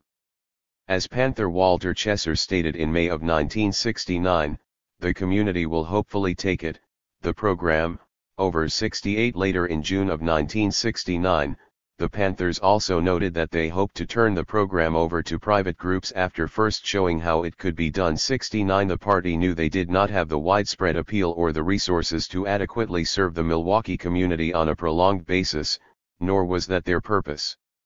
In addition, the Panthers knew there were other pressing issues besides hunger, such as police brutality and lack of accessible health care for the poor, that they had to address. 70 In providing the spark, the Panthers hoped that they could instigate social change that would outlive their organizational existence, and that is what they accomplished with their breakfast program. Chapter 6. Romanticizing the Past.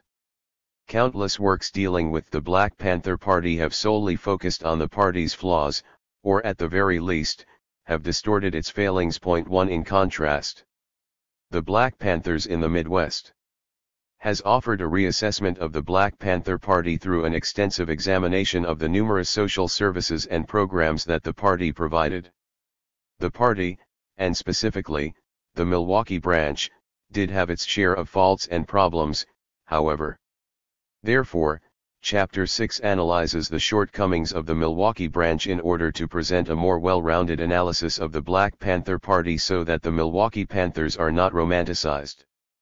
Even though police persecution was the primary reason why the first wave of the Milwaukee Panthers disbanded, internal dissension also helped to pull the branch apart.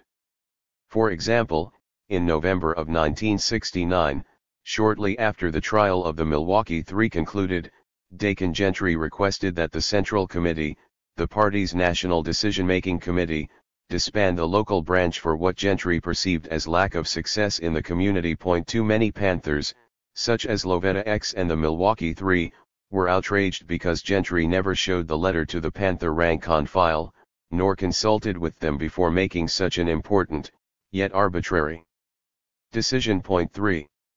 Shortly after Gentry issued the press release calling for the dissolution of the Milwaukee branch, the Milwaukee Three verbally attacked Gentry in the Milwaukee Courier. To the Milwaukee Three, Gentry's decision to ask for the Central Committee to disband the Milwaukee branch reeked of sabotage. One of the three, Jesse White, went so far as to call Gentry a pig just doing your job like a good boy. For the three also maintained that Gentry was to blame for many of the shortcomings of the Milwaukee branch. In addition, the Milwaukee Three claimed that the party was entirely centered around Gentry and Felix Welch, and that they neglected the concerns and contributions of the general Panther membership. 5. The Milwaukee Three further claimed that Gentry and Nate Bellamy had sold out.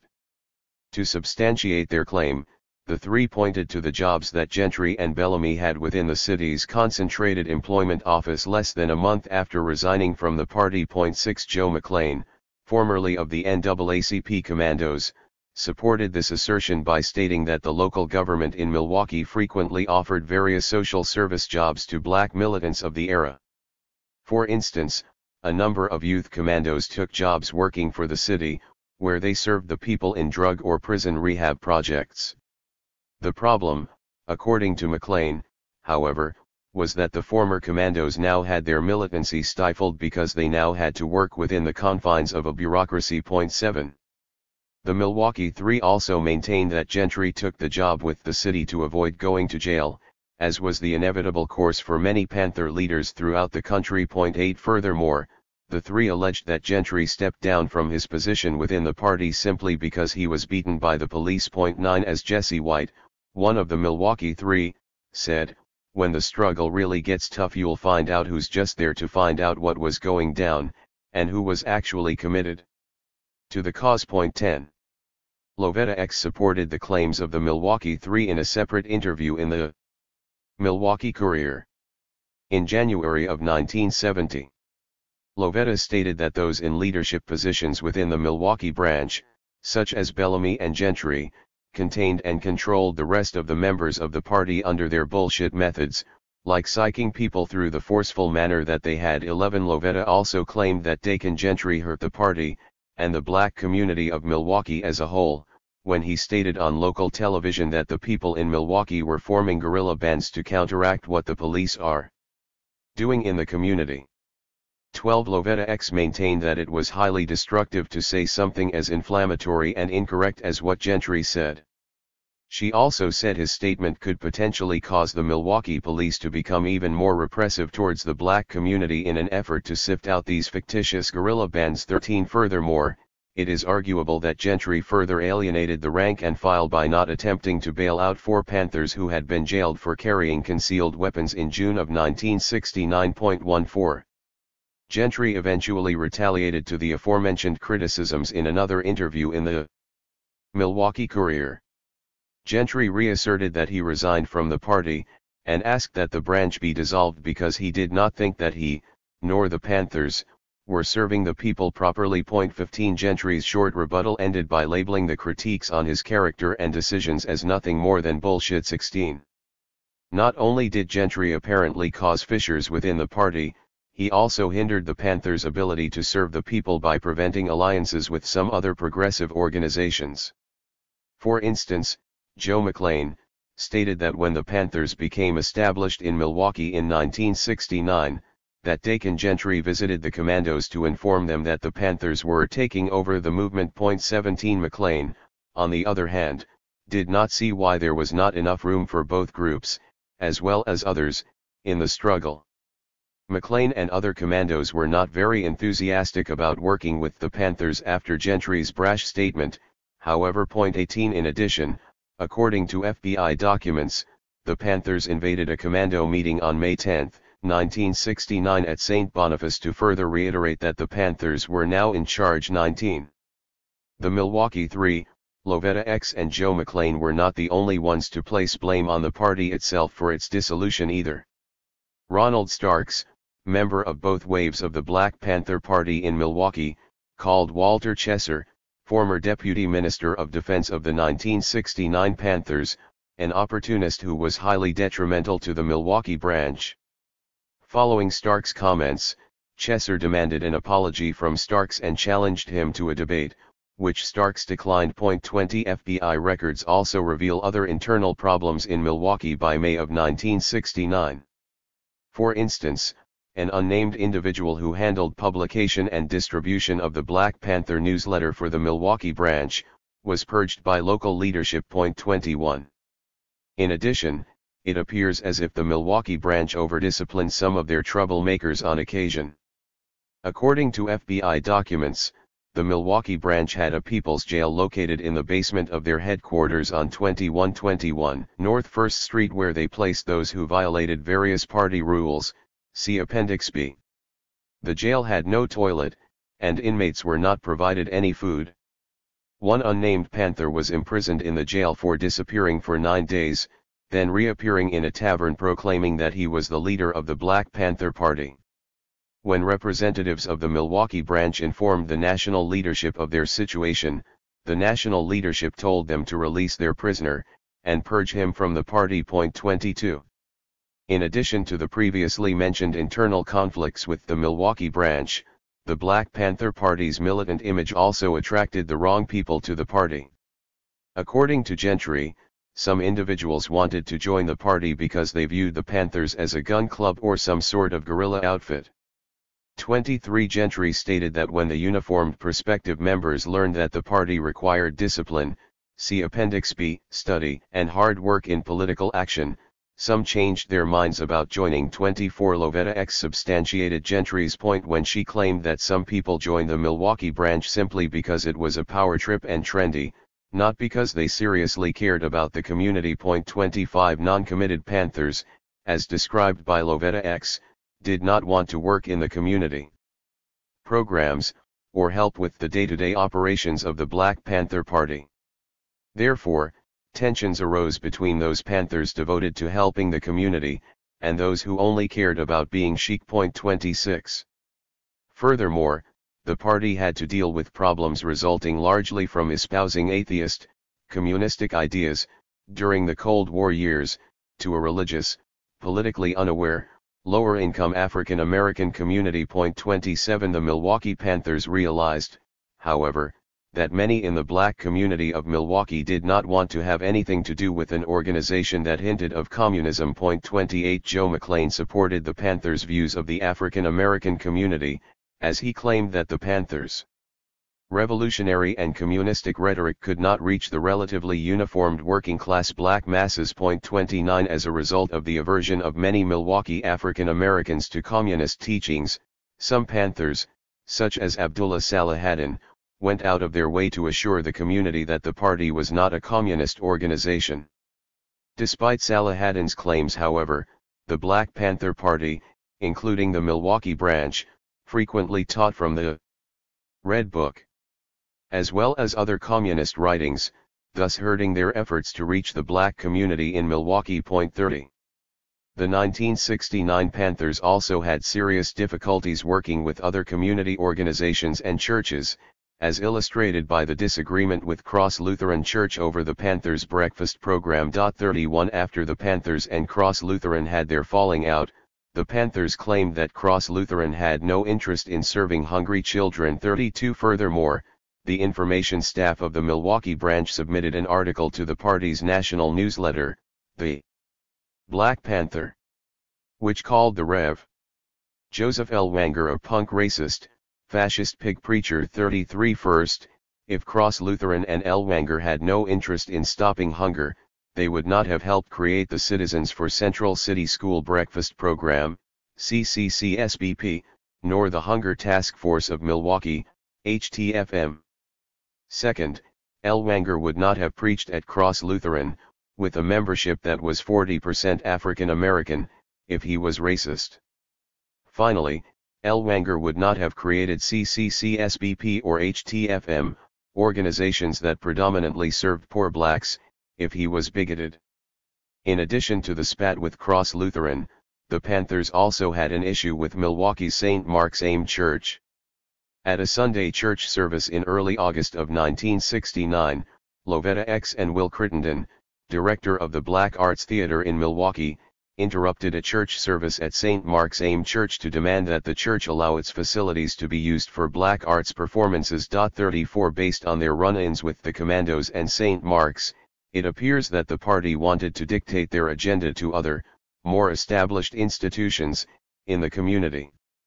Such behavior did not bode well for garnering support in the Milwaukee black community. The Milwaukee branch, like many Panther branches throughout the nation, was also accused of indoctrinating young children in their breakfast program. 35 The alleged indoctrination of children was one of the reasons why L. Wanger and Cross Lutheran voted not to have the breakfast program at the church. 36 At the breakfast program, the Panthers shouted revolutionary slogans and chants that were viewed by many as not appropriate for children. For example, the Milwaukee Panthers encouraged the children to take from the greedy and give to the needy. 37 In essence, it could be argued that the Panthers were telling young children with formative minds that it was okay to steal. The 1969 Panthers were also guilty of making a number of other uniformed statements that damaged the credibility and purpose of the organization.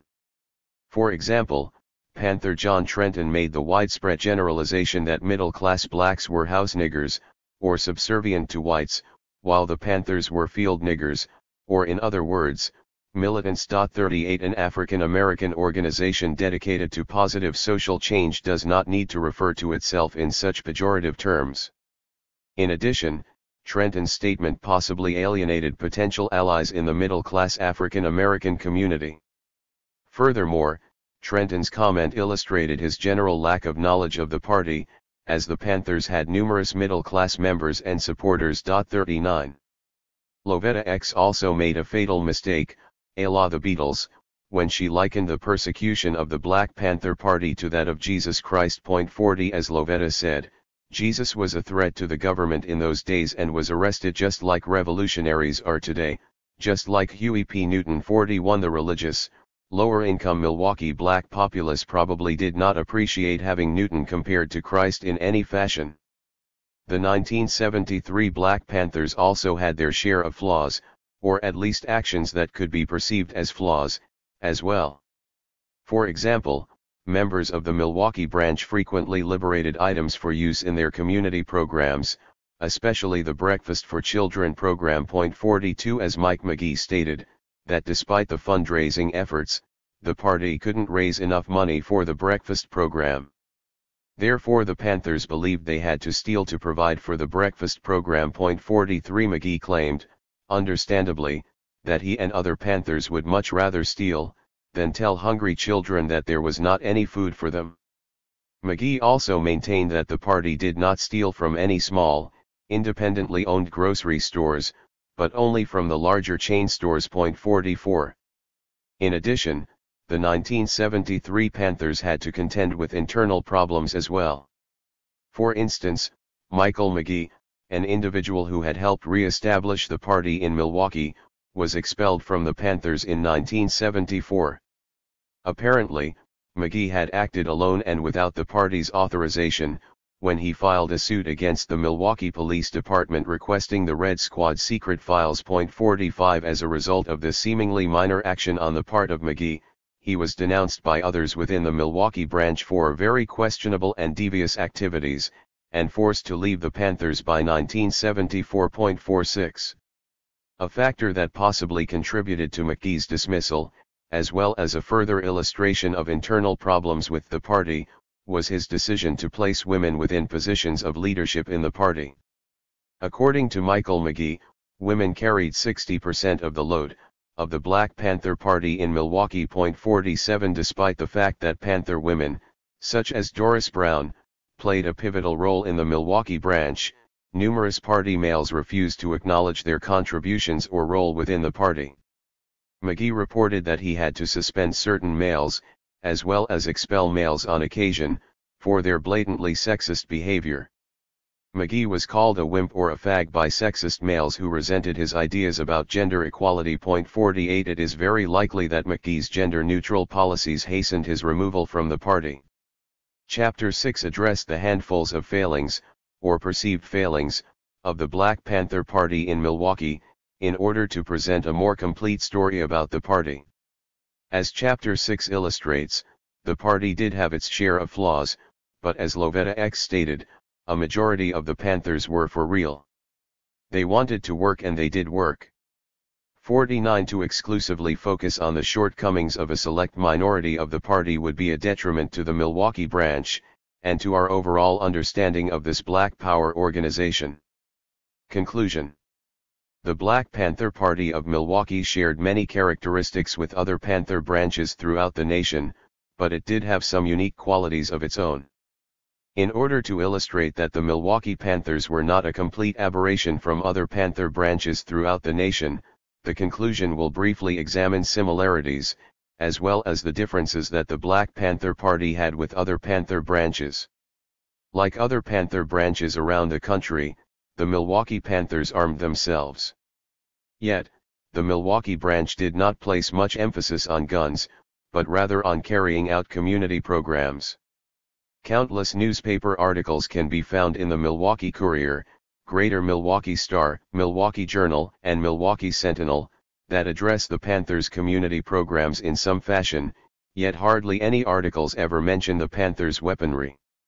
In fact, only one newspaper article, the June 12, 1969 edition of the Milwaukee Sentinel, devoted significant attention to the weaponry of the Milwaukee Panthers. 1 If the Panthers had placed high priority on carrying guns, the largely conservative, mainstream Milwaukee news media would have surely mentioned it as frequently as possible in order to portray the Panthers as a dangerous, neo-terrorist organization. A relatively unique feature of the Milwaukee Party is that no Milwaukee Panther was ever killed by the police, which is not something that all other branches and chapters could claim.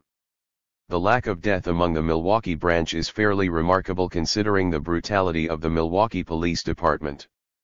One plausible explanation is the police never had to resort to deadly force in Milwaukee because the first wave of the Panthers were repressed so quickly through jailings and beatings. And when the Panthers re-emerged in 1973, the Black Panther Party as a whole had to emphasize the guns to such an extent that the police did not feel the need to exterminate what they perceived to be a non-threatening organization. One other rather distinctive quality of the 1969 Milwaukee Panthers is that they were disbanded by the party's Central Committee after only 11 months.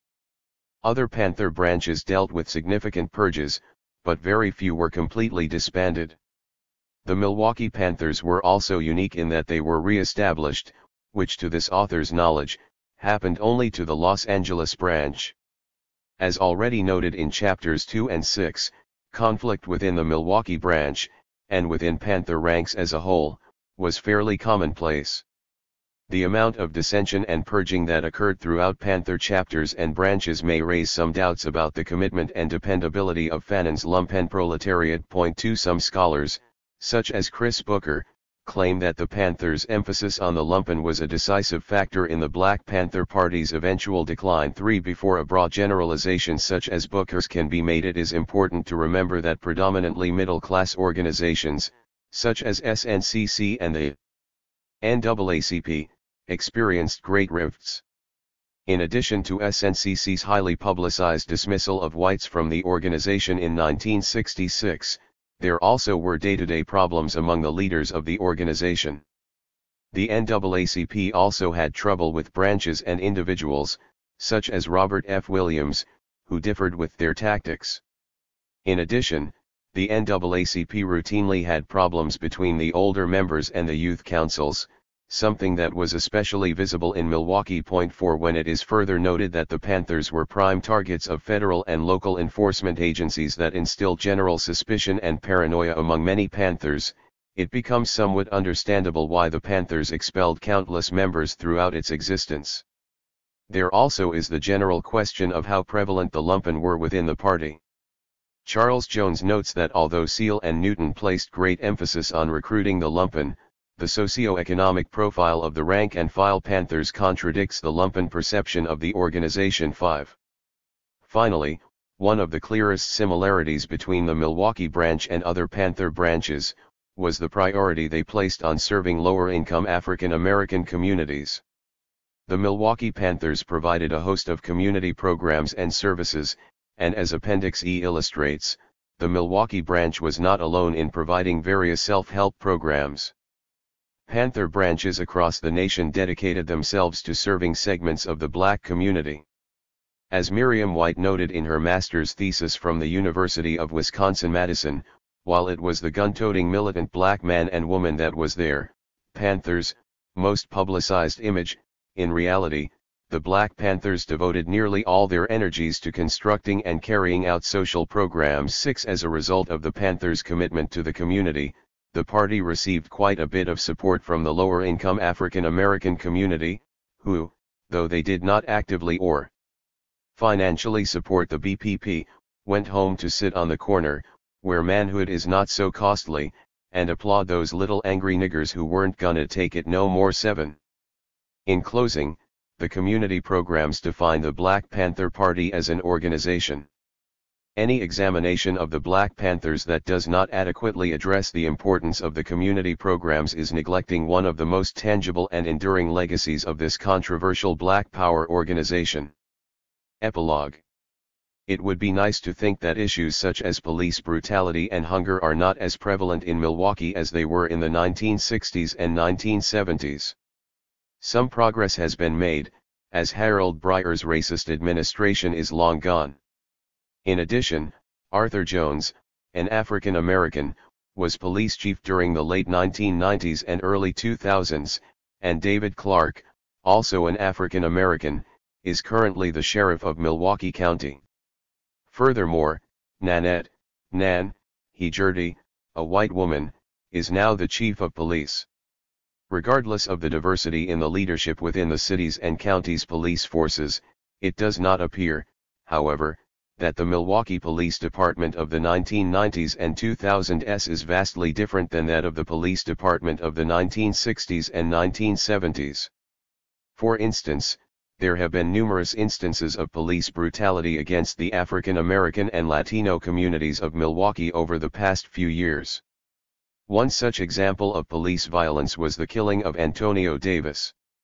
Davis, an African American, was killed by a Milwaukee police officer, Byron Andrews, in 1998. Andrews maintained that Davis tried to run him down with the car. As a result, Andrews claimed that he drew his gun and pointed it at Davis on purpose, but that he fired it accidentally. 1. A number of witnesses disputed Andrews' account, yet at the official inquest, jurors ruled the death an accident, but claimed that there had been severe negligence on the part of Officer Byron Andrews too. Another instance of police brutality occurred in the fall of 2002, and this incident was caught on tape by cameras in a Milwaukee jail.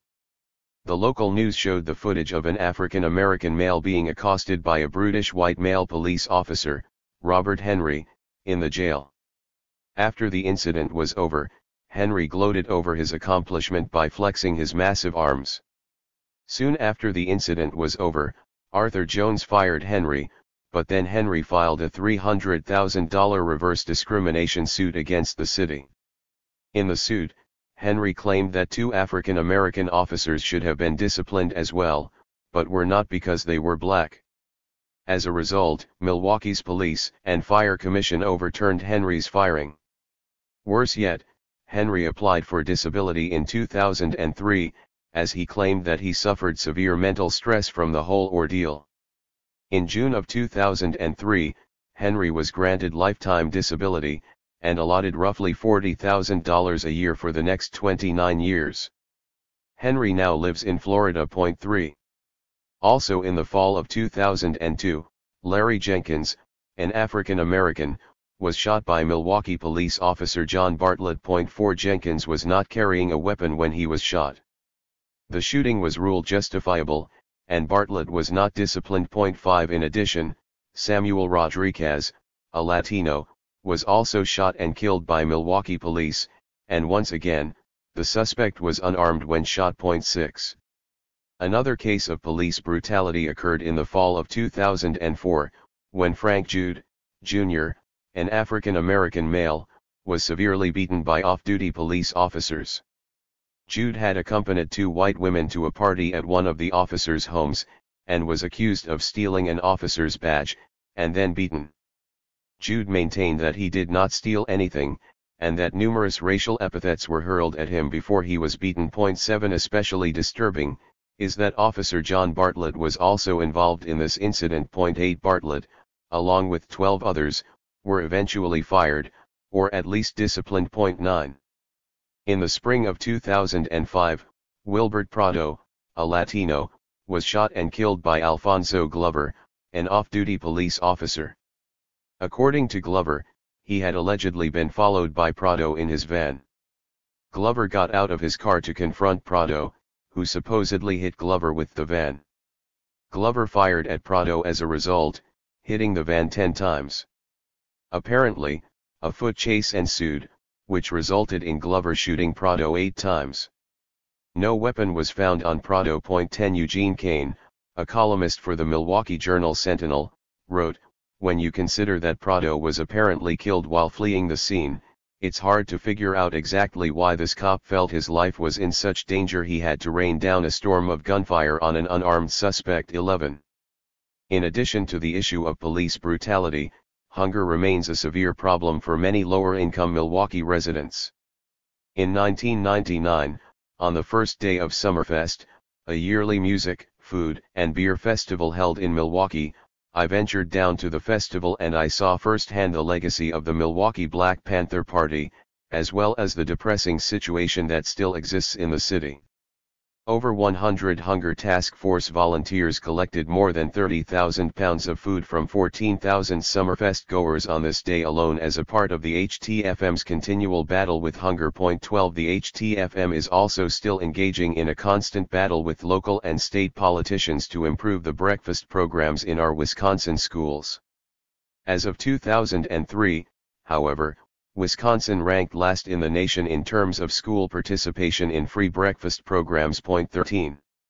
As Wisconsin citizens, as well as the rest of the nation, continue to become more conservative, it is doubtful that issues like police brutality or hunger will noticeably improve. Our nation's priorities are skewed as we prioritize obtaining oil in foreign countries over providing basic human necessities for our fellow Americans. If we continue to neglect our nation's poor and downtrodden, hopefully another Black Panther Party type organization will emerge in the United States. The group might be comprised of poor Appalachian whites, or of migrant workers, or lower-income African Americans in urban areas. And once again, they will state: we hold these truths to be self-evident, that all men are created equal, that they are endowed by their Creator with certain unalienable rights, that among these are life, liberty, and the pursuit of happiness. That, to secure these rights, governments are instituted among men, deriving their just powers from the consent of the governed, that, whenever any form of government becomes destructive to these ends, it is the right of the people to alter or abolish it, and to institute a new government, laying its foundation on such principles, and organizing its powers in such form, as to them shall seem most likely to affect their safety and happiness. Appendix A. The 10-point program of the Black Panther Party. We want freedom. We want power to determine the destiny of our black community. We believe that black people will not be free until we are able to determine our destiny. We want full employment for our people. We believe that the federal government is responsible and obligated to give every man employment or a guaranteed income. We believe that if the white American businessmen will not give full employment, then the means of production should be taken from the businessmen and placed in the community so that the people of the community can organize and employ all of its people and give a high standard of living. We want an end to the robbery by the capitalist man of our black community.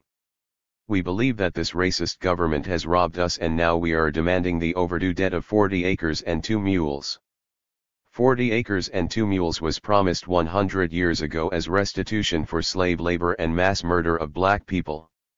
We will accept the payment in currency which will be distributed to our many communities. The Germans are now aiding the Jews in Israel for the genocide of the Jewish people. The Germans killed 6 million Jews. The American racist has taken part in the slaughter of over 50 million black people, therefore, we feel that this is a modest demand that we make. We want decent housing, fit for shelter of human beings.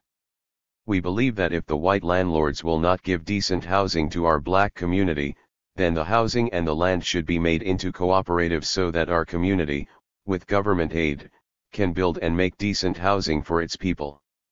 We want education for our people that exposes the true nature of this decadent American society. We want education that teaches us our true history and our role in the present-day society. We believe in an educational system that will give to our people a knowledge of self. If a man does not have knowledge of himself and his position in society and the world, then he has little chance to relate to anything else. We want all black men to be exempt from military service. We believe that black people should not be forced to fight in the military service to defend a racist government that does not protect us. We will not fight and kill other people of color in the world who, like black people, are being victimized by the white racist government of America. We will protect ourselves from the force and violence of the racist police and the racist military, by whatever means necessary. We want an immediate end to police brutality and murder of black people. We believe we can end police brutality in our black community by organizing black self-defense groups that are dedicated to defending our black community from racist police oppression and brutality. The Second Amendment to the Constitution of the United States gives a right to bear arms. We therefore believe that all black people should themselves for self-defense. We want freedom for all black men held in federal, state, county and city prisons and jails. We believe that all black people should be released from the many jails and prisons because they have not received a fair and impartial trial. We want all black people when brought to trial to be tried in court by a jury of their peer group or people from their black communities, as defined by the Constitution of the United States.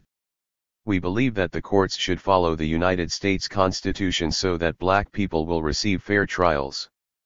The 14th Amendment of the U.S. Constitution gives a man a right to be tried by his peer group.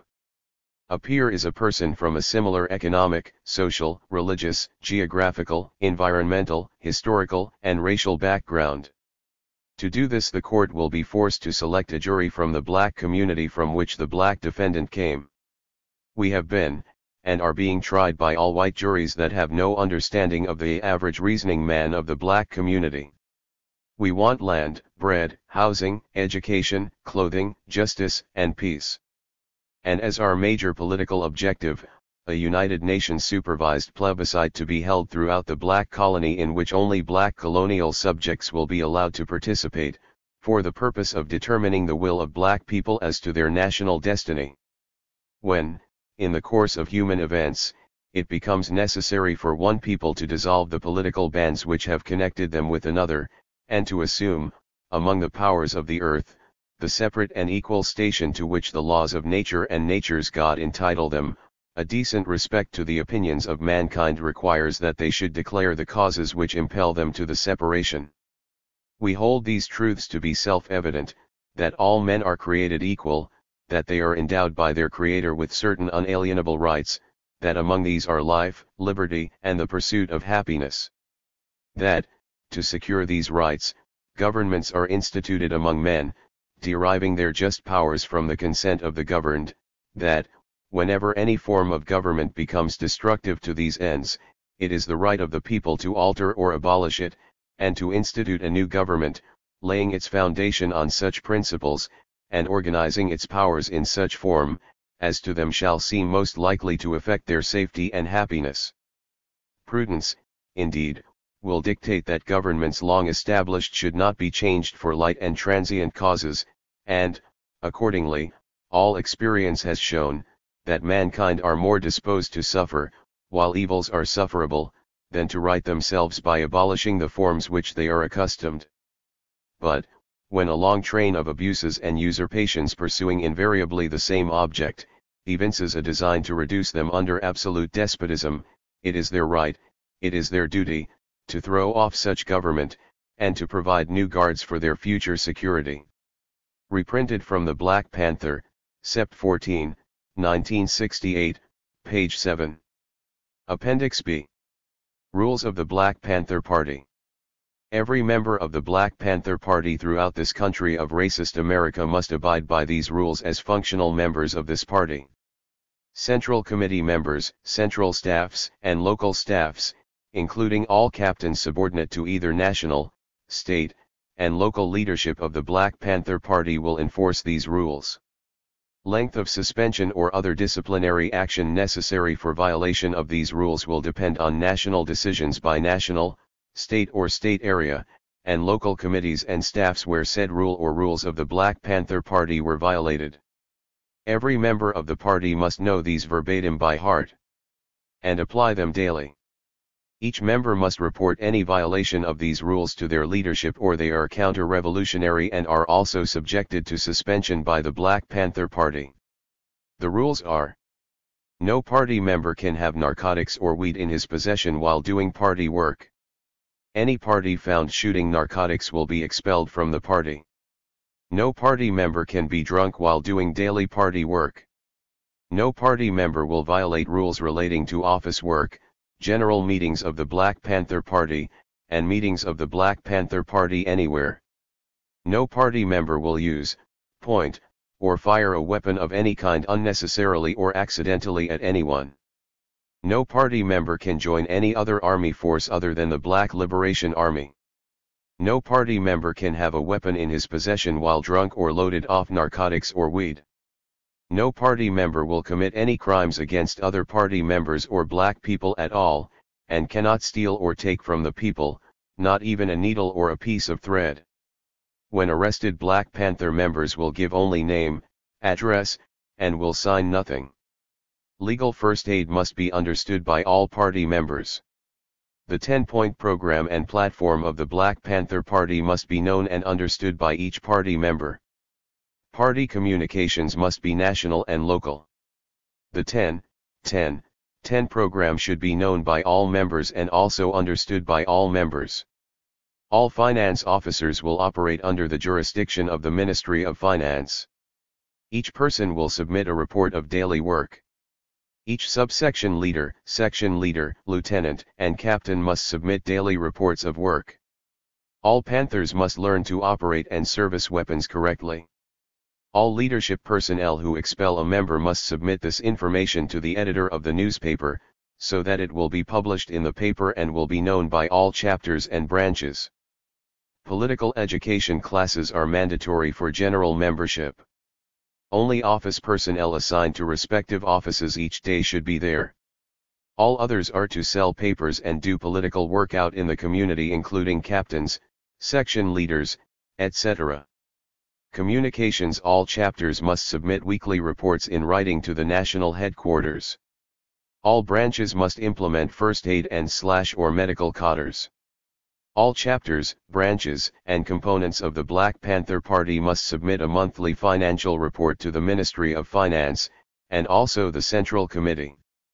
Everyone in a leadership position must read no less than 2 hours per day to keep abreast of the changing political situation. No chapter or branch shall accept grants, poverty funds, money, or any other aid from any government agency without contacting the national headquarters. All chapters must adhere to the policy and the ideology laid down by the Central Committee of the Black Panther Party. All branches must submit weekly reports in writing to their respective chapters. Reprinted from the Black Panther, Sept. 28, 1970, page 18. Appendix C. Membership of the Milwaukee Branch. These are not complete lists of the membership of the Milwaukee Branch, but only those names found in various public records. Appendix D. A proposal of the Milwaukee Branch for community control of the Milwaukee Police Department. Community control means a citizen-elected structure to deal with both the particular problems of each of our communities and the general problems we face together in the city of Milwaukee. A structure. Community control of police means citizen boards in each police district chosen in low-budget, nonpartisan elections. District board members will live in the area, be 18 years or older, hold no other public office, nor serve at the same time on the Milwaukee Police Force. Special nonpartisan elections will be low budget with a small amount of city funds provided for each candidate for their campaigning to ensure that wealth is not a criteria for getting elected. The district boards will oversee police affairs in their area. Community control of police means 2 community elected representatives from each local district to serve on a citywide police commission. The citywide police commission will have 2 representatives from each district. One will be the president of each local board and the other a citizen elected at large from each district. The citywide police commission will coordinate citywide functions. Community control of police means that the public will have access to records of meetings and finances and will participate fully. All meetings will be public. Special measures, like the times and place, full right to speak at meetings, etc., will ensure full citizen participation. Citizens may circulate petitions to call special meetings when they deem necessary. All records of meetings and financial reports be readily available to the public on a regular monthly basis. The right of all citizens to privacy shall be well guarded. 2. Community control of police means that citizen-elected bodies will be responsive and responsible to the communities. Functions. The powers and duties of the district board. Each district board shall set policy, procedures, and regulations with respect to all affairs of the police in its district that will ensure the safety, justice, and general well-being of the citizenry of the city of Milwaukee. Community control of police means that local district boards have fiscal powers. Each board will submit a yearly budget to the citywide commission for their district. Community control of police means that local district boards have personnel, hiring, firing, transferring, powers. Each district board will select a district commander who has at least 5 years' experience and resides in the district. Each district board will review the personnel selected by the district commander with the power to disapprove. Community control of police means that police live in the district where they work so that they may be more sensitive to the needs of their community. Community control of police means that local district boards will hold public hearings on and be able to act on grievances. Each board will hear citizen grievances against the police and act on them according to guidelines established by the citywide commission. Each district board will likewise hear suggestions and complaints about the administration of police affairs from police department employees. The powers and duties of the citywide commission. The citywide police commissions establishes uniform citywide regulations which do not interfere with local boards and resolves any possible conflicts between districts. Community control of police means that the citywide commissions has fiscal power. They will submit a yearly budget to the city council and allocate money as needed to the district boards and to citywide departments. Community control of police means that the citywide commission has personnel powers. The citywide commission will appoint a coordinator of police with considerable experience to oversee inter-district functions and coordinate citywide agencies like traffic and training. The citywide commission shall set guidelines for hiring, firing, disciplining, transferring and promotion policies without interfering with powers of the local boards. Community control of policy means that the citywide commission will coordinate necessary functions and set general policy guidelines and procedures. The citywide commission will set uniform grievance procedures and hear unresolved disputes from local boards. The citywide commission will set policies for training and recruiting police. The citywide commission will coordinate communication between local boards. Community control of police means that the citywide commission will hear any charges of conflict of interest or failure to make full disclosure of finances against any local or citywide commission member. Reprinted from the Black Panther, August 3, 1974. Appendix E. A sampling of locations of Black Panther Party community programs nationwide. All information is from the Black Panther. The dates consulted are those listed under date established. This is not a complete listing of every Panther community program, or of all locations of breakfast programs, liberation schools, or medical clinics. NA equals not available.